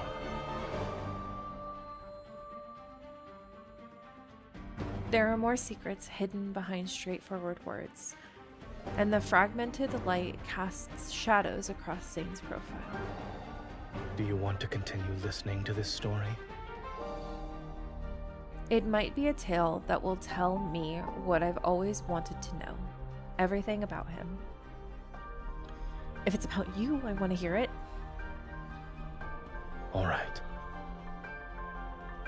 Each display cycles through different images repeatedly. The nearest one shifts. Countless transparent tubes are arranged in neat rows throughout a massive room. All of them have symbols I can't understand. In this world, humans had no names, only numbers. Those individuals pursued maximum efficiency and discarded everything they deemed useless or detrimental to their world's progress. They worshipped the principles that would make this place perfect. The principles? Are they similar to the water management, land reclamation, calendars, and mathematics you taught me back in Niava? Those who mastered the most fundamental and profound principles were called gods. In that regard, it's very much like your Niava. So, the gods used their principles to bring their world longer lifespans and endless happiness. In the next image, healthy children grow up, and the gravely ill recover quickly. People took much longer to reach old age and die. Time passed, and in the eyes of humans, gods were omnipotent beings who granted every request. So eventually, they demanded eternal life.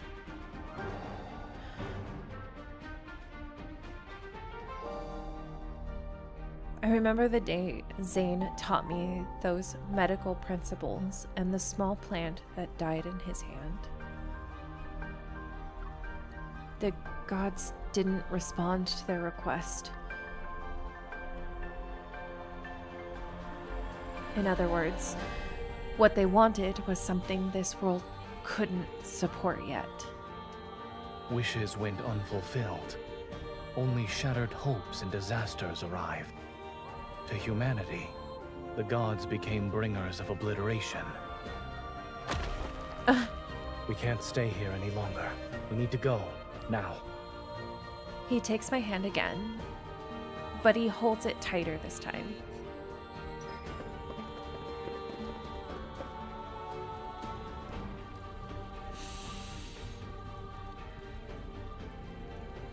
I watch as the thin tubes in the display disappear.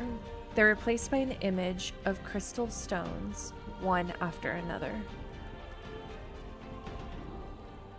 There, humans who ignored the warnings cheer for these beautiful crystals. This is insane. The images on the corridor's wall continue to shift. Humans pursue principles that exceed the world's capacity to sustain it. But it only accelerated their world's race towards – irreversible destruction with great clarity and speed. Natural disasters and human calamities played out in endless succession. With nowhere left to turn, people remembered the gods of yore. They gathered to angrily accuse their deities, mournfully pray to them, and humbly beg for mercy. They did it themselves. They did it themselves. You can't. Oh my god. They can't be mad at something that they did themselves. I mean, they can, but it's just okay. Day after day, this facility was surrounded by humans, desperately hoping for salvation. When the blizzard arrived, they finally realized they could no longer receive divine protection. They turned and left, their footsteps disappearing into the apocalyptic snow that had never stopped falling since it began.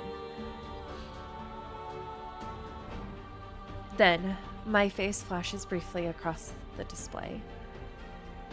Even though I learned about my past fate in Everlost, seeing my face there still leaves me feeling disoriented. I don't stop to ask Zayne about it. My past death must certainly be a memory that Zayne never wants to revisit. Let it remain buried in this tomb. Reaching the end of the corridor, it feels as though I've finished reading the entire lifetime of this world. The door leads to the building's top floor. Leading to the building's top floor is right in front of us.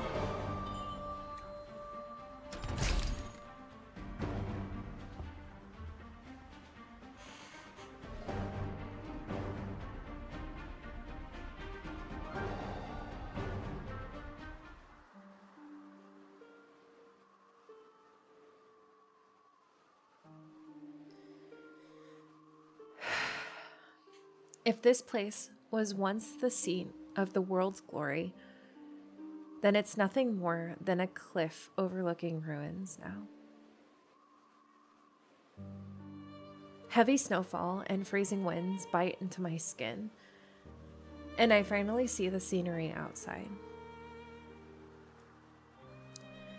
Jagged, damaged black ruins jut out from the ground like desperate, struggling arms. They pierce the frost and snow that blankets the earth. This will be the result. Yes, absolutely. That's exactly what I was thinking it was, lady. The world is frozen in deathly silence, and the setting sun futilely bathes everything in a warm hue.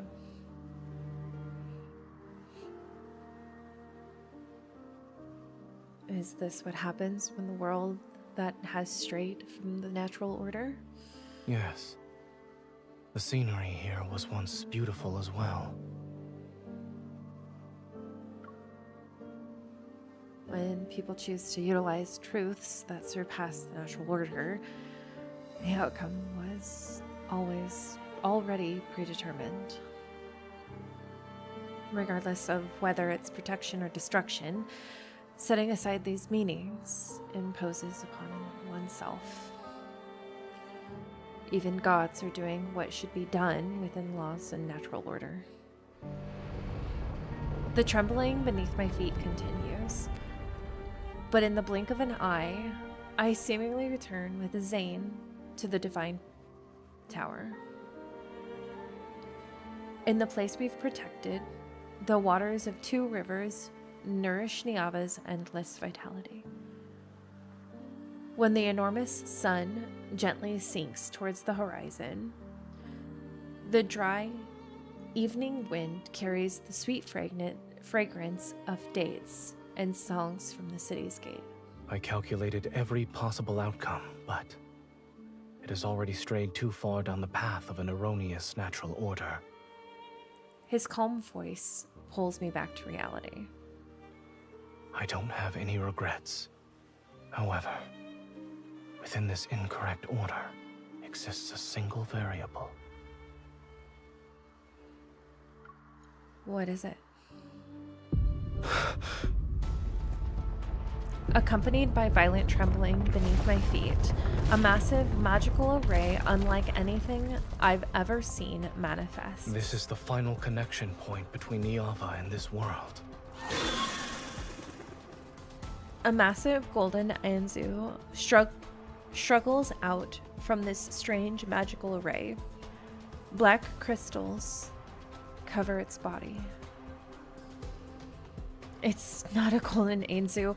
It's a monster similar to the ones at the river source. Watch out. A massive longbow materializes in Zayne's hand, and I raise my hand to summon my weapon as well. As soon as he draws the bowstring, my black sword... Imperfect order. My black sword transforms into his arrow. Golden light cuts through the air as it rushes towards the monster. Doesn't need to be corrected. True redemption lies in utter obliteration.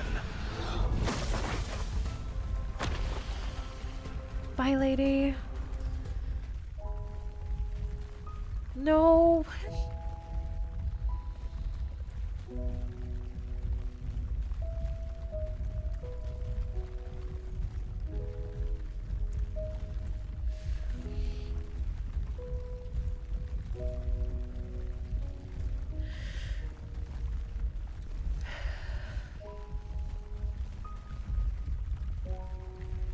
After the giant bird-like creature falls, black energy fragments drift down, reminiscent of Calamity's ashes burying an old world. The tremors and rumbling from the world below grow stronger. They transform into ripples that destroy the facility.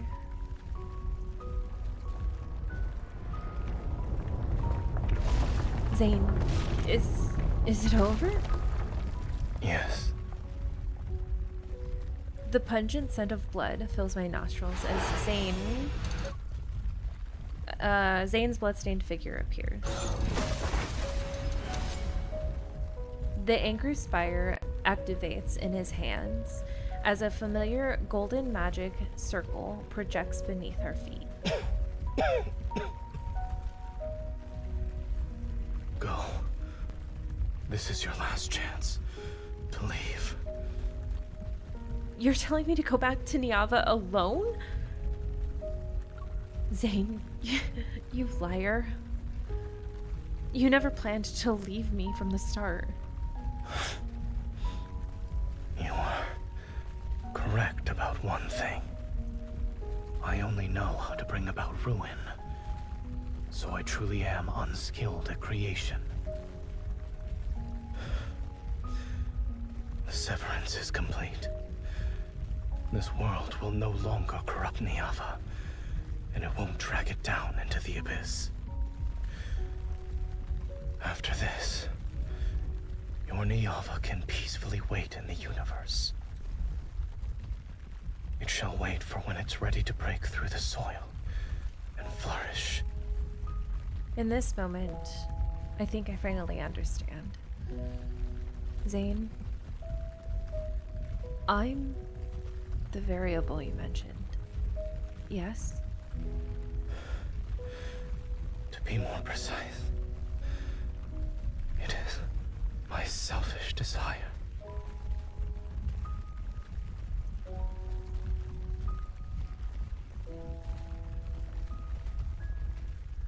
If gods have selfish desires, then he must want his beloved to live.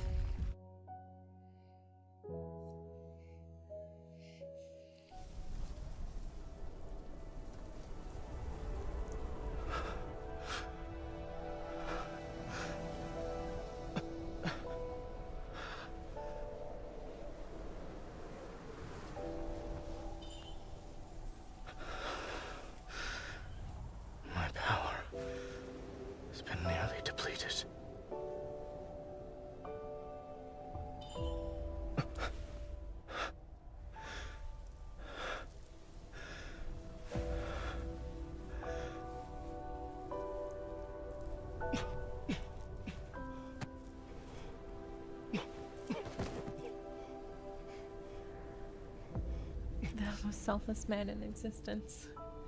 Fortunately, yes, we still have time to watch this sunset.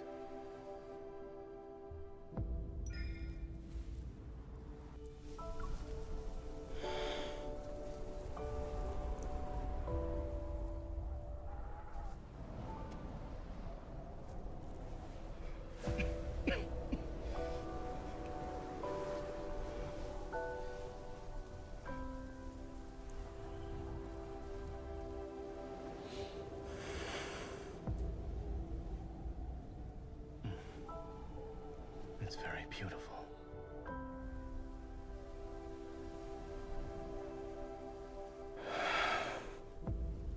I should send you away from here now.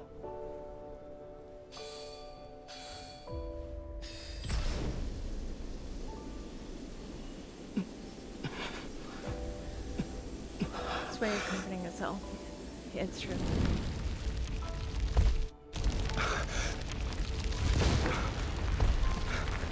Give me your hand. Wait!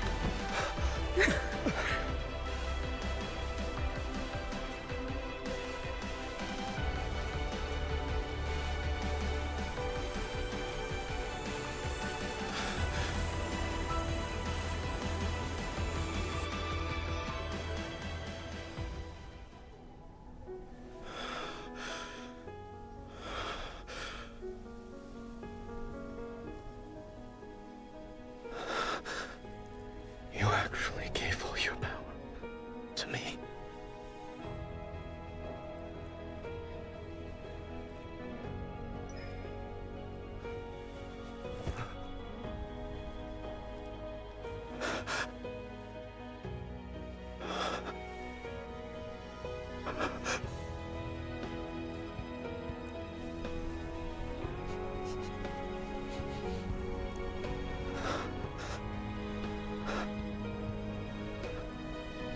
Your wish will come true.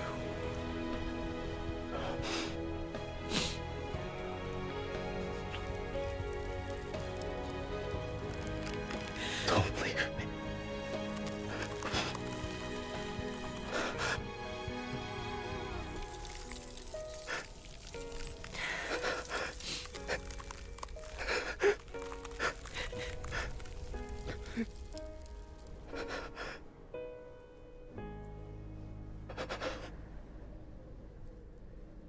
Before the snow stops,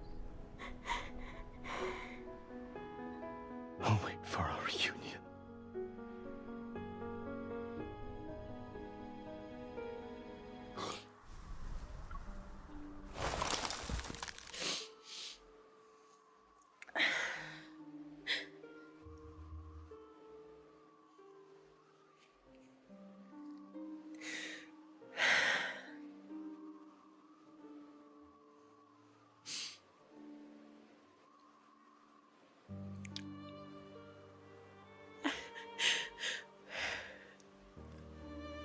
Give me a second, I'll move forward.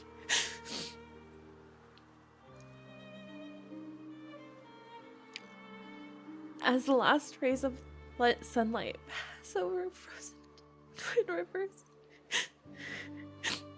no one witnesses the feeling of dark blue clays in time's woods, or the crumbling of clay tablets that recorded a glorious past.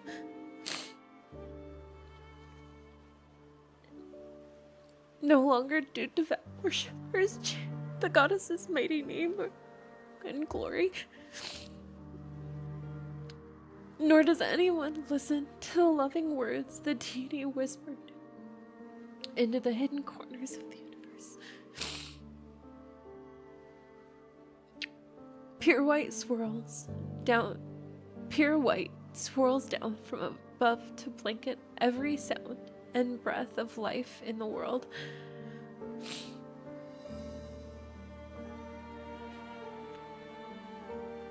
What was once the goddess has fallen into a silence more enduring than death itself.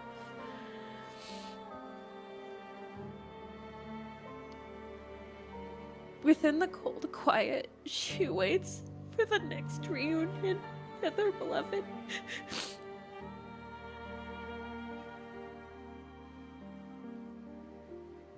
At the end of the tower's long staircase, the anchor spire erupts with brilliant radiance, and that light instantly devours the goddess's dwelling. The divine tower collapses and shall become one of the countless golden threads in the anchor spire. The lonely deity will also step into eternity and become a silent watcher once more. Before the blinding white light fills his gaze,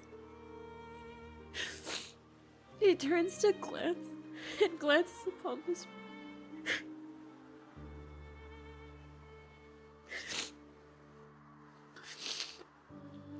The golden Aetsu spreads its wings. Its brilliant golden feathers transform into wind and snow. They become as translucent as ice.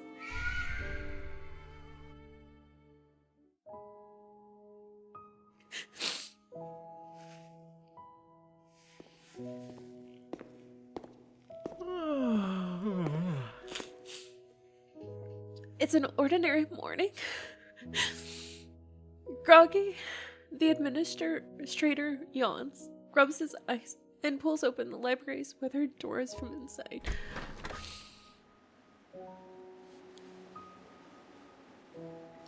The gold wind seeps through the gap. Caught off guard, he shivers. It's cold. Fixing his collar, the administrator quickly flips the closed sign. Why is this here? I can't. If it's gonna be the book I think it's gonna be, I can't do it.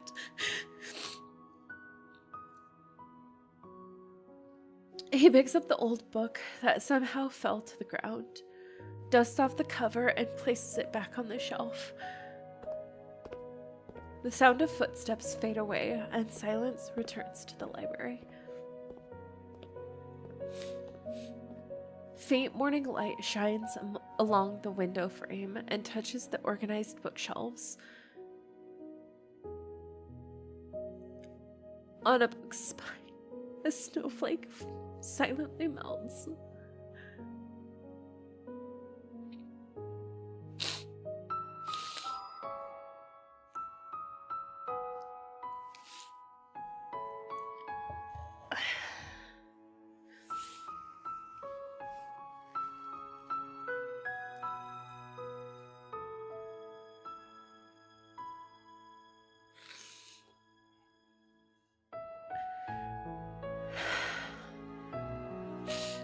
Alright, what kind of bullshit sadness did they give me?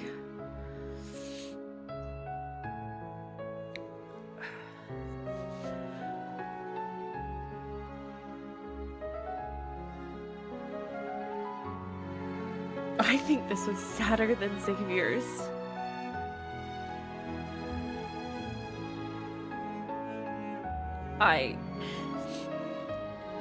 Xavier's had sadness sprinkled throughout, but the last 3 chapters of this one absolutely annihilated me.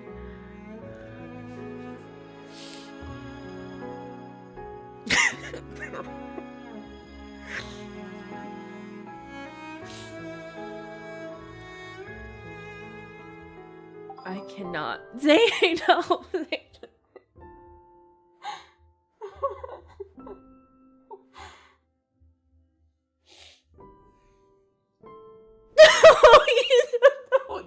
That was like the worst I could have gotten.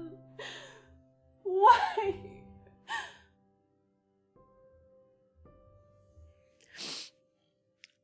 I've heard your wish.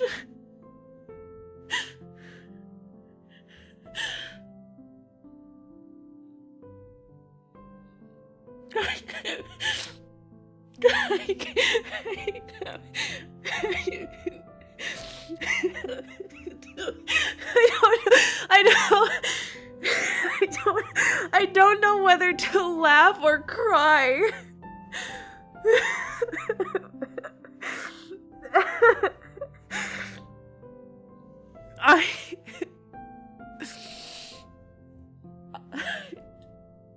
I hate all of this right now.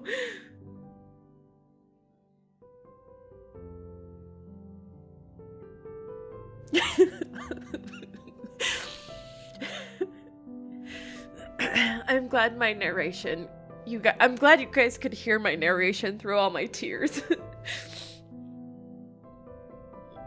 I think I'm doing both too.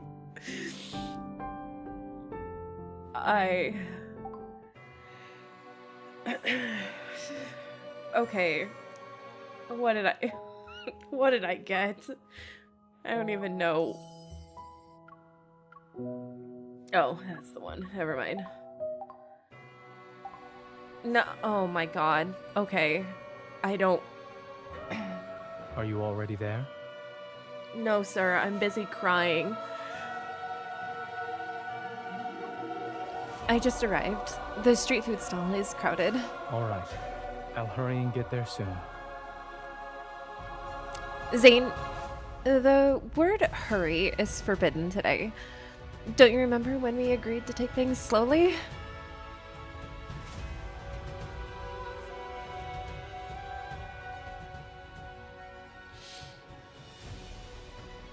For example, I slowly walked here. On foot. Understood. I'll strictly adhere to your terms. Grab us a seat first. Are there any empty spots? No, but I'm waiting for this guy next to me to finish eating. He only has one muffin left. If it were me, I've eaten it in one bite. Why is he taking so long? Perhaps he's also taking things slowly today. Yeah, you're right. I shouldn't be in a hurry. It's great everyone's taking their time. However, it will take some time for me to get used to this new pace of life. How come? A senior citizen walking 2 dogs just overtook me. Maybe he has to keep up with the dogs. I get how you feel. You're a doctor who's usually whizzing through hospital corridors like lightning. Likewise, a certain someone is even faster than me when chasing wanderers. It can't be helped. We're both using the fast-paced lives. This guy's done eating. Zayne, quit dilly-dallying and start running. Hold a seat for me so I can go order food. What happened to taking things slowly? That's what my heart wants, but my tummy says otherwise. Let's start taking things slow after the food arrives. So your stomach wants to break our agreement. Why don't you think about what you want to eat while waiting? I'm going to order all their specials. We have a lot of time, so we can try each one. I see you. Don't you live far away from here? How did you get here so fast? I have the normal walking speed of an adult. Okay. It does look like you're just walking from here. Maybe it's because your legs are long? I started walking faster because I'm close to my destination. No, go slower. It feels nice watching you walk over to me. Don't you feel like time is moving more slowly? I don't think it's just a feeling. Caleb, you look silly and you're not helping.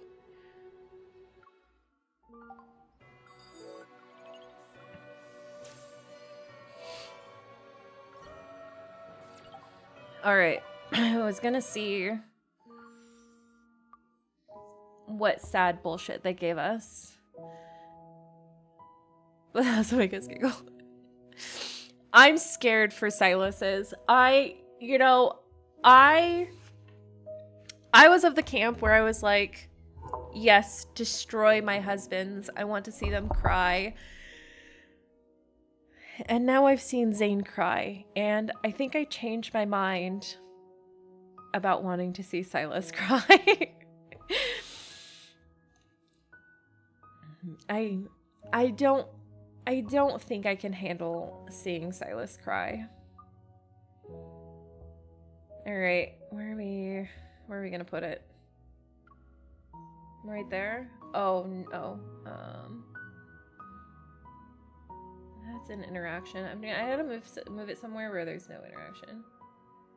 Here, let's move you over here. You'll move you over there. We'll move you right here. I want the seal to be noticeable though. There you go. You move that there. You there. Okay.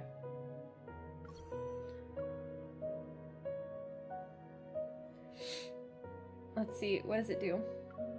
Oh, it's just a golden light.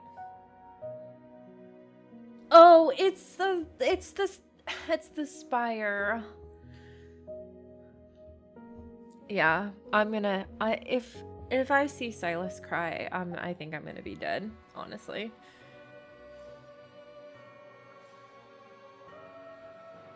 Endborn. This game knows how just to destroy me, honestly.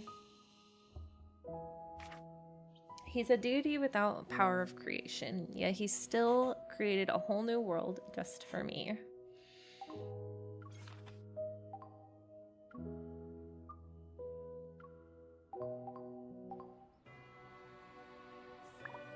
Caleb, no. We're moving. There we go. It's quite interesting how broken up and slightly mentioned. Yeah. I thought that was really good. You want to see Silas cry? Oh my god. Oh my god. I cannot. I don't think I can. The anger. Yeah, it's the spire. Kindle pool time. I will kindle pool time. Give me 1 second though. I drank a lot of water, which is why there's so many tears. So I'll be right back.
Okay, are we all ready for happiness?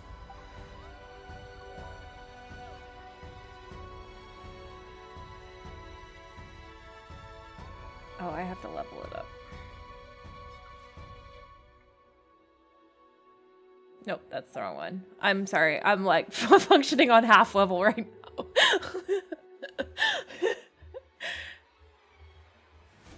Oh, never see a fool in the same light again. Cuddle my Zayne plushie now. I sleep with him every night. Yeah, he's gonna be. I will be sleeping with Zayne tonight. He will be on my screen because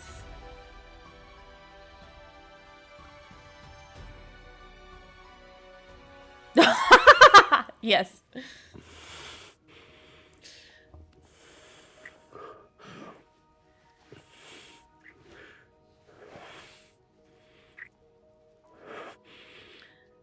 Thank you. Wait, well, it's gonna be like once. And then I have to edit this. I have to go and edit this stream now. Your injuries. This is your It's gonna be resistance the against me. worst.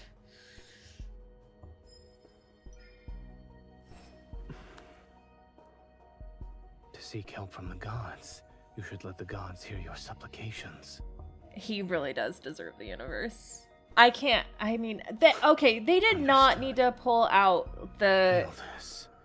And Good night, remember Montoya. what I'm I'll talk to you on Blue Sky. I was not expecting. Honestly, his kiss sounds are 100% my favorite. They will never not be my favorite. Focus. You all are so funny. Okay, wait. He said... Oh. Oh! Ooh! He got real angry. Did I just stop? Very few can bear the power of annihilation. Hi, Kachik. Let's begin. Oh, Kachik's... I don't want to ruin it for Kachik. Welcome back, Kachik. The myth is over. I've got to...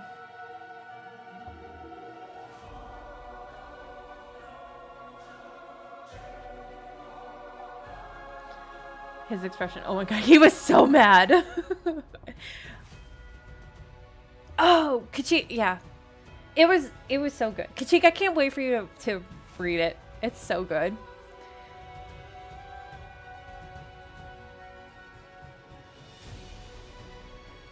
Where kindled is fine. Okay. We're a delicious pool. Okay.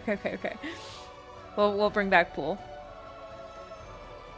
We're yeah.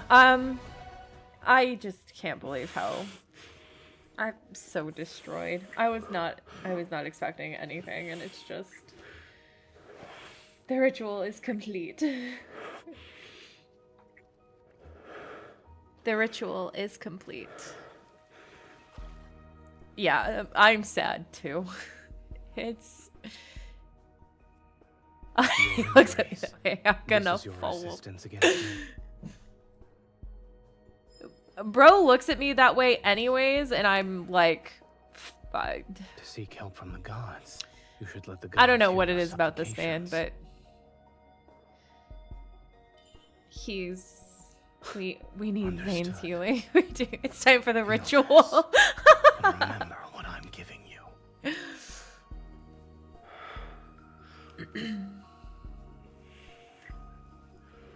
I stopped it, and he got mad at me.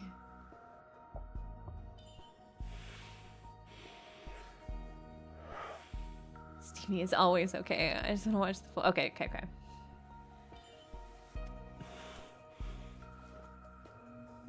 Focus. Yeah, Kachik, you should watch. Oh gosh.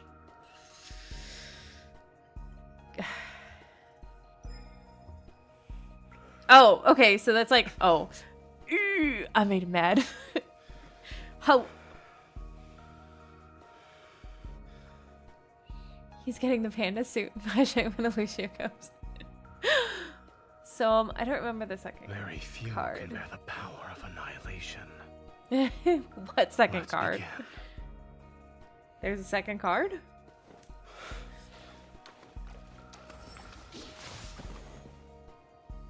Doesn't matter the expression. He looks at me and I crumple into a weapon. Not the panda suit. Like origami paper. Accept honestly. It's something about his voice is not even rough, but when he lowers it and is so demanding, I'm like, I'll do whatever you say.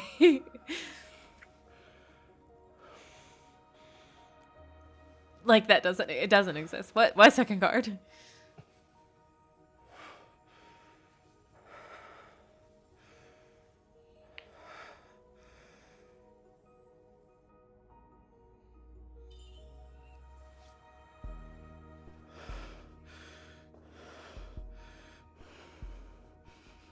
His breathing, honestly. I have answered your pleas and your desires, yet I sense an even deeper craving.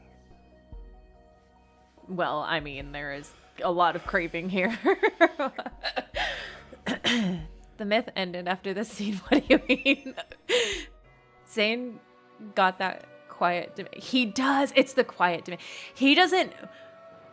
What it is I'll obey you, sir. Anything. It's seriously, that's what it is. So Zayne would quiet demand and then be like, "'Cause you're gonna do it, 'cause you're a good girl, right?" And I'd be like, "Abso-fucking-lutely, sir."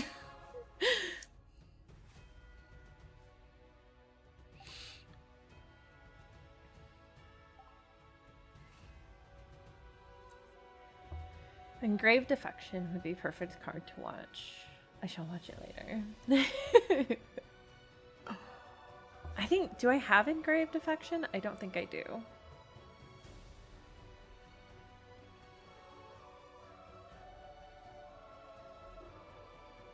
Oop.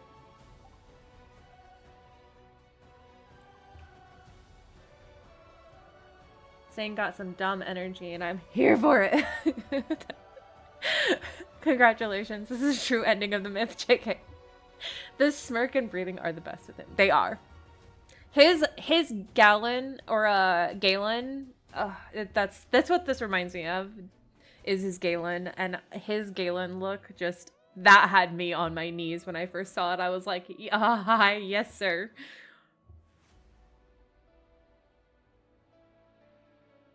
I want to give oh my gosh. We have to be careful about spoilers because Kashyyyk hasn't come in. It's just, or is in here. And I don't want to spoil it for her. I don't want to spoil it for anyone really, but man, it was, well, that was wild. I was not expecting to be so sad. We got through the entire thing and I was like, oh, this is like way not as sad as Xavier's. I was crying in Xavier's way before this. Nope. They were holding it all for the end. Galen lives in my head rent-free forever. Galen smirk is on another level. The Galen smirk, when they first showed it on the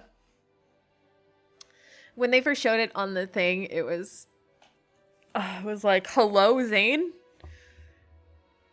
That's gonna be an extensive rerun. Honestly. Catch-22 is so good. The Zayne one sneaks up on you. It does. It does. Galen, sir, I will kneel for you. Yeah, the C22 one's gonna be an easy skip for me too.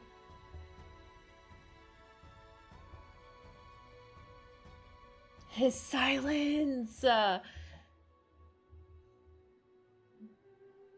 was like, I'll be quiet too, and he's not even asking me to be quiet.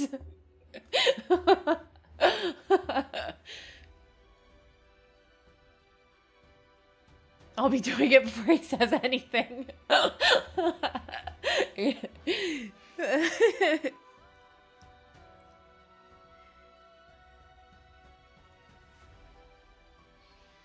Yeah, Zayne would have easily been my top of the harem before Silas. Easily. The way he emphasizes it had me like, whoa.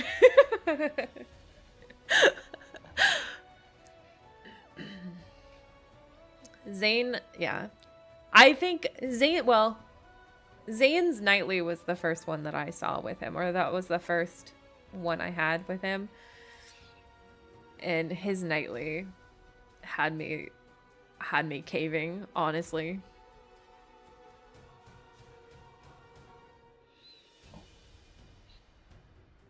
Yeah, I'm sad. Exactly. His quiet in the mini game too. I was like, okay, I'll be quiet, and you're not even asking me to be quiet. Peeps, yes, I'm quiet. I went into the game legit thinking it was going to be a Zayne main because I expected Silas to be more toxic. Nah, for real though. Zayne absolutely is like second in command of my harem. 100%. He's generally the type I go for. Someone in Discord server made his silence as a sound clip for a voice chat, and sometimes I play it when it's silent. Ada, that's hilarious. I have a thing for dark-haired men too. Long hair, long dark-haired men. Alucard, Vincent Valentine. Who else? There's a few other people, but Vincent Valentine and Alucard are two top people that I.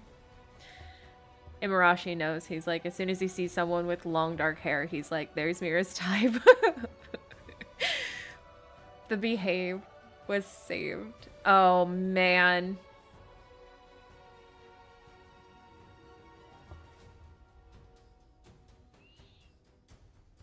Why don't you touch me and find out essentially every time? I saved nearly every Galen line. Honestly. The free 4-star of his, we just got in the new favorite is a new favorite secret. It's good. It's so good. I listened to it before I even got it. Zayne drew me in like a moth to spider. Helsing Alucard. Yeah. I also like Bernadotte from Helsing, but Alucard is there also. Yeah, Castlevania Alucard works too, but I was referring to Helsing Alucard. Helsing Alucard is, and Bernadotte from Helsing is also a second favorite. He's a little more tragic. I fell head first for him in the prologue. You know, when he doesn't even talk, he just passes you. I'll behave, Zayne. Anything you want as long as you give me what I want. Yes, Helsing. So I just recently watched it like in the last year. Like it's so good. I'd never seen it before, but it was so good. Helsing, yes. Helsing is very good. Yes, I see we all have a type.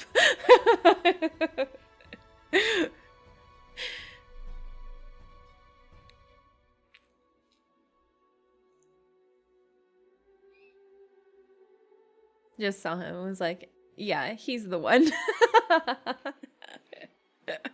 Honestly. When I was first loading up the game, I only saw the OG3 and Zayne was the one that I was like, yes. I went in such a Helsing deep dive a couple of years ago, and I think about it so much. Alucard, Integra.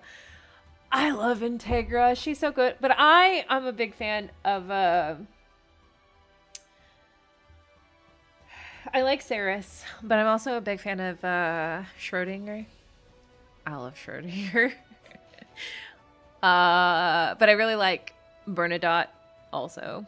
I really liked him about halfway through. Zayne is literally just sitting in his chair in the row. Man, now I want Halloween vampire. Honestly, the vampires thing needs to happen. I'm flabbergasted that when I started the game, I thought Zayne was rude. Like, no, he's so precious. Honestly, anybody who doesn't take the time to know Zayne is missing out on a whole lot of being spoiled. Honestly. Zayne spoils us so badly. Oh, welcome back. The whole cast is so good. I cosplayed Integra. Oh, yes! Integra is so good. That would be a good cosplay. The whole cast is really good, though. I can't believe how much I liked Hellsing, honestly. It was such a great anime. I really like Alexander is really neat too. His whole character, I often use his I often use gifs of Alexander. He does drive up pretty hot. His car pretty hot. The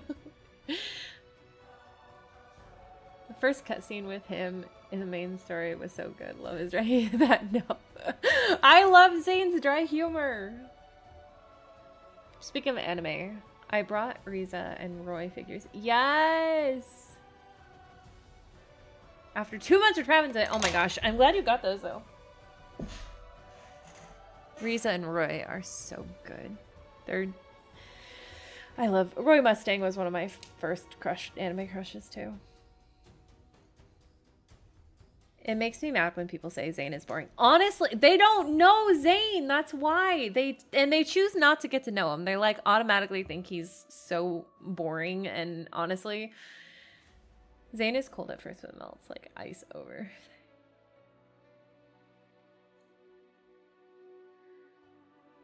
A safe ally to choose for. I know, no, Zayne spoils. Feels like a vacation you deserve.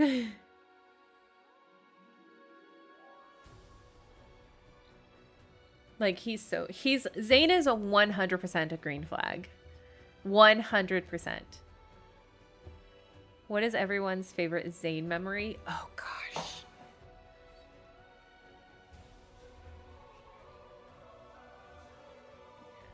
Zayne and Xavier both have bad raps for being boring. They do! I agree. They really do. And both of them were, like, Zayne didn't really surprise me, but Xavier was actually one that I had already anticipated that I was not going to go for. And boy, was I wrong. Xavier surprised me, but I'm not disappointed by it. He ordered a dessert. Oh, yeah. The 401 drew me closer to him. It was my second favorite. I think my favorite is Everlasting Wish of Zayne, honestly. I don't think it's recency bias, but it has some of the cutest faces that he has. Like, and now Xavier usually see my second. See, that's what I'm saying. Yeah, Xavier is so Everlasting Wish, Everlasting Wish is a favorite. Yeah, Xavier surprised me, but I'm not disappointed about it. Actually, Raphael was the one that took the longest for me to like.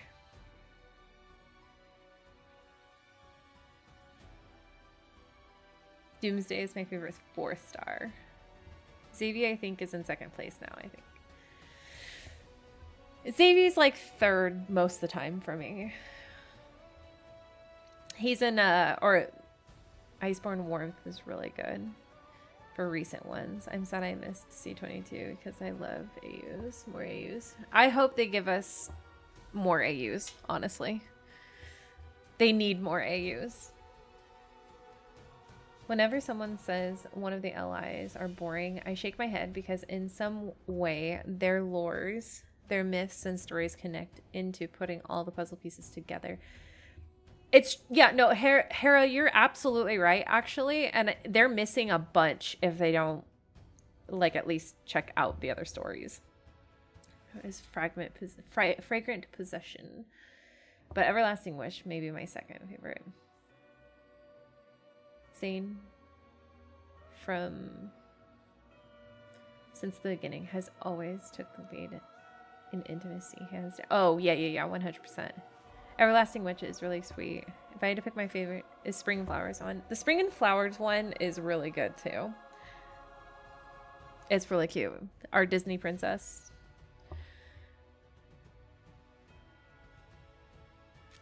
Another TC21. Yeah.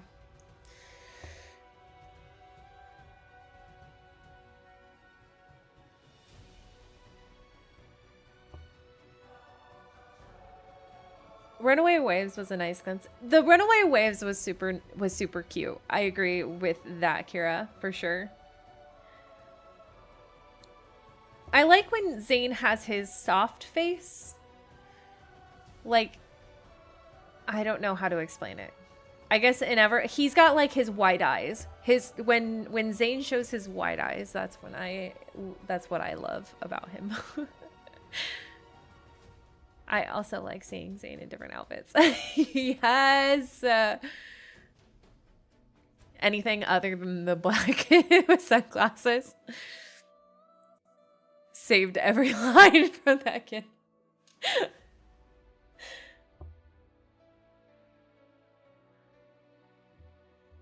Fifth Intercostal was so domestic, though. Oh, I think my favorite 4-star by hands down is Morning Drift. 100%. Morning Drift. He doesn't have a furrowed brow. Yes. That's exactly it, lady. When he doesn't have his furrowed brow, he's very cute. Zayne did take the lead. I played when the game first came out, and most intimacy we had was holding hands. Then the card of him kissing us in the car showed up, and the rest is history. Now I can make the notes. Some themes. Eternity. Yes, he is. Because he's so stoic, anytime his face does a little expression, means so much. That's exactly it. I cackle when streamers write off Zayne right away, and then months down the line, when they reluctantly start Zayne's story and content, they fall in love with him. Because he's so cute! Morning Drift, the hormonal destroyer. Morning Drift is iconic. For other 4-stars, I really like the Nightmare one. I can't remember what it's called. But I would say Eternity is the main one I like. Concept.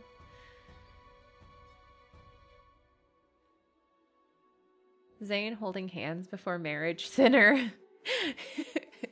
It's a lewd actions. Zayne would never. Fragmented dreams.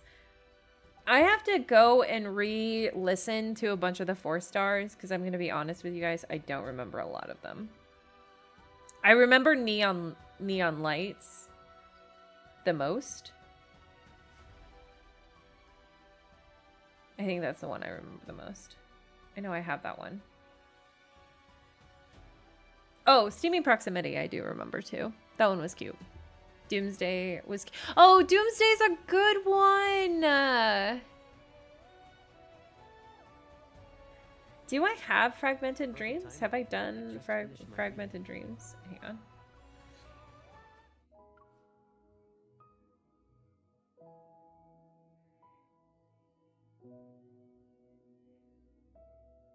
Oh, I do.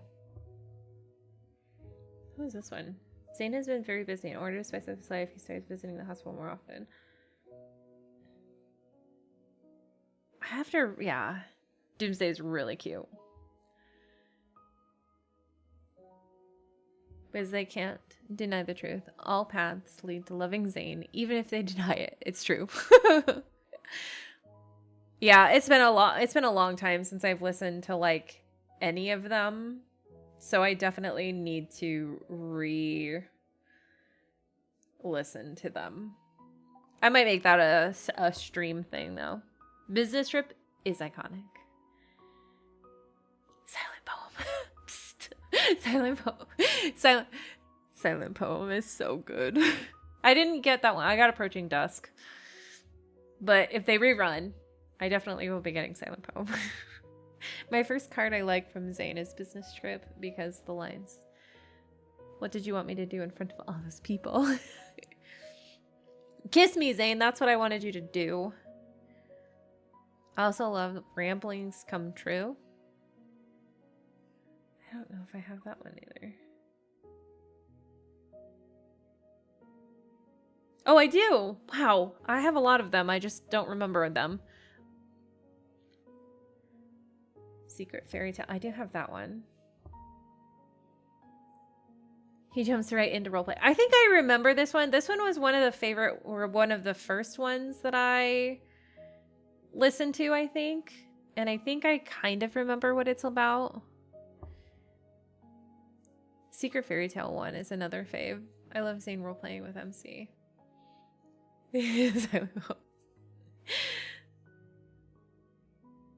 So much story I'm missing. I'll get to them eventually. Kachik, I want you to get to them so fast. Oh my gosh, it's so good.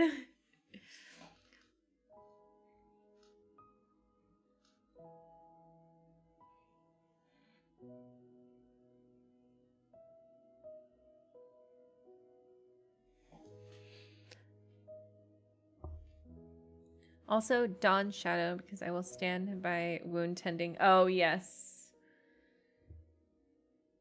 me and you talked about that, lady. About there's Neon Knights. About wound tending. I'm here for wound tending as well. I'm coping and praying these anniversary cards come back. Zayne had to uphold the natural order. Did his best to prevent sacrifice of people who sought out immortality. So immortality seems to be, well, I mean, that's what Ever is trying to strive for in the main scenario, so. Ramblings Come True is so good. Knowing how Zayne takes care of MC and Zayne being annoying. Knowing that MC won't let him kiss her. She's sick. Oh yeah, that one. I remember that one. That one's a good one. Also want Misty to come back so bad. Seeing MC shape. And he does the knee thing! The knee thing. We all know what we're talking about when we say the knee thing.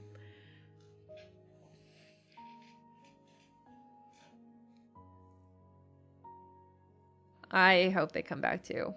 Misty might be an expensive one, but I definitely want to shoot for Zayne and Silas specifically.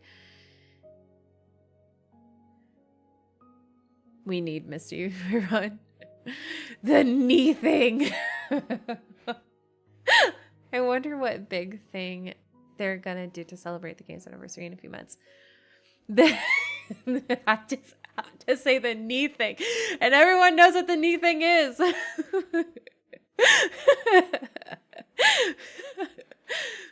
I can never look at rocking chairs the same way again.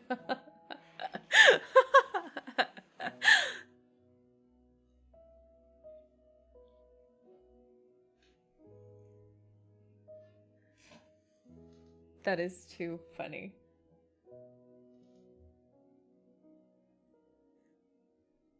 Creek.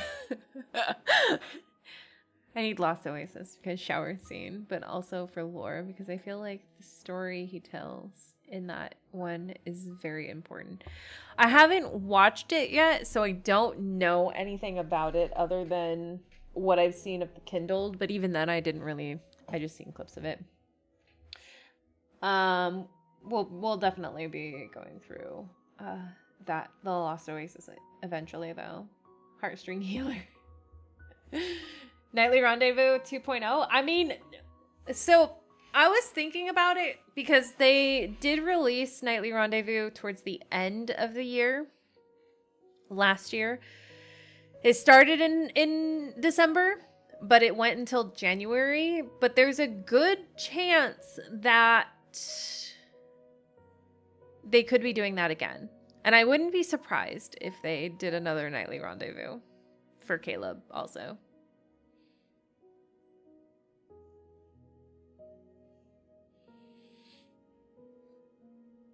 The only Promise rerun I bought. Heartstring Healer. I should have. I didn't want to. I know better. I say I want to, but I could not justify spending on those. Cards for Caleb's. No. They'll just do a version of Nightly Rendezvous. Just different and add Caleb. Getting to mess around with his temporary office.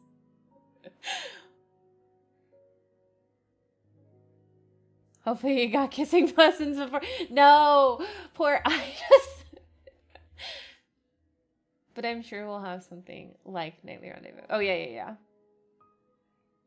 No. It'll be different, but it'll include Caleb this time.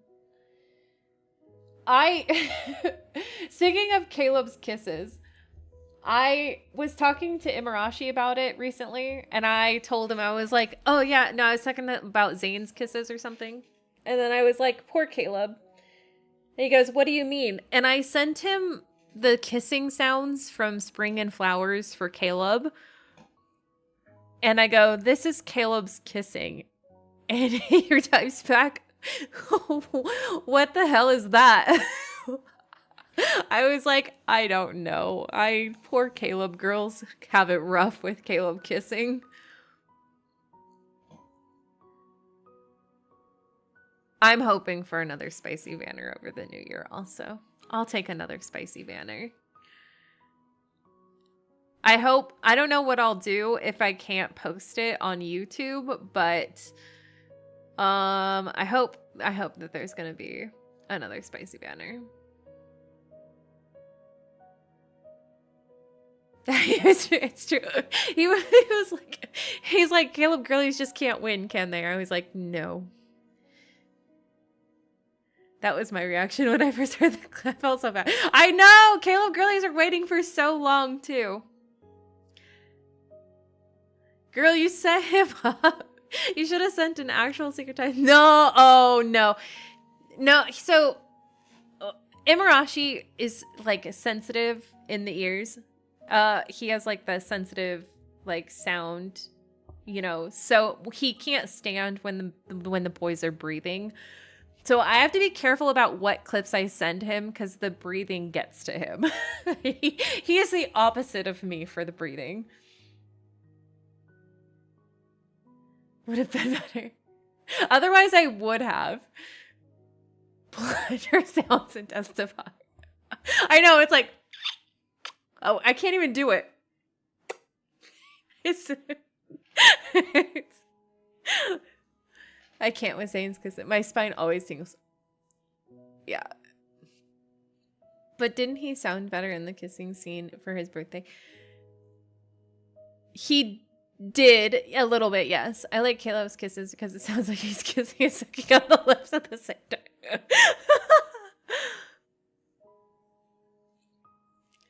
Like he's devouring MC.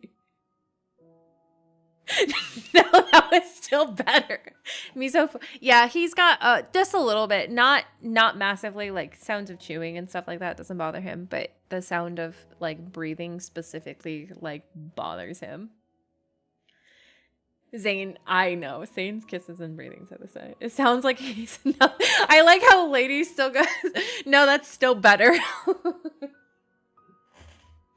It does. It sounds airy. You know what it sounds like? It sounds like he's like sucking on something dry because there's like air. Zayne's breathing is A+. Zayne's breathing and kissing, always 100%. I think Caleb's kissing scene is the best out of all of his kissing scenes. It's the one that's the least problematic.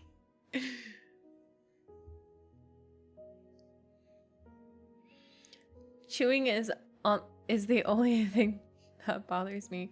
Oh, I didn't like the one where MC and Xavier tries to. Oh, no. I can't stand that one. I don't want that in my ASMR. I don't. That drives me crazy. It's the same with Raphael's cooking one. I can't do it. I can't. It's too loud. It's not relaxing at all. Man sounds like he wants to eat us alive. Our SSS+++. I leave Zayne's breathing on my speakers at night and it sounds like he's in the room with me. The dude's been starving for years.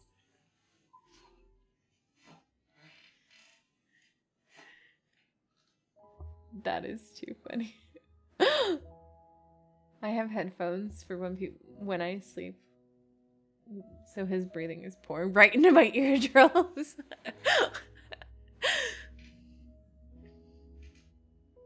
That's why MC is all devouring. Caleb was hungry since she has to give him as good. Silas is good as well. His breathing is also good as well. Xavier's is close up there as well, though. Of course, unreturned traveler, just I roll over. I think Zayne's will. I don't care what girly you are. You hear Zayne breathe and kiss, and that's it. Even you like him. Caleb's been on an MC diet since he exploded. Cut him some slack. Silas's breathy voice always gets me. Yeah, I have a playlist of secret times for at night. And the last few mornings I've woken up to Midnight Feast. Which you know what? If I wake up to that voice all the time, I guess I won't be disappointed. I can't do headphones because I need to get comfy. It bothers me to have something in my ear. Silas's growly breaths. Yes, yes, yes. I've been thinking about, because I used to do headphones, Ada, but I've been thinking about getting like a headpiece. That's a way to wake up. It is. Because the headphones started hurting, or the earbuds started hurting my ears and they would fall out. So I might get like a head thing to put on my head with headphones. Because I do like them being like in my ear. That is a way to wake up. I mean, I'm not disappointed about it. I'll wake up to him calling me a hand warmer.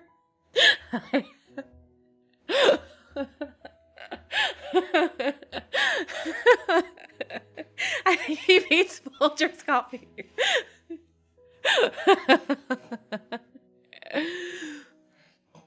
I'm so far away from unlocking that Silas Secret time. I don't have it unlocked. Do you want it, Ken? Yes, I do. I gotta have earbuds since oh yeah. It's a little harder when you live with people. It surprises me when people say they fall asleep to secret times because there's no way I could fall asleep. So a majority of the time when I'm falling asleep, I actually have a set that I put on first. And generally it's Sleep Science, Secret, or Midnight Wavelength, Midnight Warmth. The one where Xavier's counting egg rolls or egg tarts. Treasure.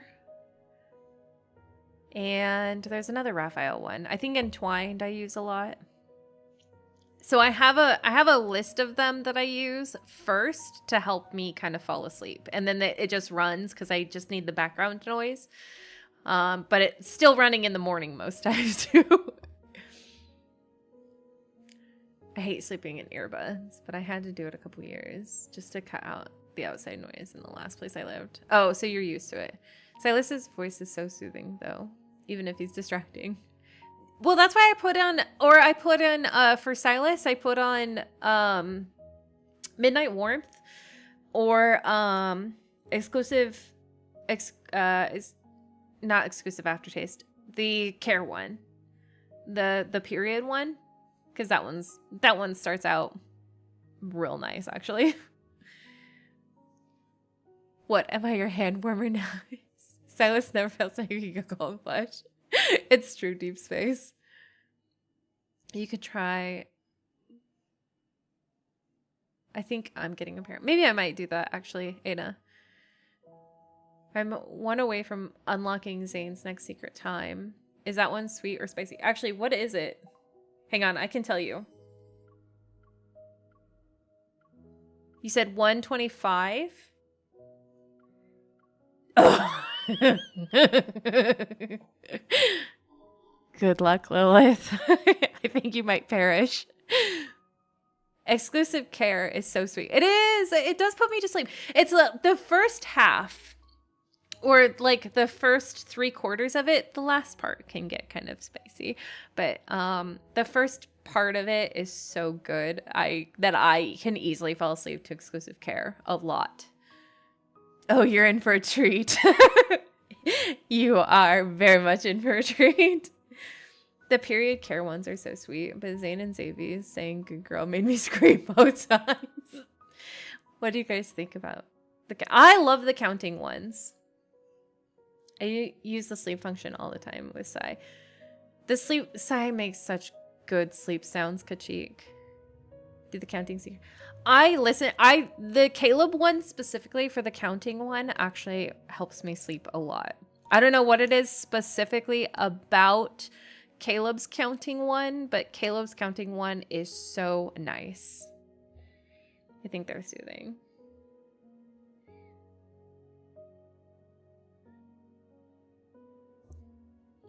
I think Zayne's 125 is spicy because he says a few signals. No. It's absolutely spicy. It's so good, Lilith. You're gonna... One report, two report. That one I've fallen asleep to recently, just recently, Ada, was the report one.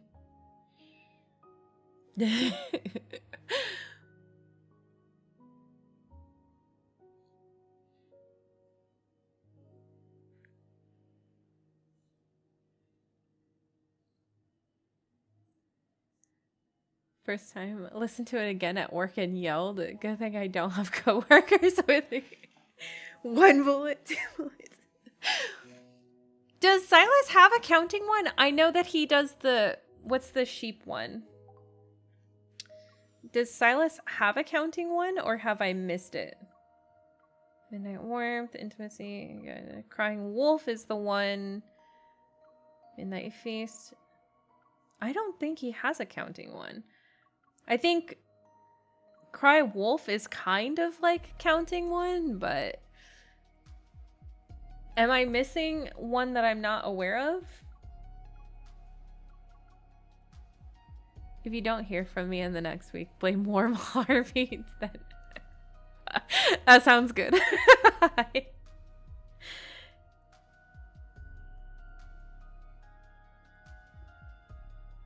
Honestly, I wouldn't be surprised. I think the wolf one is the closest. Yeah, that's what I was thinking. Is crying wolf is probably, but he only like half-asses it in such a Silas way too.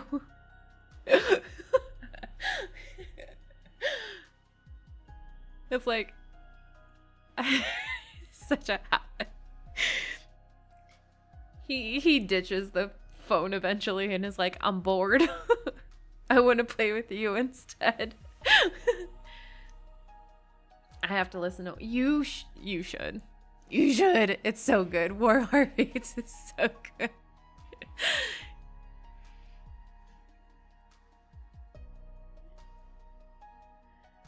I love Warm Heartbeats. I'm so impatient about the Secret Times that I've listened to basically all of them. He does though. He's such a short attention span. He does. MC even gets mad at him for it. She's like, you're not even paying attention. He's like, I'm paying attention, kind of.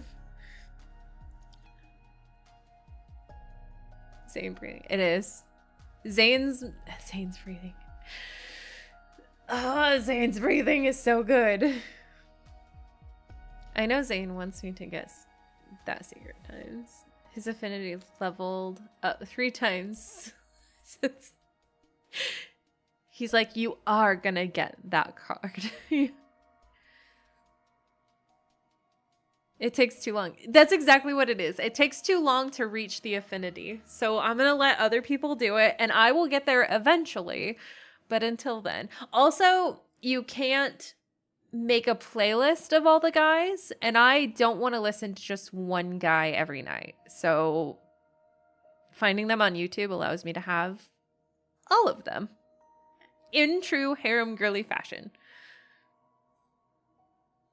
Because why am I gonna wait?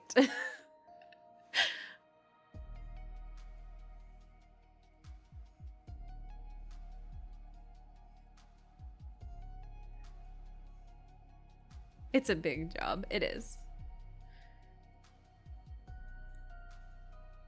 Raphael's Treasure Secret Time is the best comfort one for me.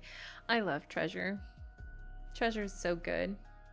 Treasure is one of my favorites too. I wish you make. See, yeah, I wish you could make a mixed playlist of them as well.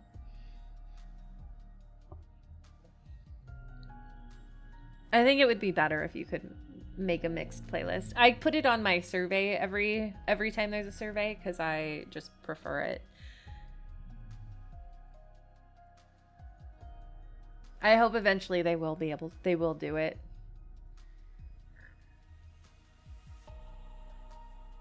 There's another Raphael one that I listened to that's like Treasure. What is it? I'm trying to remember what it is. Not Summer Plans. I don't like Perfect Dinner. Draw Time, Sleep Aid. Oh, Memory Replay is a really good one. Memory Replay is one that I really like also.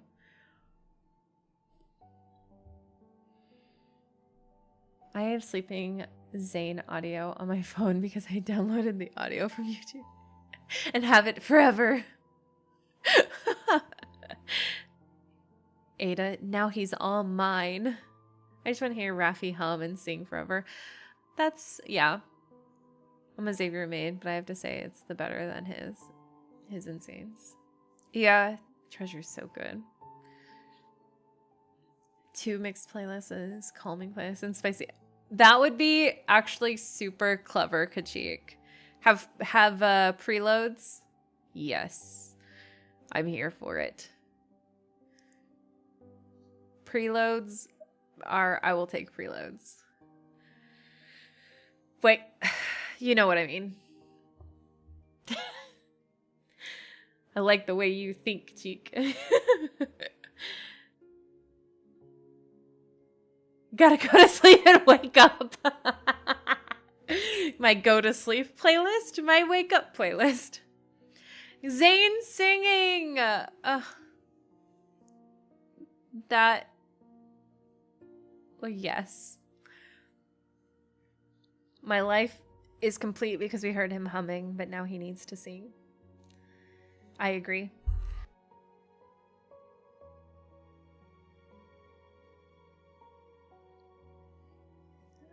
I need heartstring notes. His humming is so cute. I was so excited for the mini game. I'd love a secret times for each of the boys just humming to sleep. Maybe we could put that in our surveys, everyone.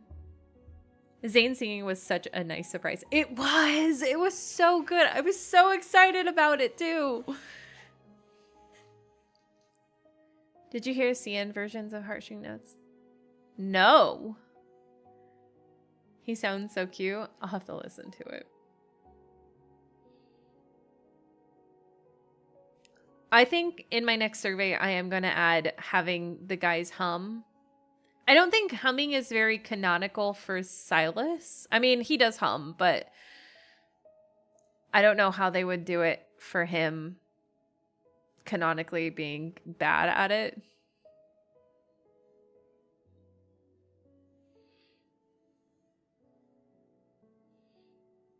I will take the guys humming though.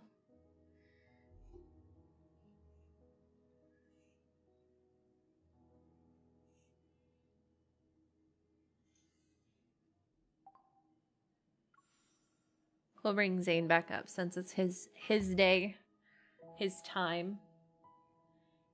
It's his day. I mean, he deserves a like Xavier. He's gonna be on my screen for sleeping tonight. I love Silas's off-key humming. I do too. I think it's so precious. I love when he does it too. I would never stop him. Do you think he probably would? He probably would hum us to sleep if we asked, regardless of him being bad. Silas's humming is really soothing in my opinion. Slightly off-key or not. Well, Silas's voice is soothing regardless. So, you know, I'll listen to it.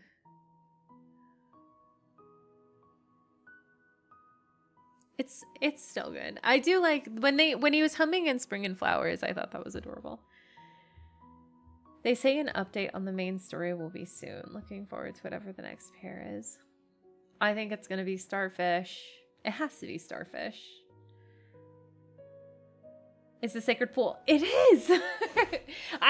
You guys, I don't know if you guys know, I do my backgrounds according to what we're doing. And today just happened to be the sacred pool. You know.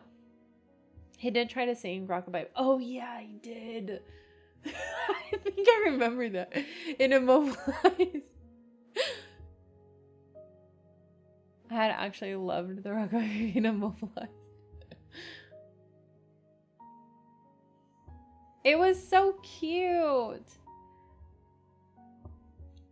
Honestly, Silas with any sort of like child thing, whether it's children or trying to sing a lullaby or whatever, is so precious because he's so not child coded. That was one of my favorite interactions with Witnessed by Deepspace. So you stop him like, no, please continue. I just love that he's canonically bad at it, but he still tries anyways. It's cute. His voice when he sings. The happy birthday one is cute. The happy birthday one. I think I saved that, actually. I think it's one of my saved...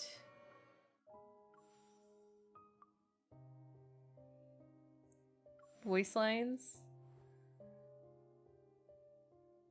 I have a lot of saved voice lines for Silas.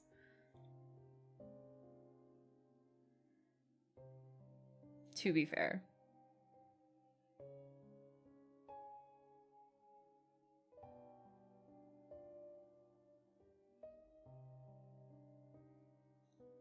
Oh yeah, right there. I also want to hear Raffi sing in his American. Oh my gosh, Raffi, he's not child coded, but I believe he'd make he would make a great dad. He's one of those people who knows nothing about kids and yet would be the one who gets them to stop crying and fall asleep. He's like, yeah. I feel like he's that uncle that people just inherently like, or the kids.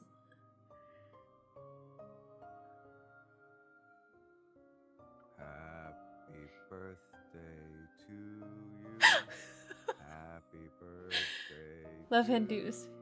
Oh. Happy birthday, dear.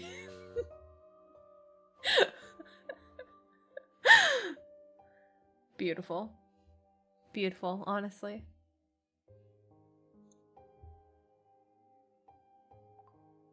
How many do I have saved? 92 out of 110. Silas Father Arc.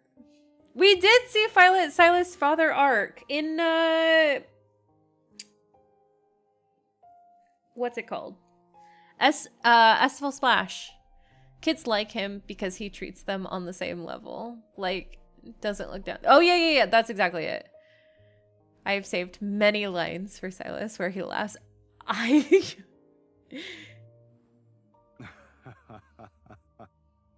Come on. That man's laugh is everything.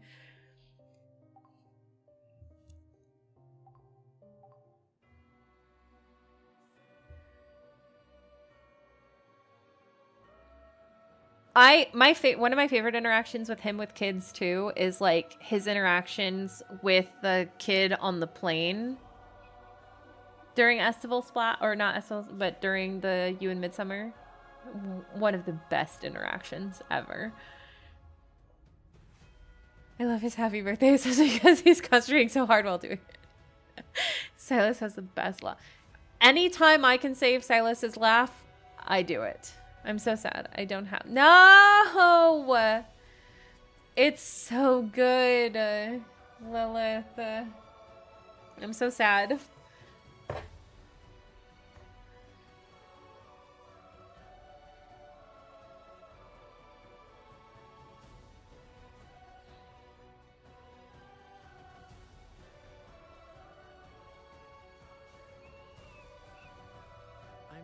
He was so annoyed in the summer card.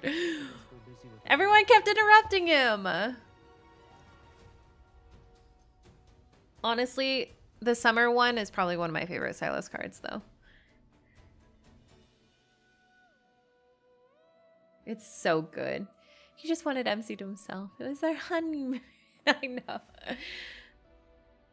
The few they gave us with Infold, we gotta scrape whatever joy we can. Save it. He couldn't get it. It's guaranteed and wanted to use it. That's fair. No, that's fair.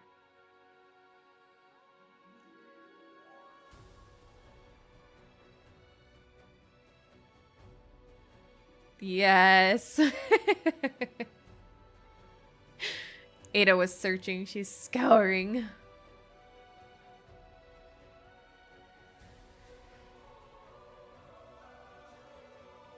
Poor Silas. He wants a little time. Maybe he should just stay home. No, he was trying to make MC happy. But here's to hoping she's not, so she knows. I fought them all on my way home. Got the loot. Gained a star. They call me a myth. Thank you for getting home safely. I appreciate you. Love you. I'm not crying anymore. You missed the crying. I was already sad. If you want to go back and listen to it, it's definitely not a pretty cry. Zayne did me dirty again for this. No!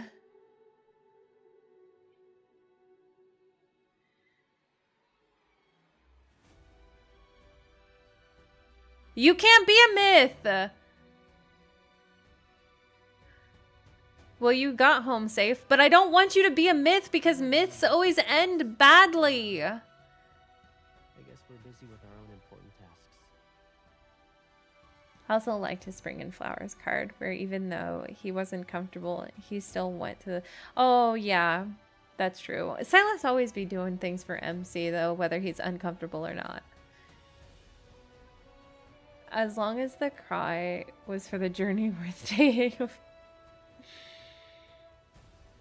It was. The cry was worth the journey taken. It was very good.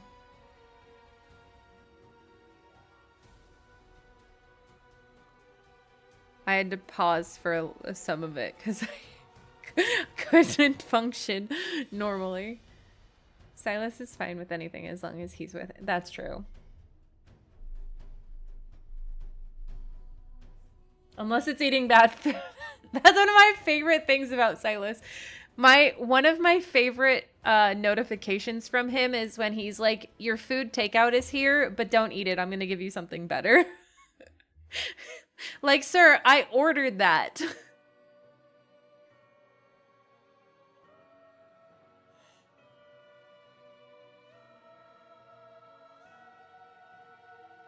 I was scrolling through my favorite Silas lines and found my favorite laugh. It's from Melodic Weave. It's such a I love his belly laugh. Good answer. Good answers was playing when I got home, so I got to finish. Oh, answers is so good. Can't not listen. No. You have to listen to answers all the way through. You gotta go all the way, especially when the music stops. It's one of the best parts.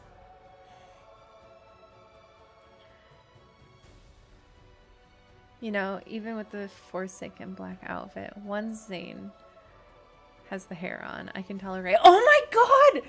Wait! I forgot about that. Hang on. I forgot about that. No, Caleb. Shh, quiet. I'm sorry, Caleb. We have to move you off.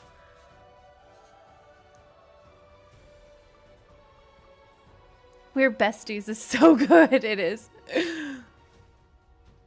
Oh my gosh. I can't believe... Let's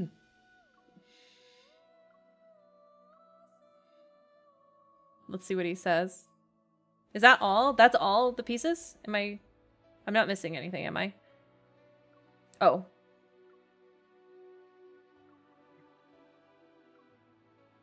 Okay, I don't think I'm missing anything else.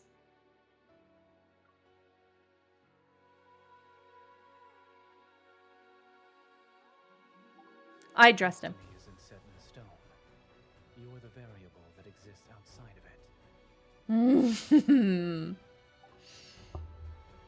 It's so good. This hair is gonna be so impossible not to put on him all the time, honestly. It's such a good outfit. They cooked so hard with this outfit. Does he sit down is the question.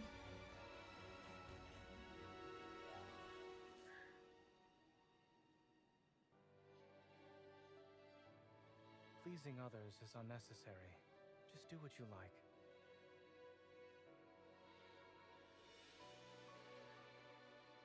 He's so good, though.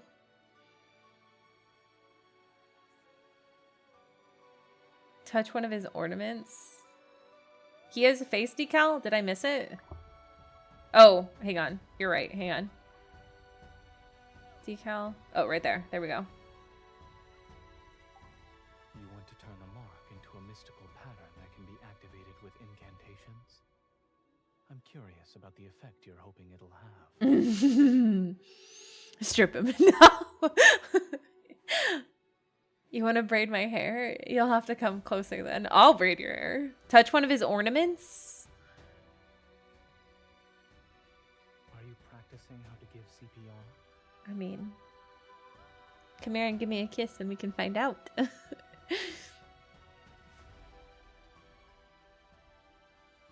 It suits you. I want you to wear this all the time, in fact.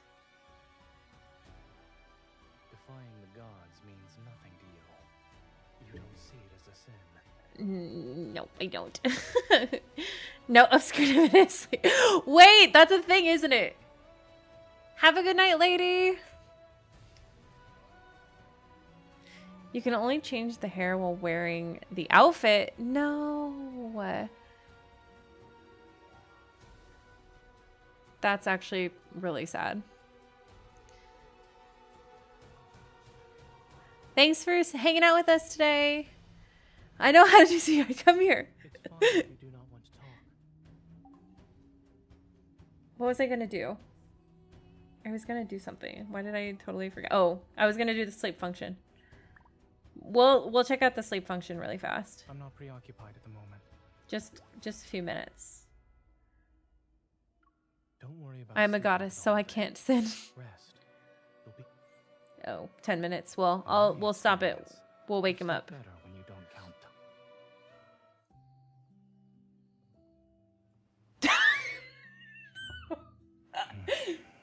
I thought his thing was gonna come off at first. I was like, why is his eye thing not coming off?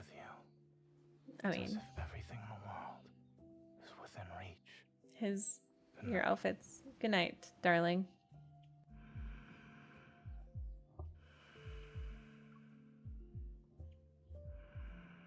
All right.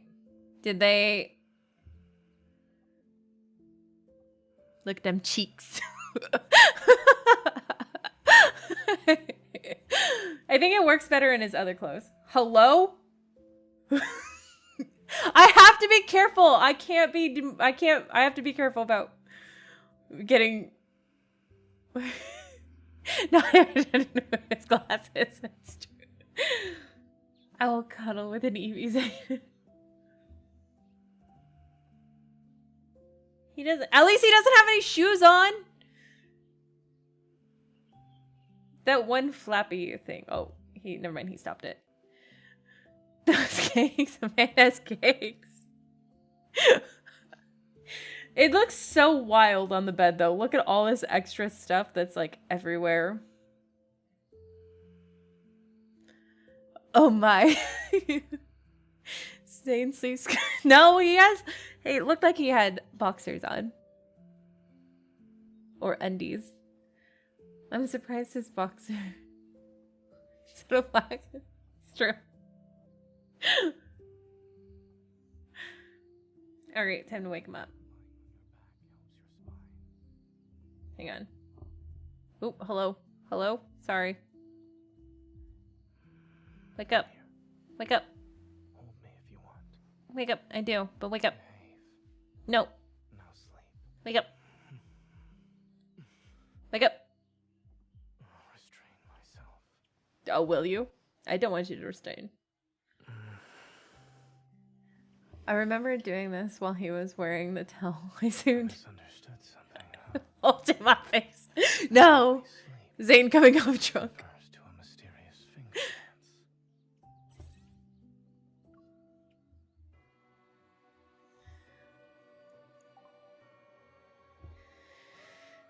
Alright, ladies. I have a lot of editing I've got to do. Info, please don't fix these clipping issues. Please don't.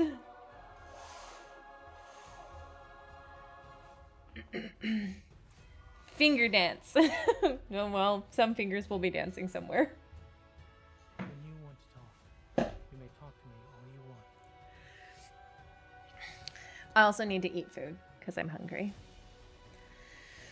So, I think this is where we're going to go ahead and end stream for the day.